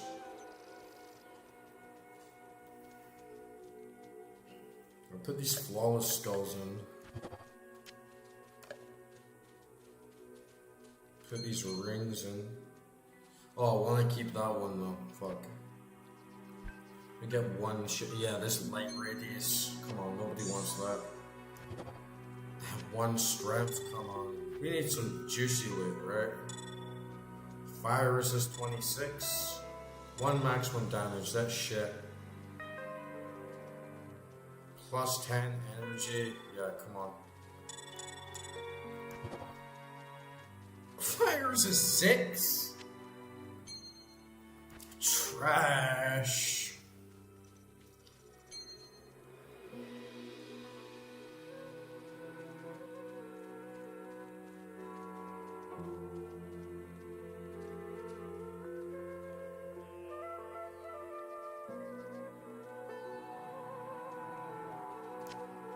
This Nagel ring is good though.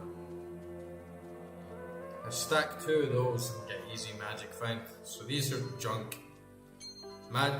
Inferior magic find is now junk. 10% caster rate is good. Jade bringing Nova Shield.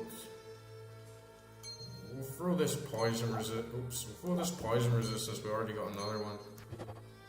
Poison resist 27%. Okay, that's fair. That's fair.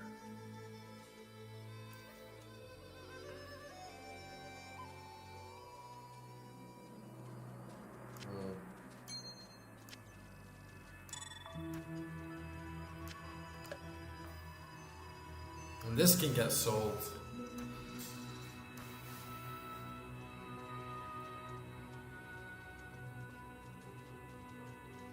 This can get sold. This is not really that good.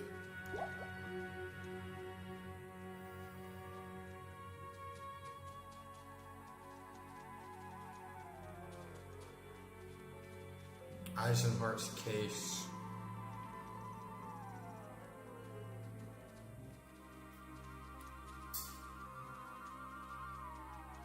And yeah, this can get sold since I already have one on my Merc. So I'll put that there. Let's get this Elder as well.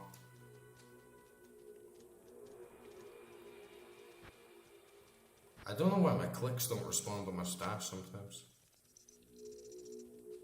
Look at this shit, man. We're fully clogged.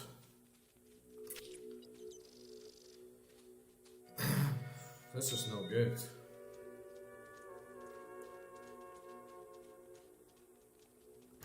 Definitely gotta come back here tomorrow before I go and stream again and just clean this shit up, man.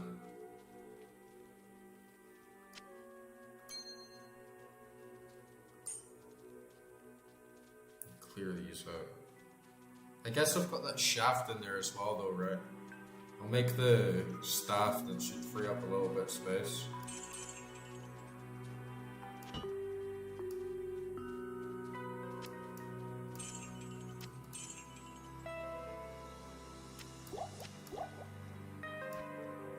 Where is it? It's in my personal, probably. Yeah, there it is.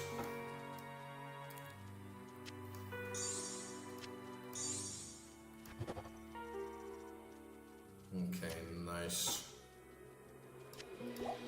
Ready to kill Duriel.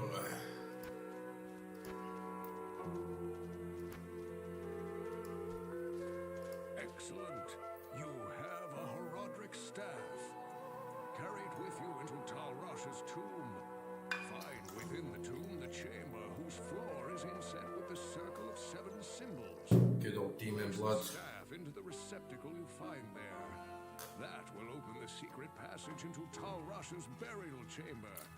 But I've been speaking with Lord Lord Jaren told me he's a fucking idiot. I've been researching the old REKT.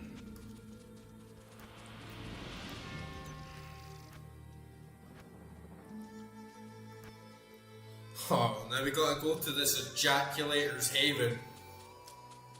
Fucking ejaculators, man.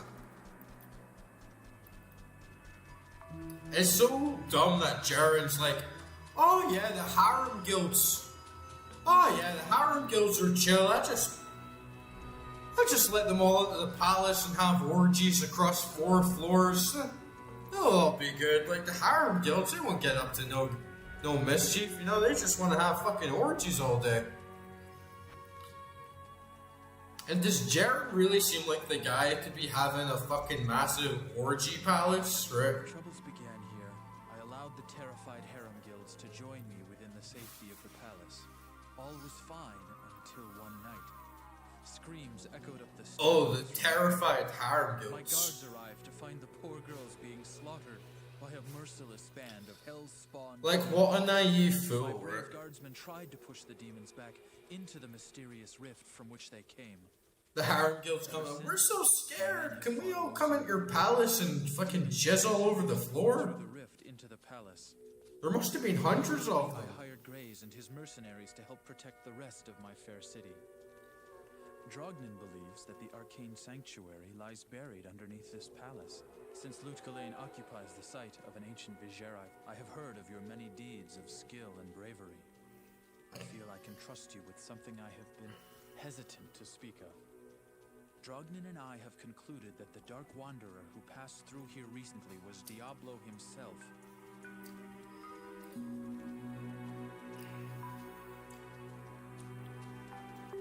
I don't even need this staff right now either. I put that back in the stash.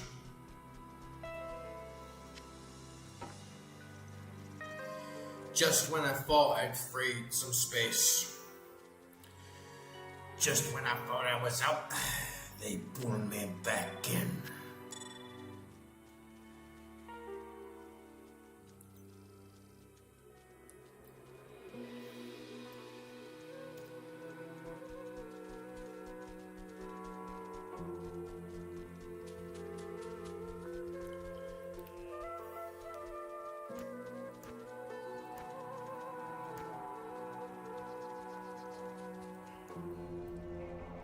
Such sick music in this zone though. Yeah, look at these damn harem guilds. They just leave their shit. They've just been fucking all over the floor around here.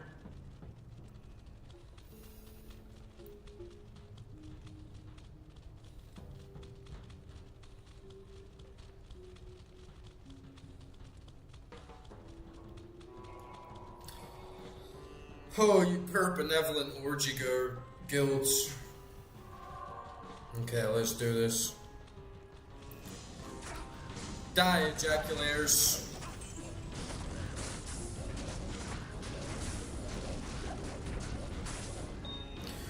You've come for the last time, ejaculators. No more orgies for you.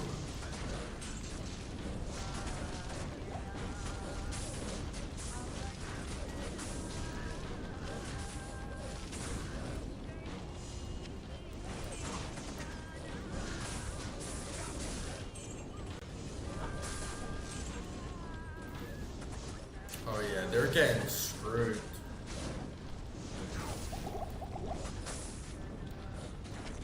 Woo, big unique there. Yeah, definitely you get a big bump to drops on Nightmare for sure. But yeah, I love the music and the harem guilds. It feels like some weird, like, massive attack trip-hop stuff used with genuine, like, Middle Eastern, like, demonic energy. It's fucking great, man.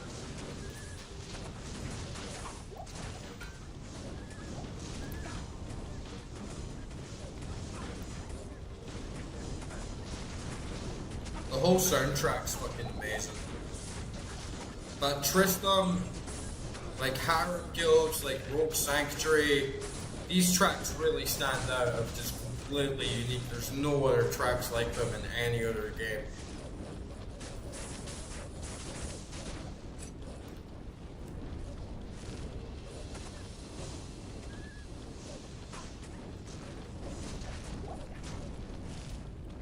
Only thing is, Harem Guild's music is a bit short.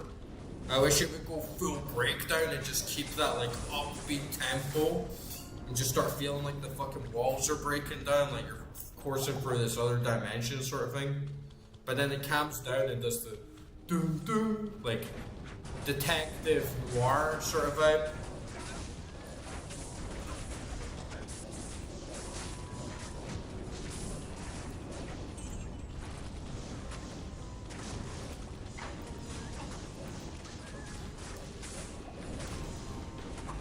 Look at these disgusting freaks. You see what happens? You see what happens when you bust your nut all day? Oh, there's a common sword. Come on, 4 sockets, come on. Cold resist. Poison limp reduced by 76%, okay. Man, this is just making it too hard for me to manage my stash, right? I just don't know what to let go of anymore. I guess it's not like good resistance though. No change to resistance, but 76% like reduced rate. That's great. Can we get a 4? We got a 4 fucking socket! Yes, man! Yes, man! We got a 4 fucking socket sword, dude! Fuck yeah! Fuck yeah! Oh man, I can't wait to put the fucking runes in that. Finally, dude. Fucking finally. Yes, man. Oh, fuck yeah. 4 socket fucking sword. We're gonna get +1 to all fucking skills. Woohoo! Hell yeah. Fuck yes, man.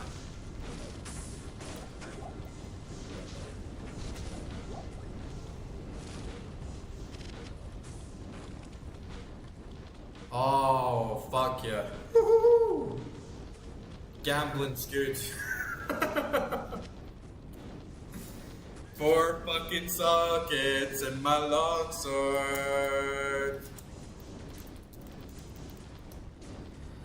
I got 4 fucking sockets in my fucking longsword.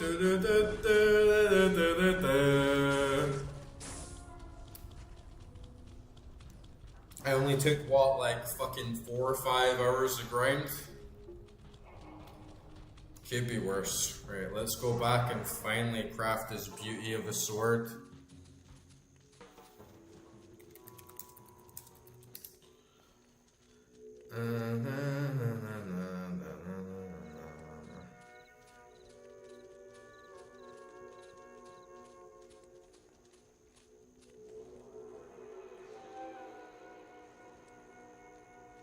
It gives +2. +2 skills, man. Fuck yeah. Oh, hell yeah, man. This is when you know you're hooked to a game. When you get a drop and you're like fucking over the moon. Okay, better make sure I get the order right. Tal, Fool, Or, and Am.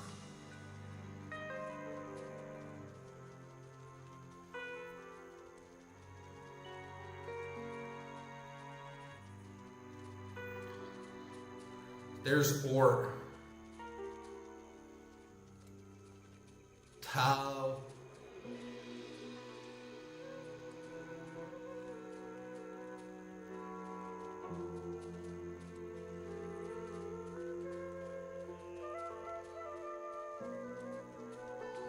Tal, Phil, or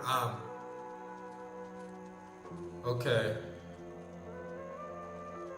Okay, you gotta make sure that you get these right? Tal, Phil. Have I got a tool? Have I got a tool?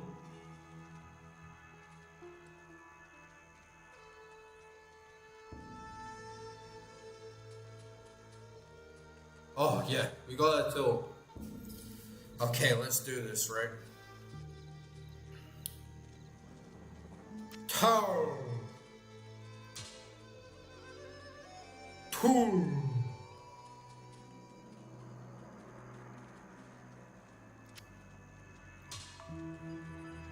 Art.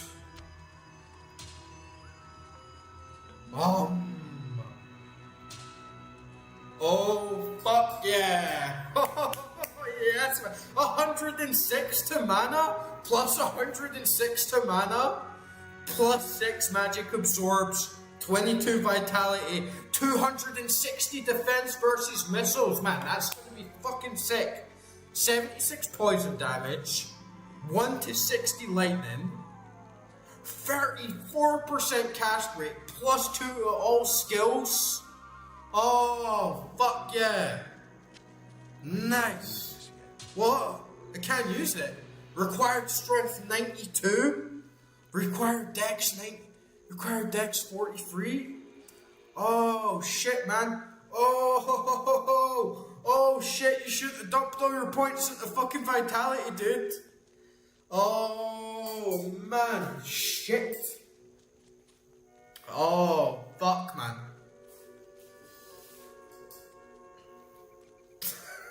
Shit. 92 strength. Okay, at least we finally hit the point. At least we finally hit the point that we don't have to dump stuff into fucking vitality, man. But that is so good and so like cock blocking at the same time. It's like I finally got the spirit. Like what a juicy rune word that's gonna be such a good fucking sword. But then I can't get it because I don't have the fucking stats. Oh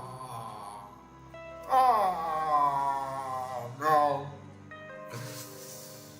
Fucking cock block of a game, dude. Woo, fuck.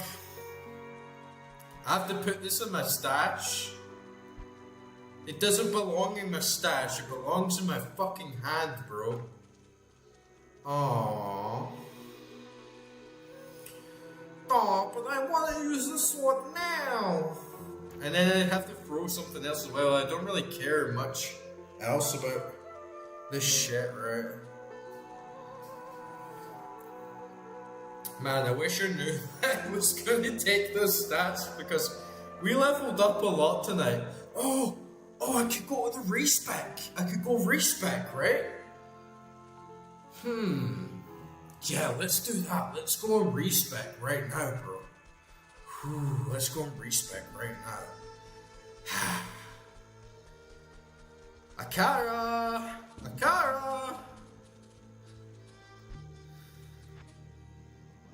I've been saving my respec for a necessary moment, right? Yes? Yes. Oh, my minion just got crushed, man. Okay. So let's just get 43 dex, 92 strength, right? And then just everything else in vitality, and then we'll bump her points like the exact same way. Okay, so 43. And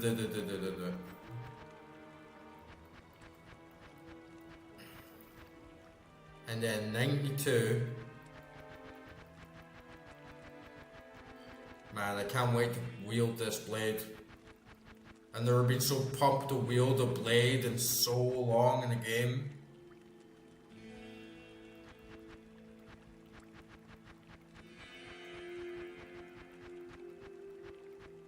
Okay, nice.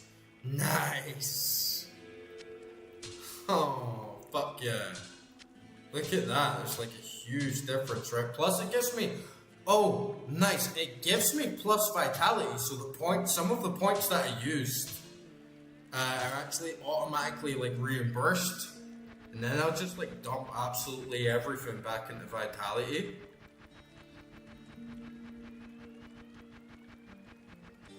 And get that strength right up. Get that health pool right up. Oh yeah.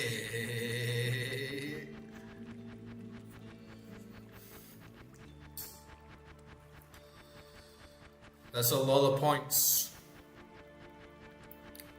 Man, it was like 212 before, so getting it back to 208 is such a good trade-off.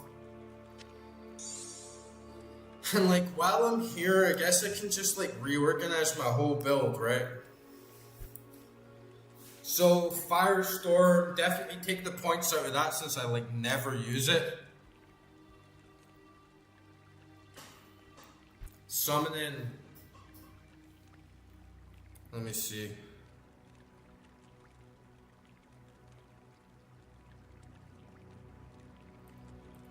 Summoning's good. But since I have +2 to all skills, I can do one less and then still be even on my summons. Okay, I got 67 points to do one there. See, that went right up to 5?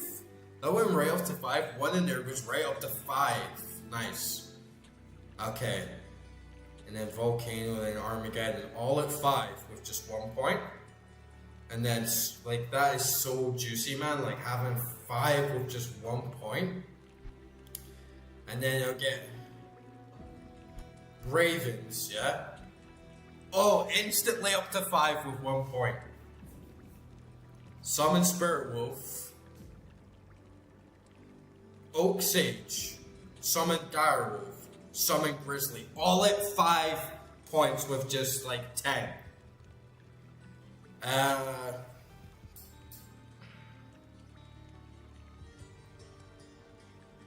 Okay, well I definitely want Fisher, right?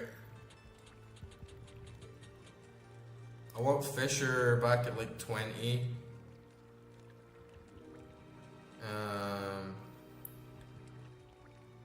I want Armageddon. What's that, like 10?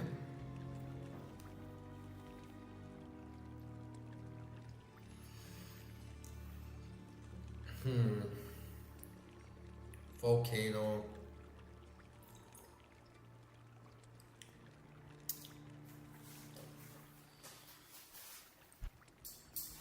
This is going to take a little bit of thinking. How many wolves can I summon with this?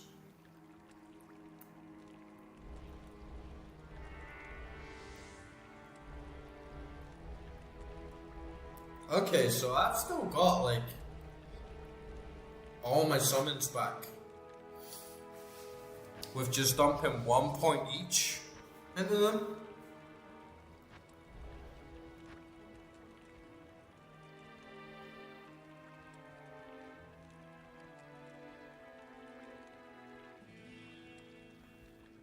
Where's Viney? Maybe I should just leave Viney, cause he was like dying so much anyway, right? And then I get a couple extra points to go in Elemental.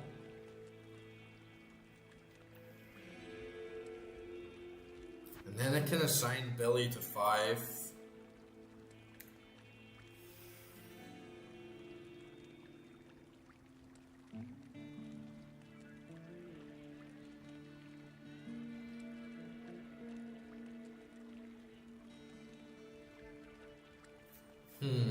I feel like Armageddon is really good. I use Volcano a fair bit, but Molten Boulder. See, Molten Boulder only multiplies depending on your Firestorm and Volcano level, whilst Armageddon multiplies on everything. Let's get Armageddon to 20, right? And then I get Molten Boulder to 10. And then I'm gonna Fisher.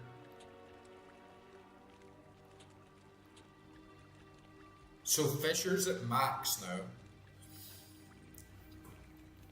Can I get Armageddon to max as well? Yeah, Armageddon's at max. And then I will put some into Volcano, just because it's really useful to have for like a secondary like cast and forget like spell, like right in the middle of them for like a good AoE, and also does like base rate damage. But then the rest I'm gonna just dump into Molten Boulder because I spam it like crazy. And you can use it like a lot more actively. Okay, nice. Nice. This is working out really well. I got everything back that I had before.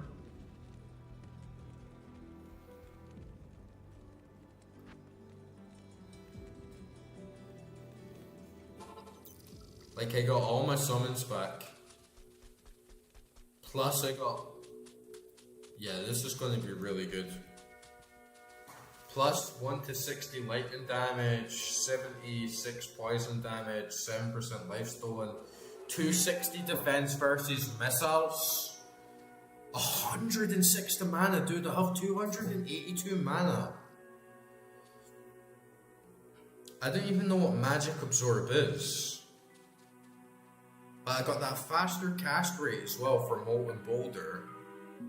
So I can start spamming that like a lot more frequently. And yeah, if it ever does come to me using my sword, like I'm gonna have so many more good buffs with it.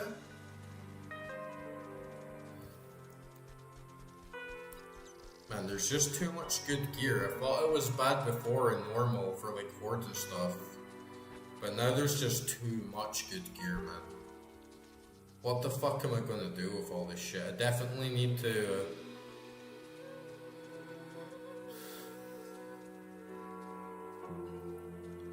I definitely need to come out and dump some stuff into other characters just so I have more space.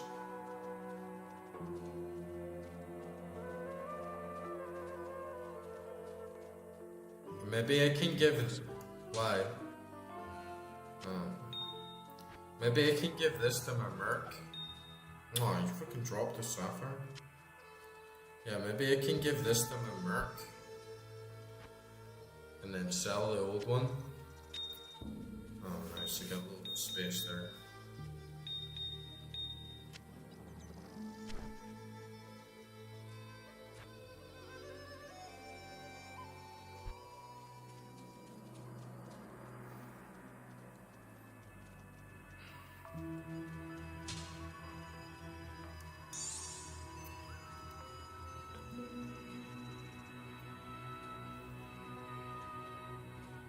Add 6 to 30.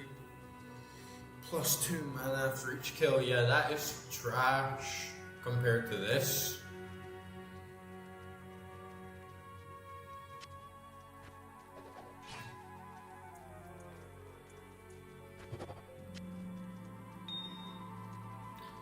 And then this, to be honest, this is kind of trash, like this sword that I had before. I could sell that, honestly, because what does it even give me? It's shitty damage. 13 attack rate adds 80 to 120 fire damage. It's not really that great, but it could be good for a barb.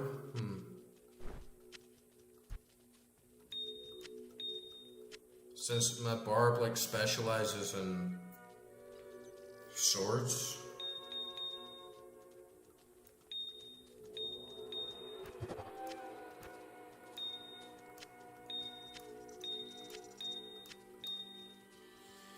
And this armor can at least like throw this away, right? Like, yeah, throw fucking this away. And I'll sell this.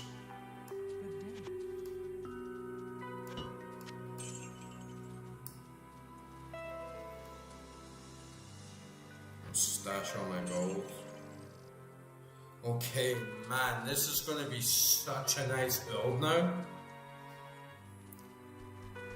And it's like ultimate summoner druid, right?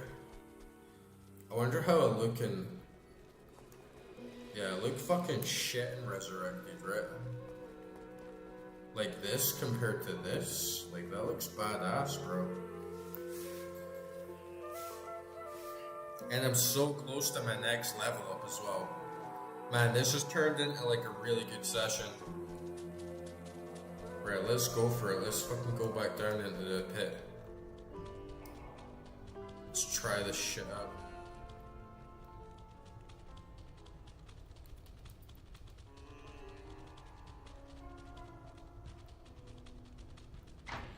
Ejaculators.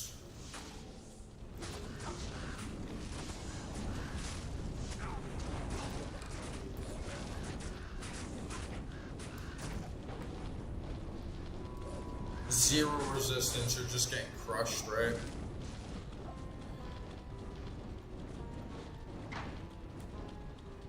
Okay, floor 2, let's do it proper. Dungeon proper. I've come for you, Harem Guilds. Your endless watches have come to an end.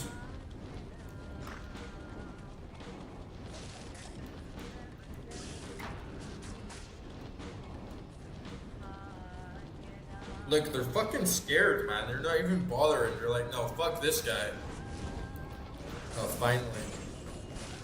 Oh, man, just like crushing them. Just like one-shot them with Armageddon, man. Bro, they're just getting one-shot.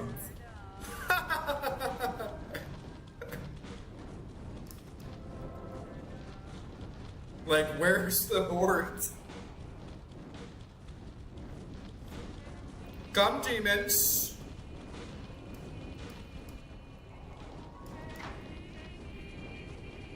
I am your new god, demons.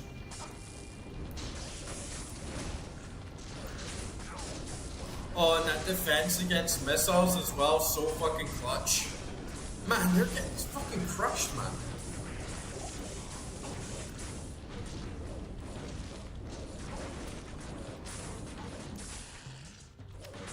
Man, we're clearing these guys out.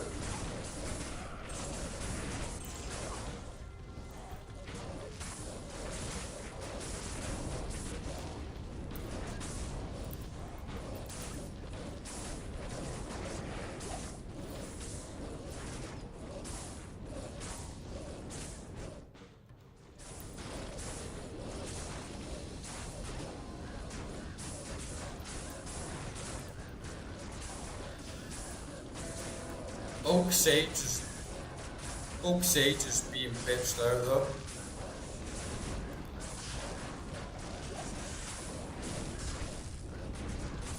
Man, you can really tell like my minions are tanking, but as soon as I come in there with my spells, they get obliterated.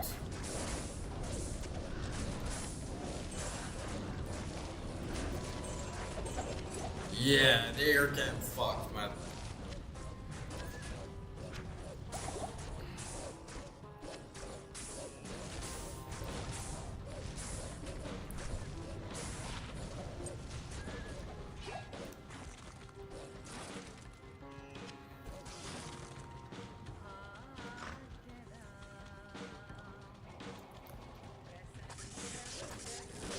Crush, kill, destroy.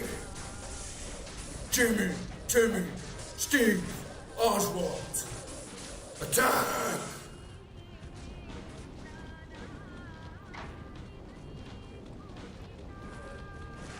The sword of spirit shall smite thee, foul demons.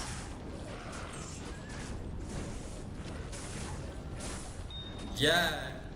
It's actually like a really good hybrid between summoner build and elemental build. But I don't know if you were just around, but we just got like spirit forward and then I respec my whole build. And I kind of already had a lot of points dumped into summoning. But I could just instantly all get them up to 5 with 1 point. And so I dumped everything else into elemental and had plus, what is it even? We got +2 skills on that. We got +1 on that and +1 on that. So we basically just have +4 on every skill. Plus I have +1 to summoning skills with this amulet.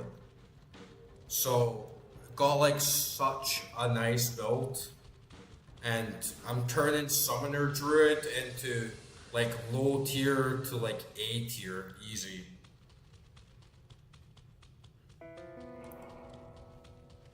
And I got really good drops tonight. Like I had magic find pretty high, but then I took it all off so we could get that sword. And now it's like I'm overwhelmed with gear. I don't know what else to pick up, honestly.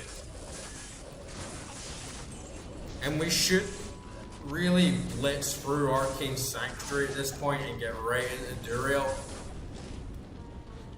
I switched everything in my build to drop Magic Find and just have higher resistances.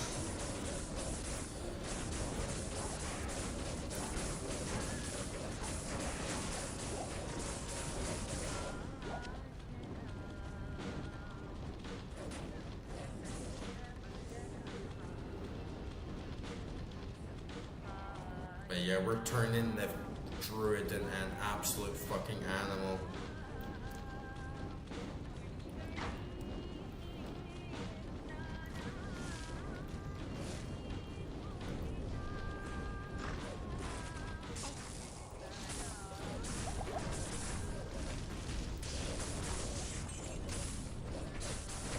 Don't want to speak too soon though.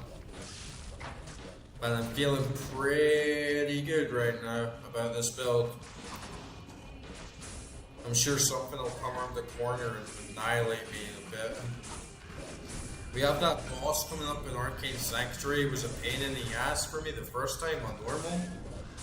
But we have leveled up so much, and I really want to fucking just crush Duriel for how much of a pain in the ass she was on normal. Coming back through on Nightmare, and it's like, yeah, you're amped up, I'm amped up, and you're gonna get wrecked.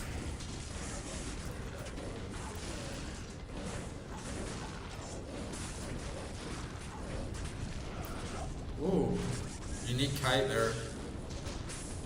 But yeah, it's kind of pointless because the shield that I have now, it gave me that +1 to all skills, which is basically what just kicked this entire build off. As soon as I realized that you could get +1 to all skills on an item, I just got hooked. Because I spread myself so thin on points. I wasn't really min-maxing, I like messed up my respec on my first playthrough.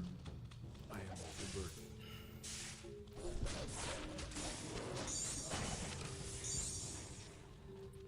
Oops. So I was like spread thin, I could hardly min-max, it was kind of, build wasn't really sure like what I wanted to be. And then when I got the +1 to all skills, it was like getting, you know, 10 levels up in one. And then my whole build just went boom, like right up, and I was like, actually, Summoner Druid could do a really good job. Yeah, that shield is trash, honestly.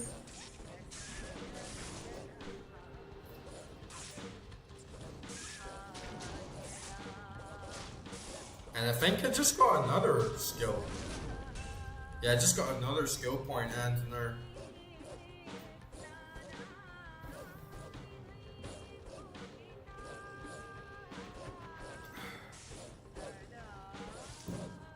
I don't know if I'll need any more strength in the future though. That's the thing, because when I got this, I didn't realize I would need so much strength. I don't know if there'll be an item in the future where I'll need even more strength, and so I should start dumping points into that. That's a really good armor for Duriel as well. If only it didn't have fucking light radius on it, it had something actually good.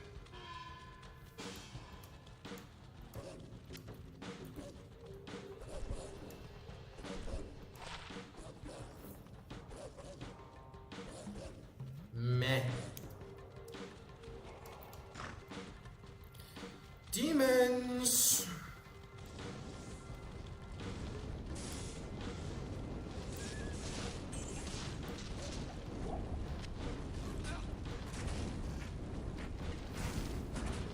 Burn. Burn, baby, burn. Disco and burn on.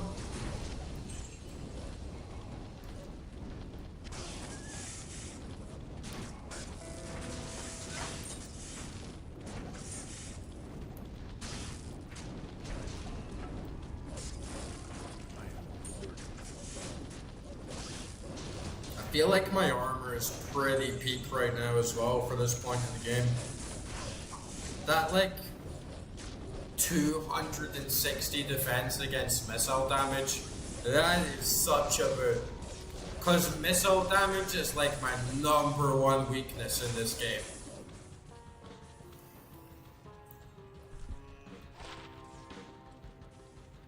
Crappy charms. I can't carry anymore. Let's see what this is. Ooh, it's white.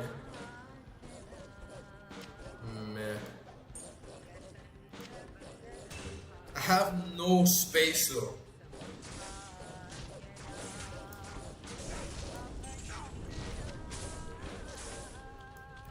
This is the big thing of having 0 space in my stash.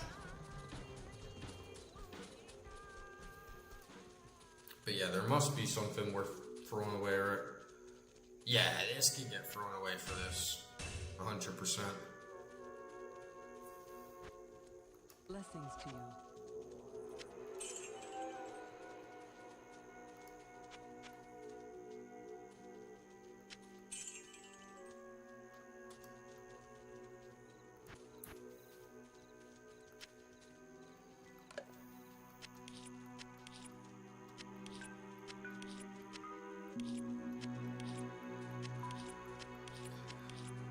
And I don't know what to even do with all these runes now. There's just far too many.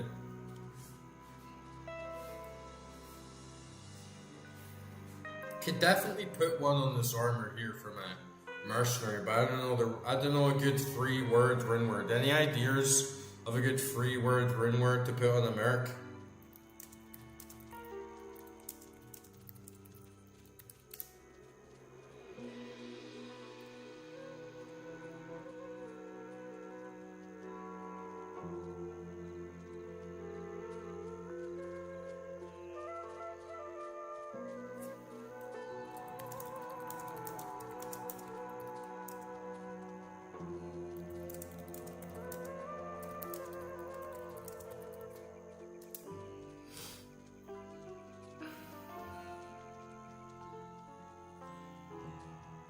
Treachery, Shale Full Limb, 45% increased attack speed.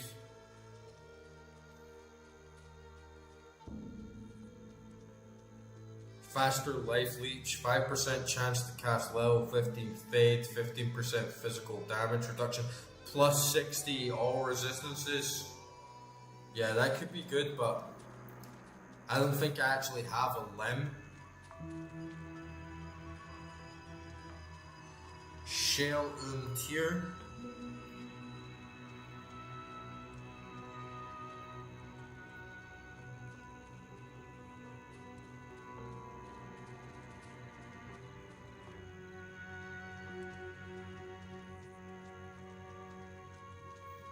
If LF.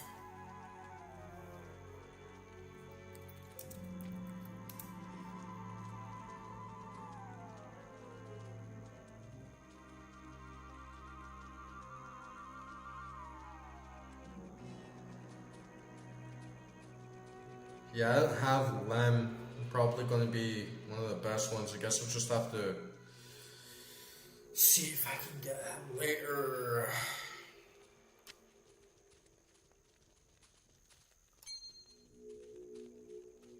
But the good thing about my build now is that in the early game, I was going through potions and shit like so fast. Like I was going back to town refilling up on potions like constantly.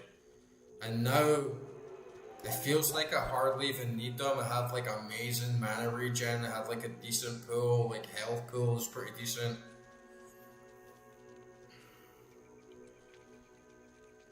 %, 32, meh. No, I can sell that shield. Why is there a fucking mana potion in my Baradra cube? 8% extra gold, yeah, these can get sold. Oh, and I can make another sapphire. Okay, good. Real good run. Like it's all falling into place now.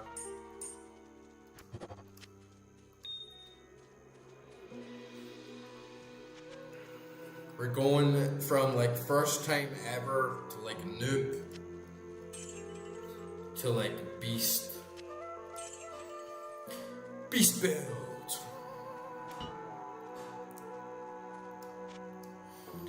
And I feel it's one of those games that the better, like the better gear you get and the more powerful you become, like the more addictive it seems, because you're like, oh man, I can't wait to just like grind and get even further like stuck into this.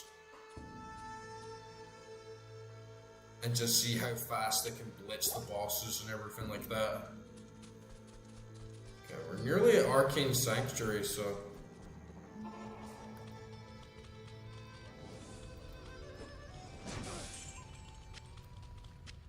fact, that should be Arcane Sanctuary there, right in the middle, right?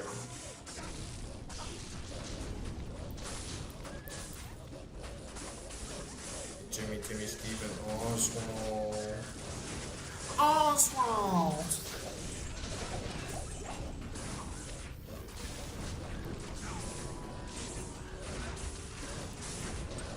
Kieran.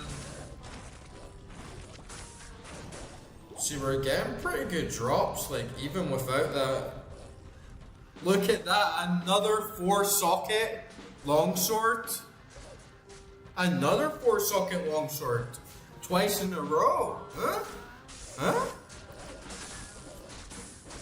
What's the chances of that? And that one has required strength of 104 to 71. With a much... Oh, but it's a two-handed. It's a two-handed. Alright. So we actually did good. I was thinking for a second, that one might have actually been better. But you know what? It's chill because that's a two-handed. This shield gives me +1 to everything. So this is actually the one we want, right?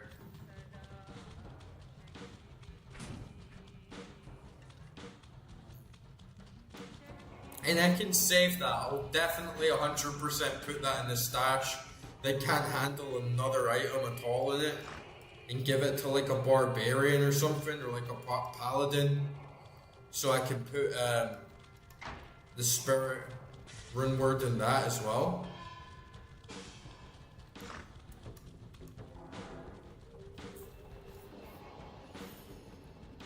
This was not designed by nature's architect.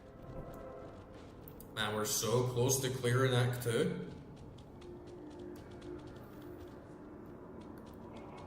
I feel like I could fuck around here and spend all this time like running through the dungeon, but honestly we could just like run to Duriel pretty fast.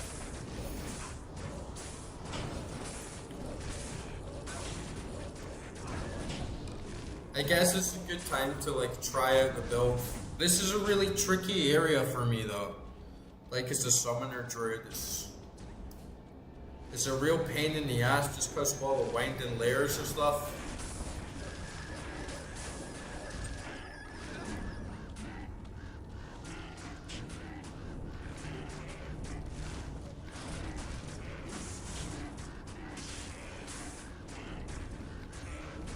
See what I mean? Like all my minions just stand there doing nothing because they have nowhere to go until you actually go through the portal.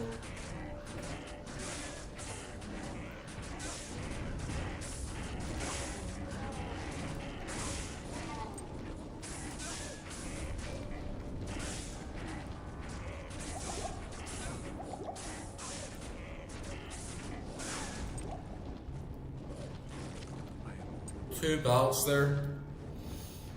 Let's see what the belts do. 12 slots plus 26%. Plus 26 defense based on character level. But it cannot be repaired. 12 slots plus 1 strength. I mean, I'm not going to say no to it. I need a lot more plus 12 belts. But fuck man, the stash is getting so bloated. What am I gonna do?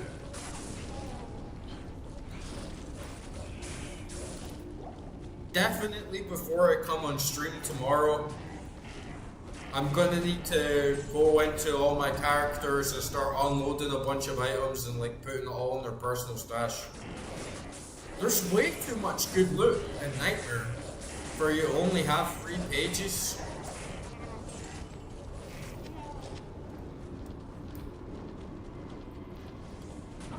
And I feel like my inventory is small as fuck as well.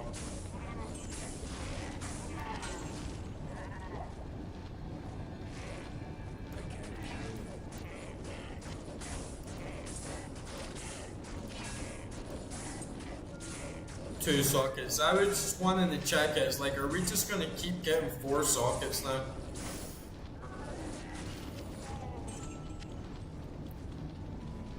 That feels great though.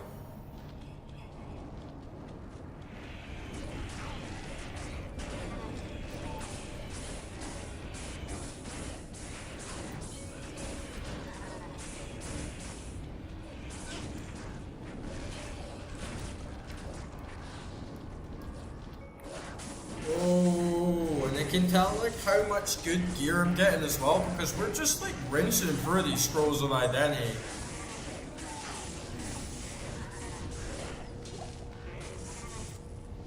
Get him, Billy.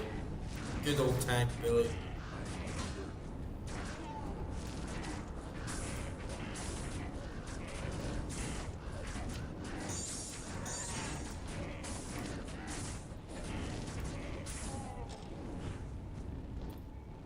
2-socket rune sword. I'm just like so stuck in the habit now of like, ooh, common sword, pick it up. It's like I don't need the common sword anymore, bro.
We're really crushing them, especially on Nightmare. It's on P3, so everything's like scaled up. We're on the next level of difficulty. I'm bursting for this game. I'm much stronger than I was on normal, actually, which feels great. I just got to see if we'll like crush Duriel as well at the same rate.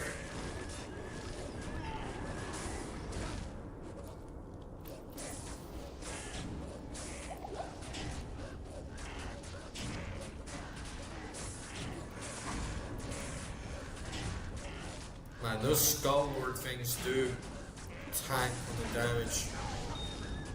Sometimes you just get stuck in this one little bit where an enemy is somehow managing to tank so much damage. Okay, we got a summoner up here. Oh, this is him. This is the boss, actually. Get him. Get up here, Billy.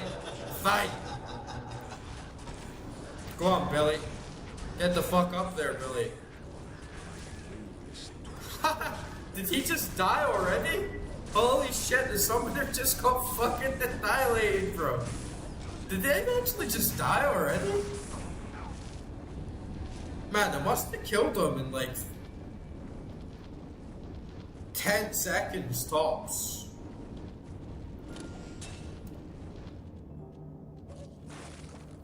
Superior Cinquetta is another weird word that nobody's ever heard of before unless you play Diablo. A free socket dagger.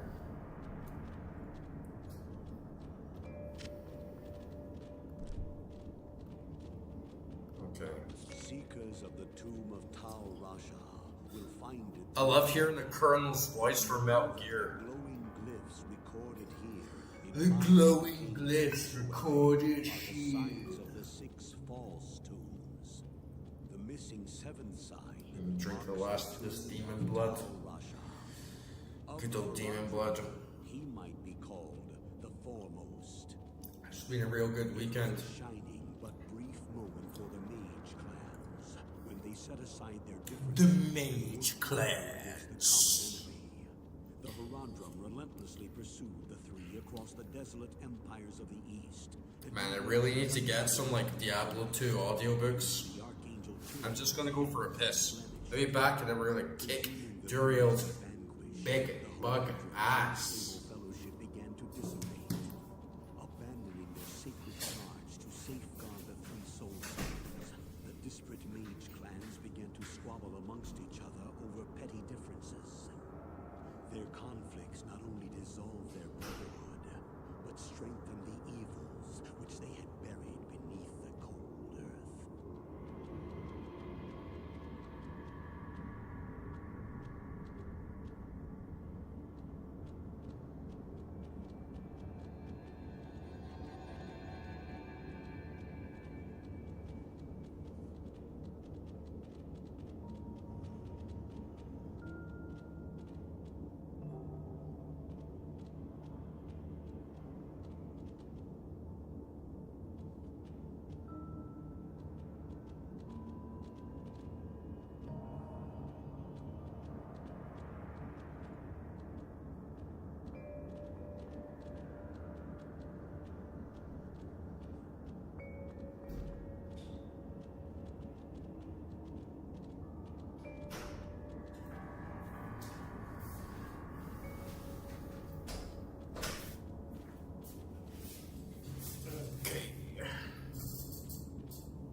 Oops.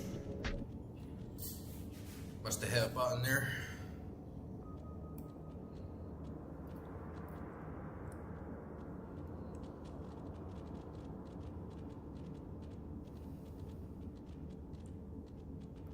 Okay. Seekers of the Tomb of Russia. The fucking mage clans. I got like Crescent Moon. Okay, we'll go back to town and finish that quest off. And then I got Crescent Moon as our symbol. Man, we're so close to clearing Act 2 right now. Move quickly now. You must move quickly now, friend. I am REKT King, I'm a Chad. Stay a while and listen to my Chad wisdom.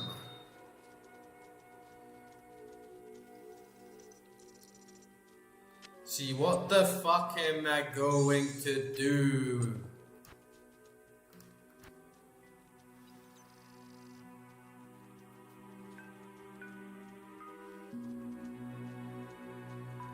I'll get rid of this, right? Put my belts there. And I got this big old sword.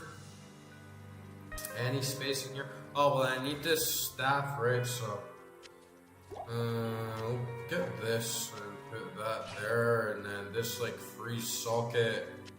Fuck it. We're gonna slay Duriel. I know I'm making even more mess of my stash. I'll sort it all out tomorrow.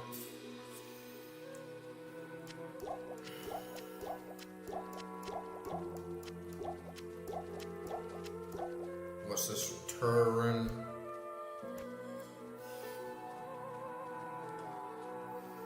There's far too many turns. Yeah, I need no turns, okay?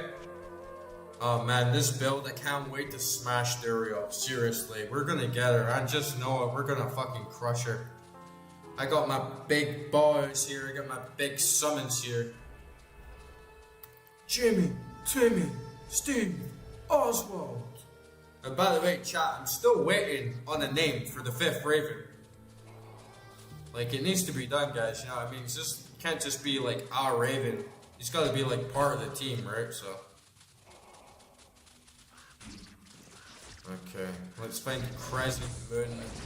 Crescent Moon, 1 dungeon. Talrash's tomb is not too long, right? And then we just jump like straight into Duriel. Yeah, fucking dumb bug bitch.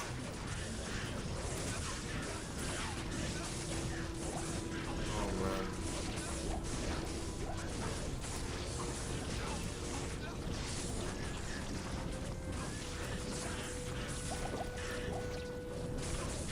I could have done more of Arcane Sanctuary and just grinded a little bit more for the gear, but honestly, it's just a pain in the ass for my build. It just takes me like so long because I have to spend ages like winding around and taking my... Oh, we got a green shield. Oh, green shield. Nothing's gonna beat the shield I already have, alright. Unless it has like +2, which I don't even think is possible. Fucking overburdened already, man. Okay. Oh, like it's not too good, but I nearly have all of Eisenhart's set. How the fuck am I supposed to manage so much juicy loot in my limited stash space, right? Like Eisenhart's parry, attacker takes lightning damage at 4. It could be good for someone.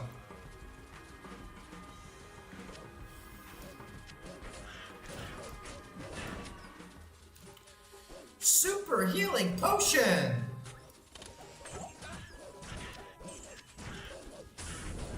Come on.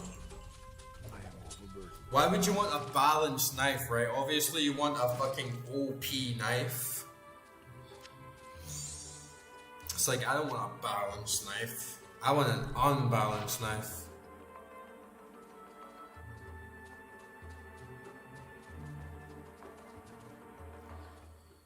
27 poison damage. Meh.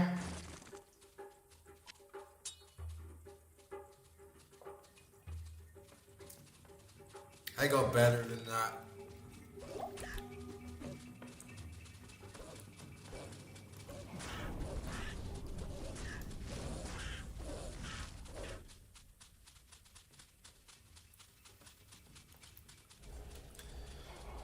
We'll get some wolfies.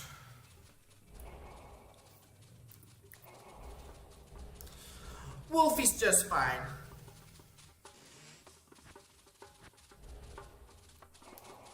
Oh, I got another level up.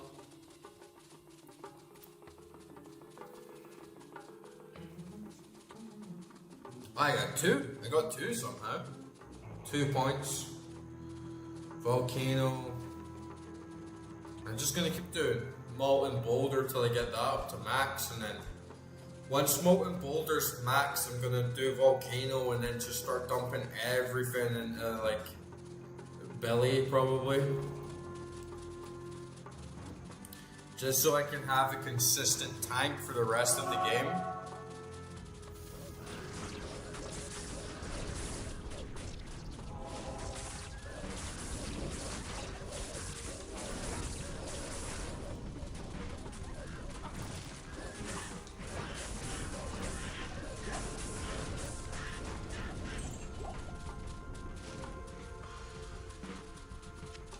And I've hardly needed to use like any mana potions at all for quite some time now. It's just like my mana regeneration rate is so high now, and I have just so much more of a decent pool. It's not an issue.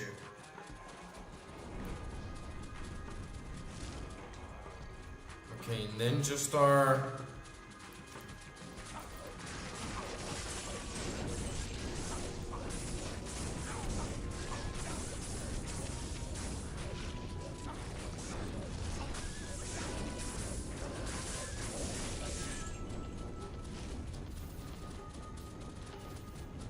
Square.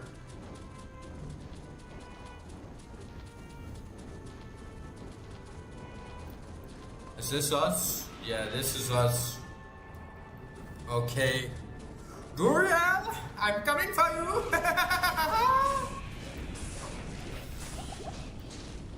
My minions. Go, my little beasties. Oh, look, I just walked through a fucking door, dude. I'm a ghost. I'm a ghost. Look, I'm walking through fucking doors, boys. How the fuck? The power of the spirit sword, man. Walking through doors.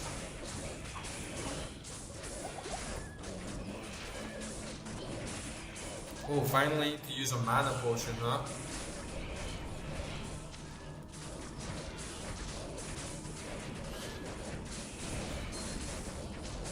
Oh, a little juicy ring. Oh, little juicy ring. 32% attack for less than that. I didn't even need to open that door because I can walk through them. Oh, I tell you what though. I'll tell you what, these monsters are fucking hitting me hard, I'll tell you what.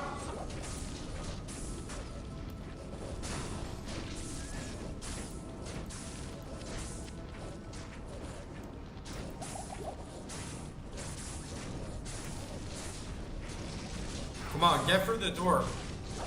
See, this is what sucks about Summoner Druid. It's like, get through the fucking door, boys.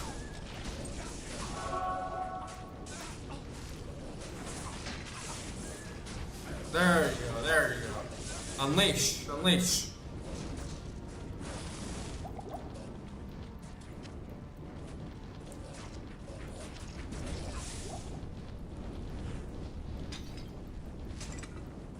Oh, and half freeze duration has its due. Okay, what's this grand charm? I am overburdened. Too much crap, man. I got too much crap, man. I already need to run back to town just to drop some of this shit off. Loot management is such a core part of this game, honestly. It's like, why can't you just give me like 5 pages of stash? Like, would that be too much to ask for? Just...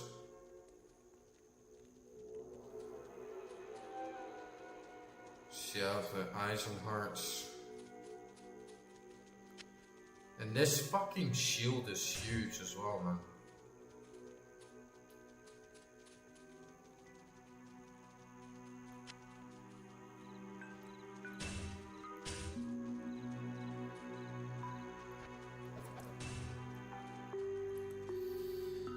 Can sell this. I think this one gives me like really good poison resistance though.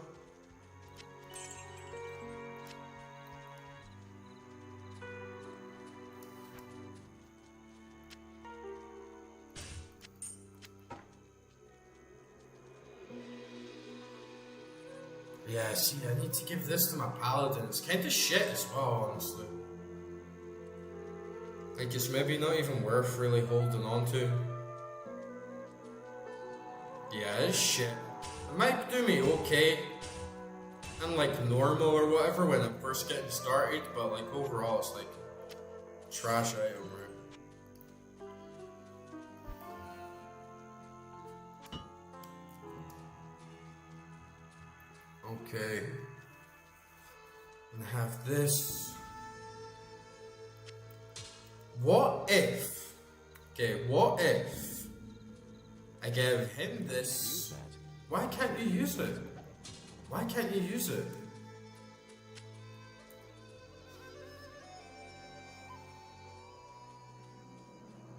Why can't you use it?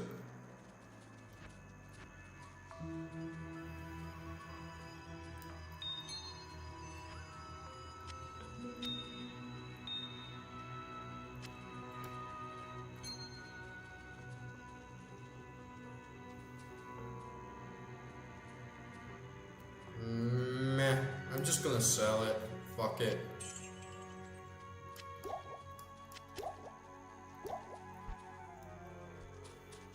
Just need to get Duriel slain and fuck all this item hoard shit, man. I think this build is like everything I need. My resistances are kind of trash, but at least for Duriel herself, like I have at least positive and poison resistance. Basically, my strategy is just to not get hit at all by her.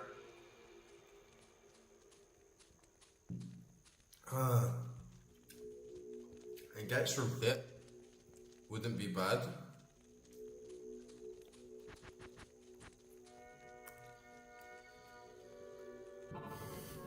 Okay, we're just so close now to clearing Act 2.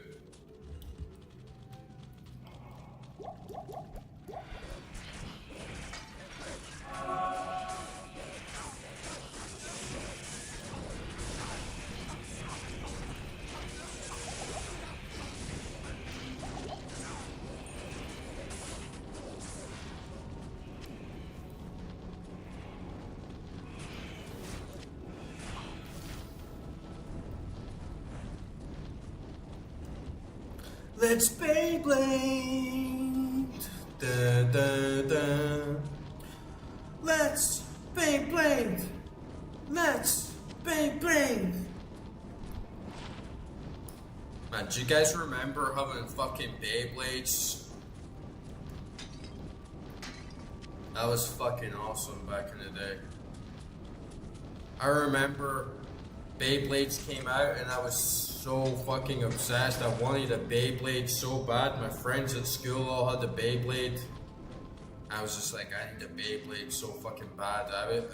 My mum told me that she heard me like rolling around in my sleep, having like Beyblade dreams, just like Beyblade, Beyblade, I must have a Beyblade. After she like refused to fucking buy me one. And then she like caved in and bought me a fucking Beyblade, and I remember like going to Toys R Us and all the Beyblades were like sold out, and they were only selling these like knockoff like Chinese Beyblades. And if you like went to school with a knockoff Chinese Beyblade, it was like such a diss. You would have got bullied like fuck, man. If you went to school with a Chinese Beyblade, it would have been like game over for you. So I ended up finally getting like a legit, like licensed Japanese made fucking Beyblade. Man, we went fucking crazy with those things as a kid. Like, we were fighting with our Beyblades all day. We were talking about the show like it was actually real life. And we all had our own Beyblades with like our own character. We're like mucking about in crews, and then we were like going to recess, like having playtime with our Beyblades and having these big fights. And it was like the time of our life. We were all like loving it. And then one day, this kid challenged another kid to a Beyblade fight. And this guy like let it rip in his face. You know when you're like, let it rip, and you pull the Beyblade and like launch it forward? The Beyblade like launched out of his Beyblade launcher and hit the kid in his eye, and like completely fucked the kid's eye up with his Beyblade. And then Beyblades got banned from our school. The school was just like, no, you guys are never allowed to play with Beyblades again on school property. And the ironic thing is that we all fucking hated the kid that got his eye taken out with the Beyblade, because it was just like, man, this is your fault. Like, if you never took a Beyblade to the fucking eye, we could all still be like fucking hanging out, fighting our Beyblades all day at school.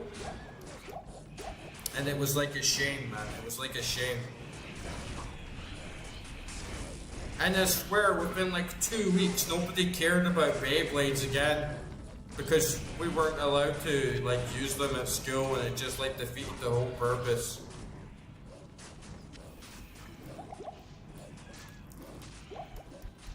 But I'll literally never forget like the theme song for Beyblade, and just like the feelings that were like running through my body, like the first time Beyblade like came on, and the whole like scene like popped off. It was a glorious time.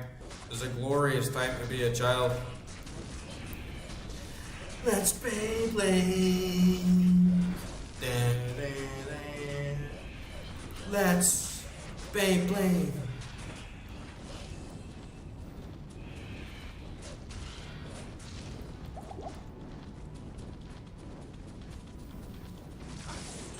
Ooh, big juicy pile. You gotta watch for these guys casting charge ball as soon as he died. They just got stomped on.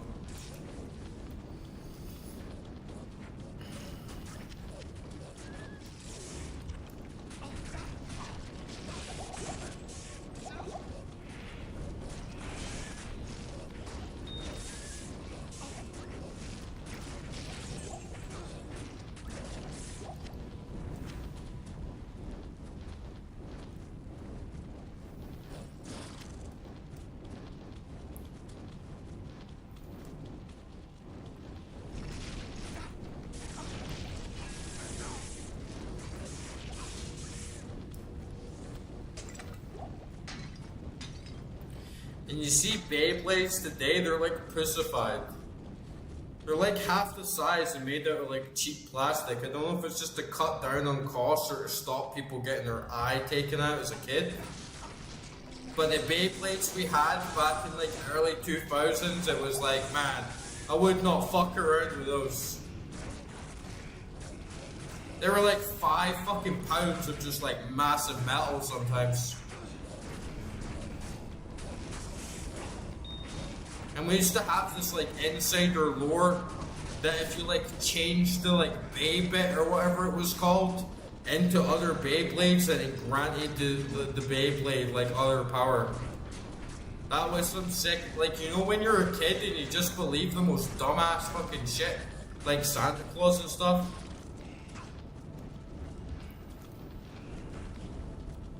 It's like when we had those aliens in an egg. It was like a gooey alien in an egg. And we used to have crazy lore about those things that just did not exist. Like if you put two of them in the same one, and then you like spread rumors around that it would like make a baby, and that you could get like baby aliens if you put two different goo alien eggs in the same egg. And people legit believed it. It was like living in a completely different fucking reality as a child. Because you used to get people like legit walking around with like two aliens in the same egg. Just like, yeah, I'm gonna make a baby. And make baby aliens. Start breeding these things.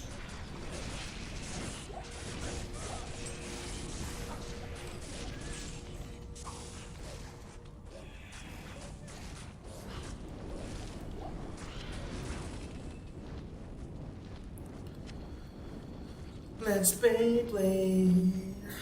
Bow, bow, bow.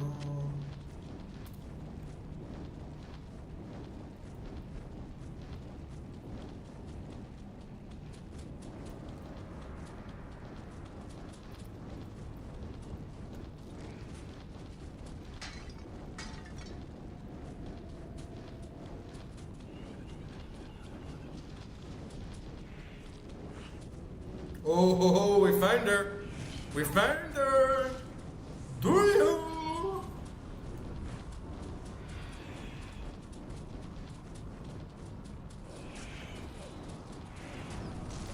Deal with all these droogs first. Get rid of all these droogs.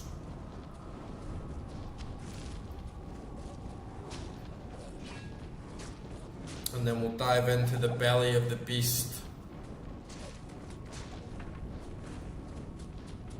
Okay. Okay, this is the ultimate test of the build. And look at that, like half my minions are slain. I haven't even been paying attention because I've been talking about Beyblades. Might as well keep this charm just for the hell of it. Okay, this should be enough. This should be enough. I gotta heal my Merc as well. Need some help? And yeah, we'll get everyone in the crew. Jimmy, Timmy, Steve, Oswald. The Wolf Mamas, the Bitches, Old Oak Sage. We've already got Billy, and we don't have Viney anymore, but we'll get him back soon. We'll get Viney back soon. Okay, my resistances are shit.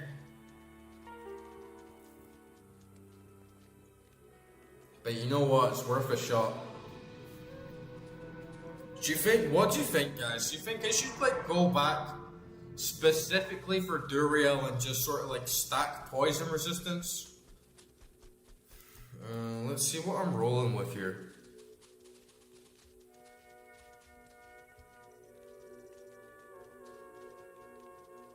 Half restoration, that's good.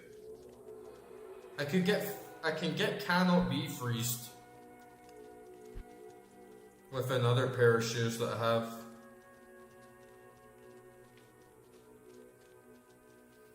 And I can get good poison resist. I'm just not sure if it's worth it. I think maybe this is worth it. Poison lamp reduced by 76%, but you know what? I'm just gonna run with it. I think we've got this. As long as we can get the minions to tanker, as long as we can cast those town portals inside, I think we'll be good.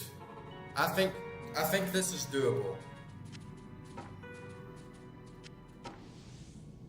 Oh shit. We'll change this. Put my long pole in this orifice.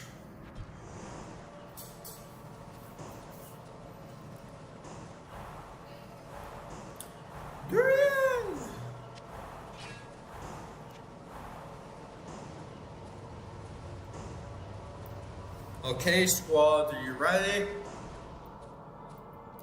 Woo!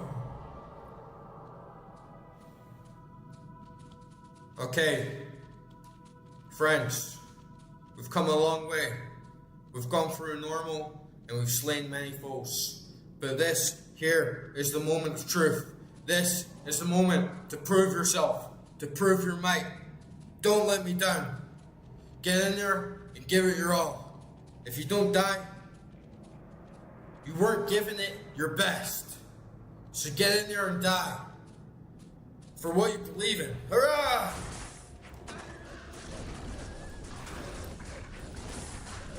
Hope my speech was good enough. It was a bit of a weak speech, I'm not gonna lie, but yeah, I hope it was good enough. Oh, we were like crushing.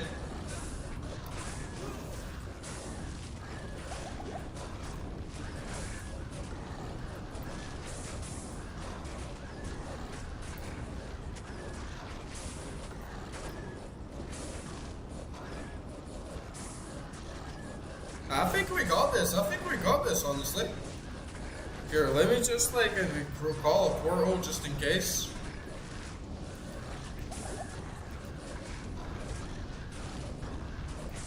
I'll summon the wolves again.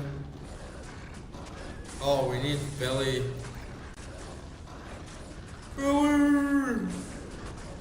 Man, we're gonna fucking do this. We're not even gonna get hit. This is exactly what I'm talking about. This is why Summoner Druid fucking rocks, guys.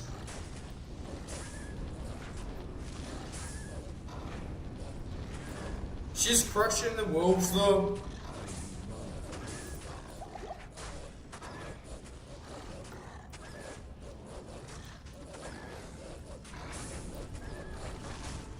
Can I just like stand here and like spam summons?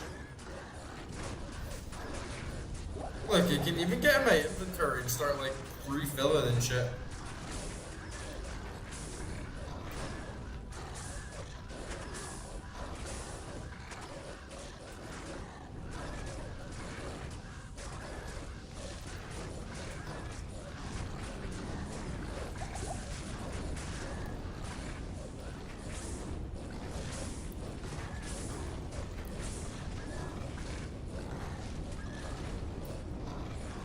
We've got this, we've got it. Man, look at Billy. Billy's even like regenerating his own health. Come on, squad. Come on. Show him. Who's low tier now, huh? Who's low tier now? Not Billy.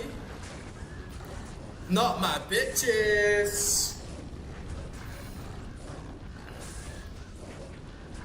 A tier.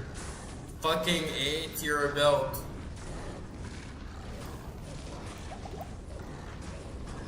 I'll just chill here and refill all my potions. Oh shit, oh shit.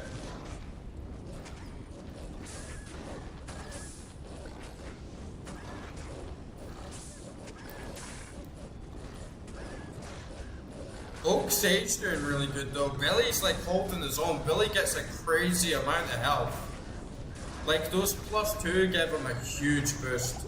I'm definitely going to keep him it. Look, he's like regenerating like fully. He's literally like recovering full health.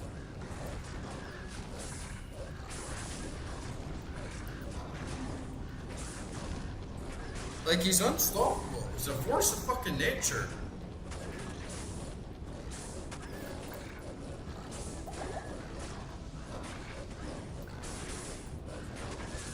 Man, we're actually going to do it without even going back to town once.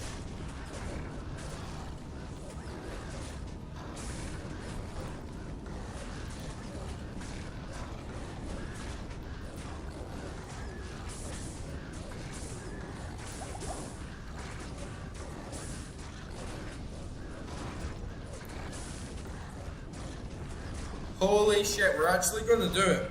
Oh. We're nearly not going to do it.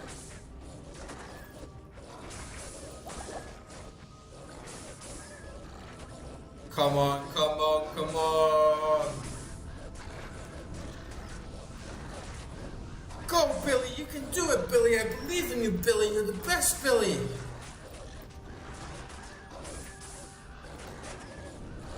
Come on, come on. Oh my god, we're gonna fucking do it.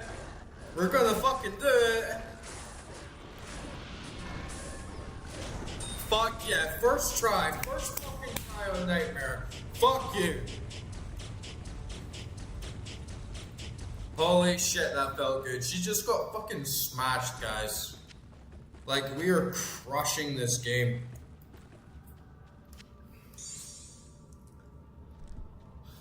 It kind of even feels underwhelming because she was so little of a challenge. You just kind of like stand there. Wow, that is a staff and a half. +1 to energy shield sorcerers, +1 to meteor sorcerers only. +6 to mana after each kill. A 20% faster cast rate. Okay, that is very, very nice. And I could scale that with 2 of my rings that would give her at least 40% cast rate. Maiden Javelin, +1 Javelin spear skills. Oh fuck yeah, that's gonna be really good on my Amazon as well. Stick that in the Amazon warehouse, huh? And is that it? Is that all you have? Man, what a bitch. Duriel is such a little bitch, man. She did not stand a chance against me there. There's no way. There's scrunch all over her maggots. Fucking ugly, stinking bitch. Fuck you. Fucking walk all over your babies, man.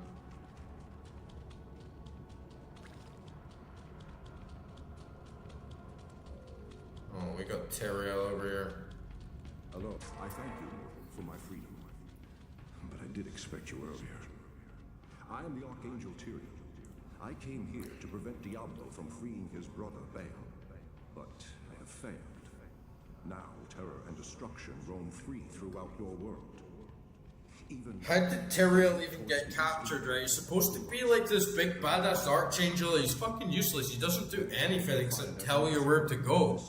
The Lord of Hatred, who was imprisoned there ages ago. If the 3 prime evils unite, they will be invincible. Though it is unclear as to what their aims are, it is certain that they must be stopped at all costs. I am broken. Yeah, you're broken, you're trash, you can't do anything right. Fuck you, Duriel. Diablo, I will find you yet. Diablo. Greetings. I'm Mashif, captain of the...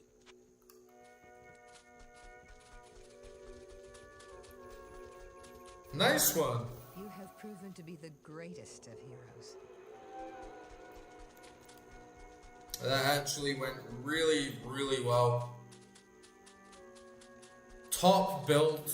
Greetings. You have done very well. Few could have come this far, let alone Whole of Act 2. Tal Rasha. Crushed. Unfortunately, I hear that Diablo and Baal have eluded your grasp. This is most unfortunate. If you wish to travel east, I have authorized Mashif to give you passage by sea. I imagine he should be very anxious to leave by now. And yeah, really not too much else to do there, right? Good evening. How do I know I can trust you? You may be a ship. I know I can trust you. I'm sorry.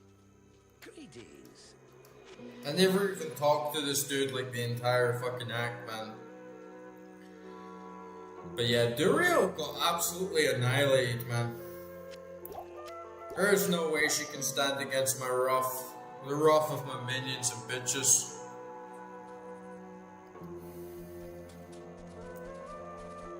We did an absolutely tremendous job. The Archangel Tyrion was the one who gave the Soul Stones to the Herodrum 260 years ago.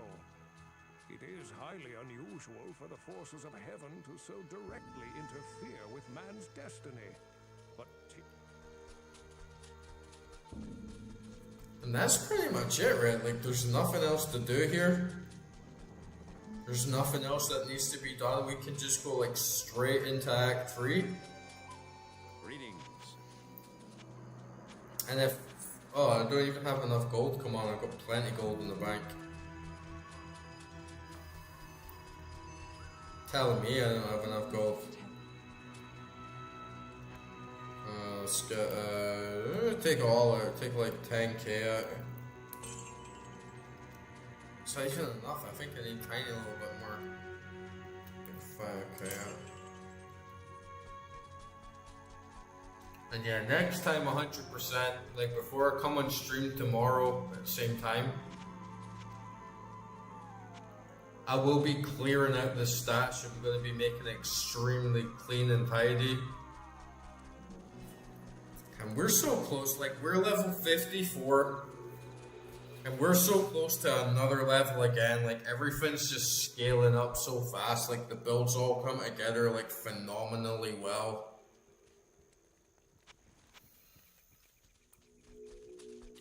I'm really, really happy with the way everything's going right now. Jaren tells me Okay, let's say at least.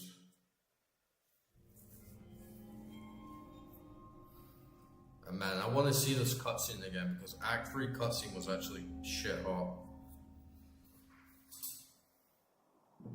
my companion drew in the dank, cold air of the tomb.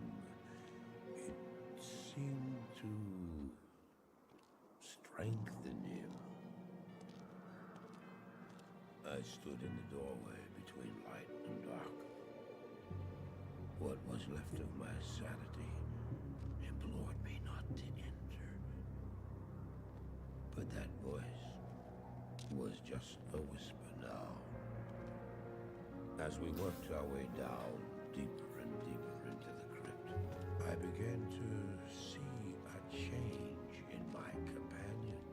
He seemed to be gaining strength.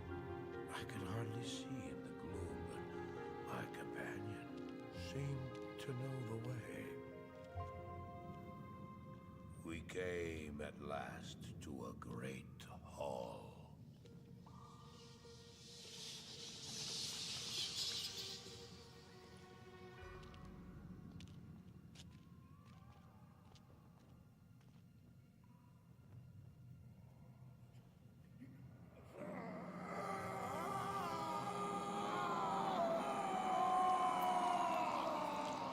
That sounds like me after taking a fucking shit, man.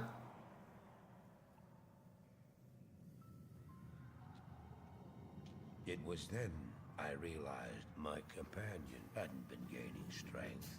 He had been losing what was left of his humanity.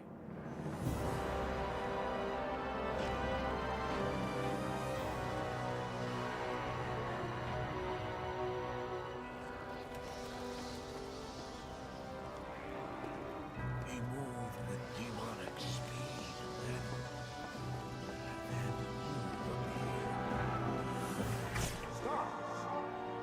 The beast contained herein shall not be set free, even by you.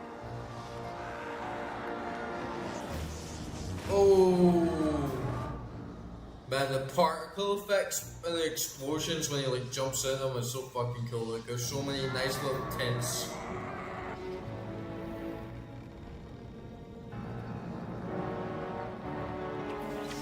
I really need to play Diablo 1 soon. Like as soon as I finish Hell on Diablo 2, I'm 100% gonna play Diablo 1. Just so I can get all the lore in the background of everything that's been going on.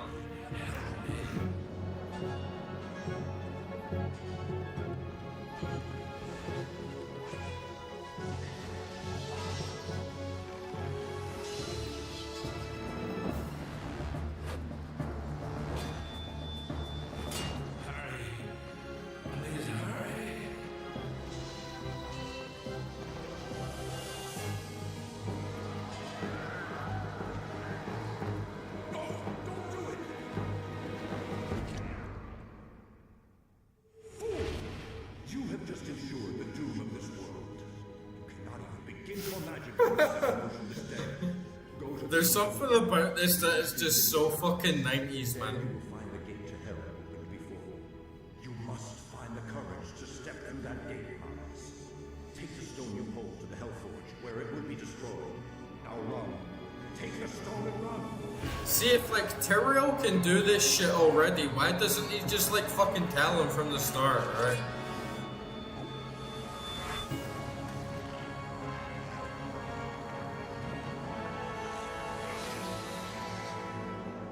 What choice did I have? I ran.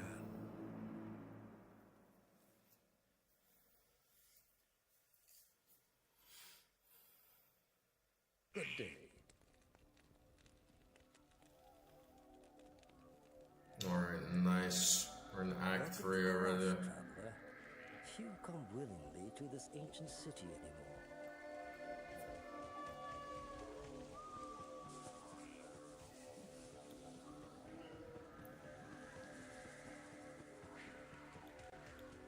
We'll have a quick run around.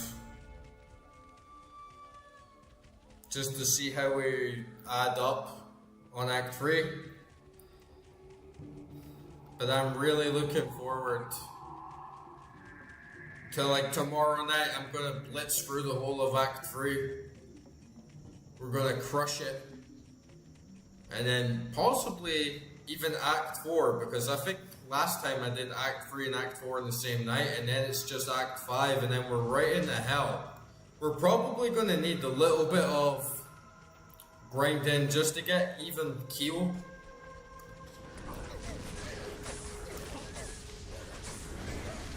But honestly, I'm feeling stronger than ever. I'm definitely not feeling like, oh, Nightmare, everything's so much more difficult. I'm feeling more like, yeah, Nightmare, I scaled up further than the game. Like, much further than the game.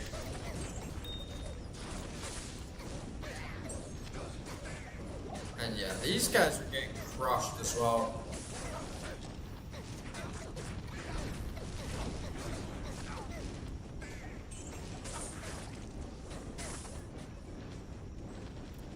My minions are definitely taking a lot of hits though.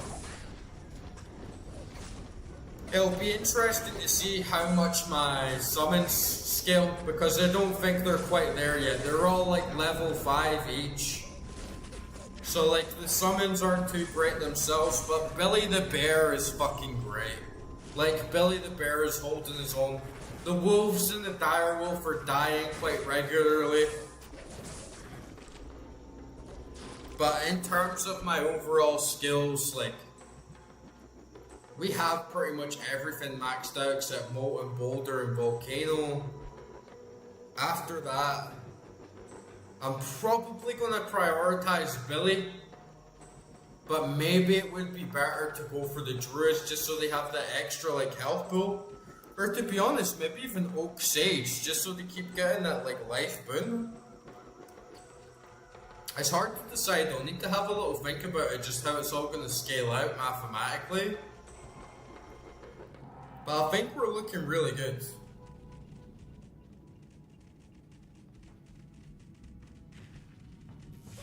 Fucking spiders, man. I'm having so many spiders, like, and outside my house recently, it's fucking mad, man. And I think when it's like really rainy outside and thunderstorms, they just multiply and like keep coming in.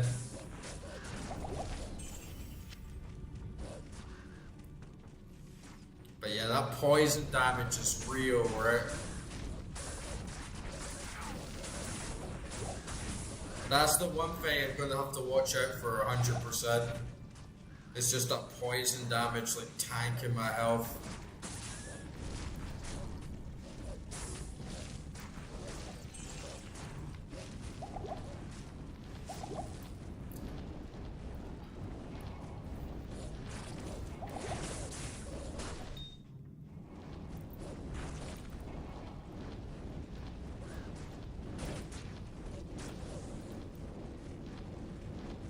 Because when it gets going, it just keeps depleting so fast. I really don't have any way to like counteract it. Even if I like quaff like every potion I have, I'm still like severely poisoned, right? So I don't really have much like leeway to like fuck around with any of that.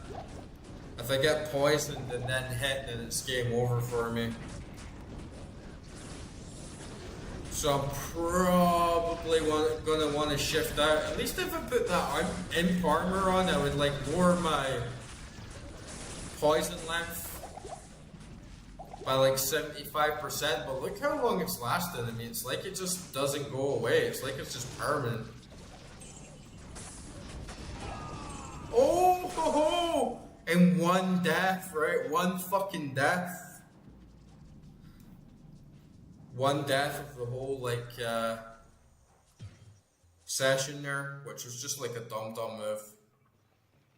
But yeah, I'll just quickly jump back in and get my gear back.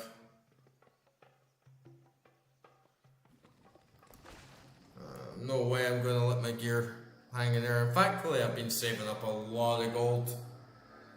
I definitely don't need any more, and we're so close to another level up. It's gonna happen like very soon. But yeah, guys, thanks for tuning in. I'm gonna wrap it up for the night. It's like 4 AM here. I got a guy coming to cut the grass tomorrow morning, so I don't want to be staying up too late. But man, what a fucking great session. Like honestly, it started off a bit slow. These things normally do.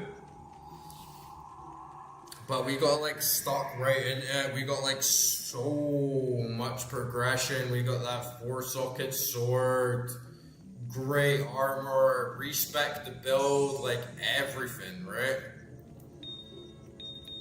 So tomorrow, before the stream, I'm gonna come on. I'm gonna sort out all my inventory. I'm gonna sort out all my stash, get that all cleaned up, jump back in, push for Act 3. I mean, I'm really gonna crush Act 3, I just know it. And then we're nearly to face Diablo again, so we're making such good progress, even faster than normal, right? And then once we get into hell, like the real game's gonna begin.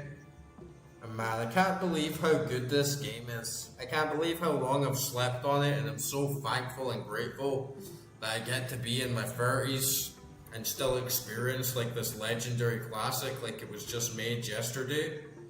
So honestly, it got to be like my favorite ARPG ever already. I really love it. But yeah, guys, thanks for tuning in. Hopefully see you tomorrow. If not, I'll see you next time. And yeah, peace out. Much love. Hope you have a great rest of your day, night, wherever you are in the world, and